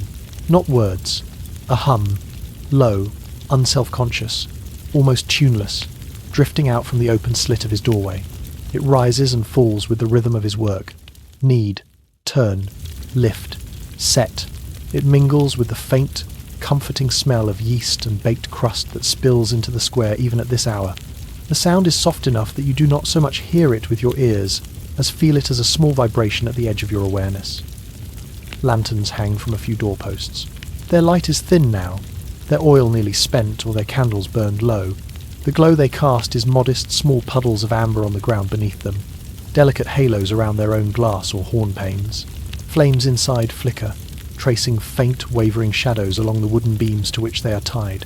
As the sky brightens, or darkens, these little artificial suns lose their authority, becoming more symbol than illumination. You walk across the square at a measured pace. Your steps are quiet leather sliding over earth, then pressing in just enough to leave a suggestion of your presence. The stillness gives every sound a larger life. A cartwheel settling with a faint creak as the last of its tension eases. The distant cluck of a chicken rearranging itself on a roost, the baker's hum pulsing in and out like slow breath. Then, underneath it all, you catch a more delicate noise, a dry, rhythmic scratch. Slight pauses, then more scratching. The sound of intention made small and repeated. You follow it with your ears to a shaded corner beneath the council's porch, where the overhanging roof keeps off rain and too direct sun. A scribe sits there. His stool is plain, its legs shiny at the tips where they have rubbed against stone for years. In front of him rests a narrow table, its surface marked by old ink stains and groove marks. On it lies a sheet of parchment, thick and slightly uneven, held flat by small stones at its corners. You move closer, letting your eyes adjust to the softer light under the porch. You do not intrude, you keep a respectful distance. From here, you can see the angle of his back, slightly curved, the steady bend of his neck, the relaxed but precise grip of his fingers around the quill. His movements are economical, no wasted flourishes, no nervous tics, just the calm repetition of a practiced craft. You listen to the quill at work. It dips into the inkwell with a gentle, liquid kiss. When it lifts, a single dark bead hangs from the tip, trembling for a fraction before being laid onto the parchment. The moment the nib touches, there is that satisfying, fibrous scratching sound of feather and ink and animal skin cooperating to produce something new. The line glides forward, curves, stops, lifts, another dip, another scratch. On the parchment, rows of words grow. You cannot read them from where you stand, not in detail, but you can see their structure. Lines march in parallel, each one made of compact, deliberate strokes. Occasional capital letters rise higher, decorated with a small loop or flourish. Margins remain disciplined. This is not a personal letter, sprawling and emotional. It is something meant to be consulted, copied again, recognized as official. You realize he is copying laws, taking what has been spoken, argued, remembered from incident to incident, and pinning it down in ink. Oral customs, once living only in people's heads and on their tongues, are being turned into lex scripta, written statute. A rule that once existed as they say now becomes it is written. You feel the significance of that shift land quietly in your chest. When rules live only in memory, they can bend, blur, or vanish with those who carry them. One elder's version of how it's always been may differ from another's. Accidents become precedents in haphazard ways. But here, beneath this porch, the village is beginning to build something more stable, a spine of text that can be pointed to, returned to, argued from. You watch a single word take shape under the scribe's hand. The quill strokes down, across, loops back. You cannot see all of it, but you can sense its weight.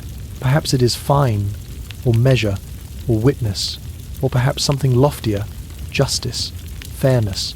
In this rough, anxious place, such words on a page are more than ink. They are aspirations, hopes that the chaos of hunger, plague, and accident might be fenced in by shared agreement. You imagine the older laws he is copying from, rolls of parchment stored in a chest somewhere within the hall, their edges curled and darkened, script faded but legible. Laws born from particular disasters, a famine that prompted grain rules, a fire that led to curfew, a plague that forced isolation. Each one once announced aloud to a gathered crowd, then carried in ears and whispers. Now, gathered together in one place, smoothed over by the regular hand of this scribe. You think back over the day, or is it many days, you have spent in this village. Bread weighed and inspected, shoes measured by point and class, soup slurps frowned into silence, pigs in pillories, geese policing ponds, bees guarded by statute as much as by superstition, curfews muffling flames, games confiscated, apples monitored, fires trimmed and banked, plague houses marked, forests partitioned by carved symbols, echoes heard in court, cabbages questioned. All those moments, at first, seemed like oddities, quirky, over-specific rules tailored to very particular fears. But as you stand here, listening to the scratch of the quill, you begin to feel them sorting themselves into a pattern. Not a tidy one, this is no elegant, logical code, but a rough constellation aimed at one thing: survival with as little mutual destruction as possible. The baker's hum continues behind you, steady and low. It weaves in and out of the scribe's quieter, scratchier rhythm. Work and writing, dough and decree. One feeds the body now, the other tries to protect future flour, future loaves. Both, in their way, are about tomorrow. You notice the lantern on the council porch.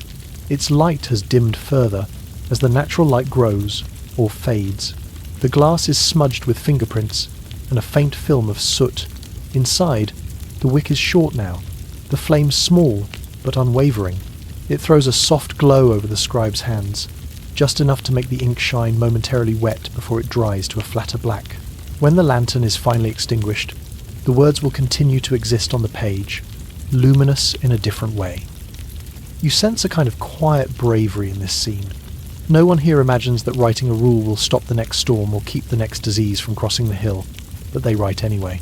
They list and describe and specify, hoping that when misfortune arrives, it can at least find a village that has thought a little about what to do, rather than one that must begin from raw panic each time. You let your gaze wander to the square as a whole. In one corner, a child chases a chicken, laughter briefly piercing the calm. Near a well, someone draws a last bucket before closing their door. Above, a bird crosses the fading sky. Around the edges, doors and shutters shift as people adjust their homes for the coming night or day. All of it moves within the invisible lattice of the rules you have seen written, spoken, and enforced. You understand now that these laws are not the essence of their lives. They are scaffolding. The true content is in the hum of the baker, the careful hand marking a loaf, the shared silence at a funeral, the reluctant laughter around a pillory, the way a woman hesitates before reaching for fabric in a forbidden shade. The statutes record, in stiff, formal language, the outlines of those behaviours, but the beating heart lives in the spaces between the lines. The scribe finishes a sentence. He pauses, lifts his quill, and gently taps the tip against the side of the inkwell to dislodge a clinging droplet. The tiny tap rings faintly against the clay, a small, precise sound that seems, in this moment, to stand in for much larger things. The choice to define, to record, to remember. You realise that the survival skill you are learning now is less tangible than trimming wicks or reading water. It is the skill of seeing structure where at first you saw only scattered peculiarities, of understanding that the web of norms and laws around you, however clumsy, is a collective tool, not just a cage. That in a world ruled by hunger, illness, and unpredictability, choosing to agree on rules, even odd ones, is itself an act of hope. You take one last look at the scribe's hand moving across the page. Scratch, lift, dip, scratch. Each motion small but persistent. Each stroke adding another thread to the village's net of remembered decisions. When he is gone, and those who sat in council with him are gone, the parchment will remain, saying, "Once, faced with this, we did that. Consider doing it again, or better." You step back from the porch. The sounds of the square open around you once more. The hum, the faint clatter, the soft murmur of a place settling into its next phase of light or dark. You walk with an easy, measured stride, feeling the ground solid beneath you, the air cool on your face. And as you move through this carefully anxious village, you carry with you the calm understanding that the odd laws you have obeyed, questioned, and watched enforced are not the point. The point is the beating heart beneath them, a shared, stubborn desire to make a little order in a world that so often refuses to offer any on its own.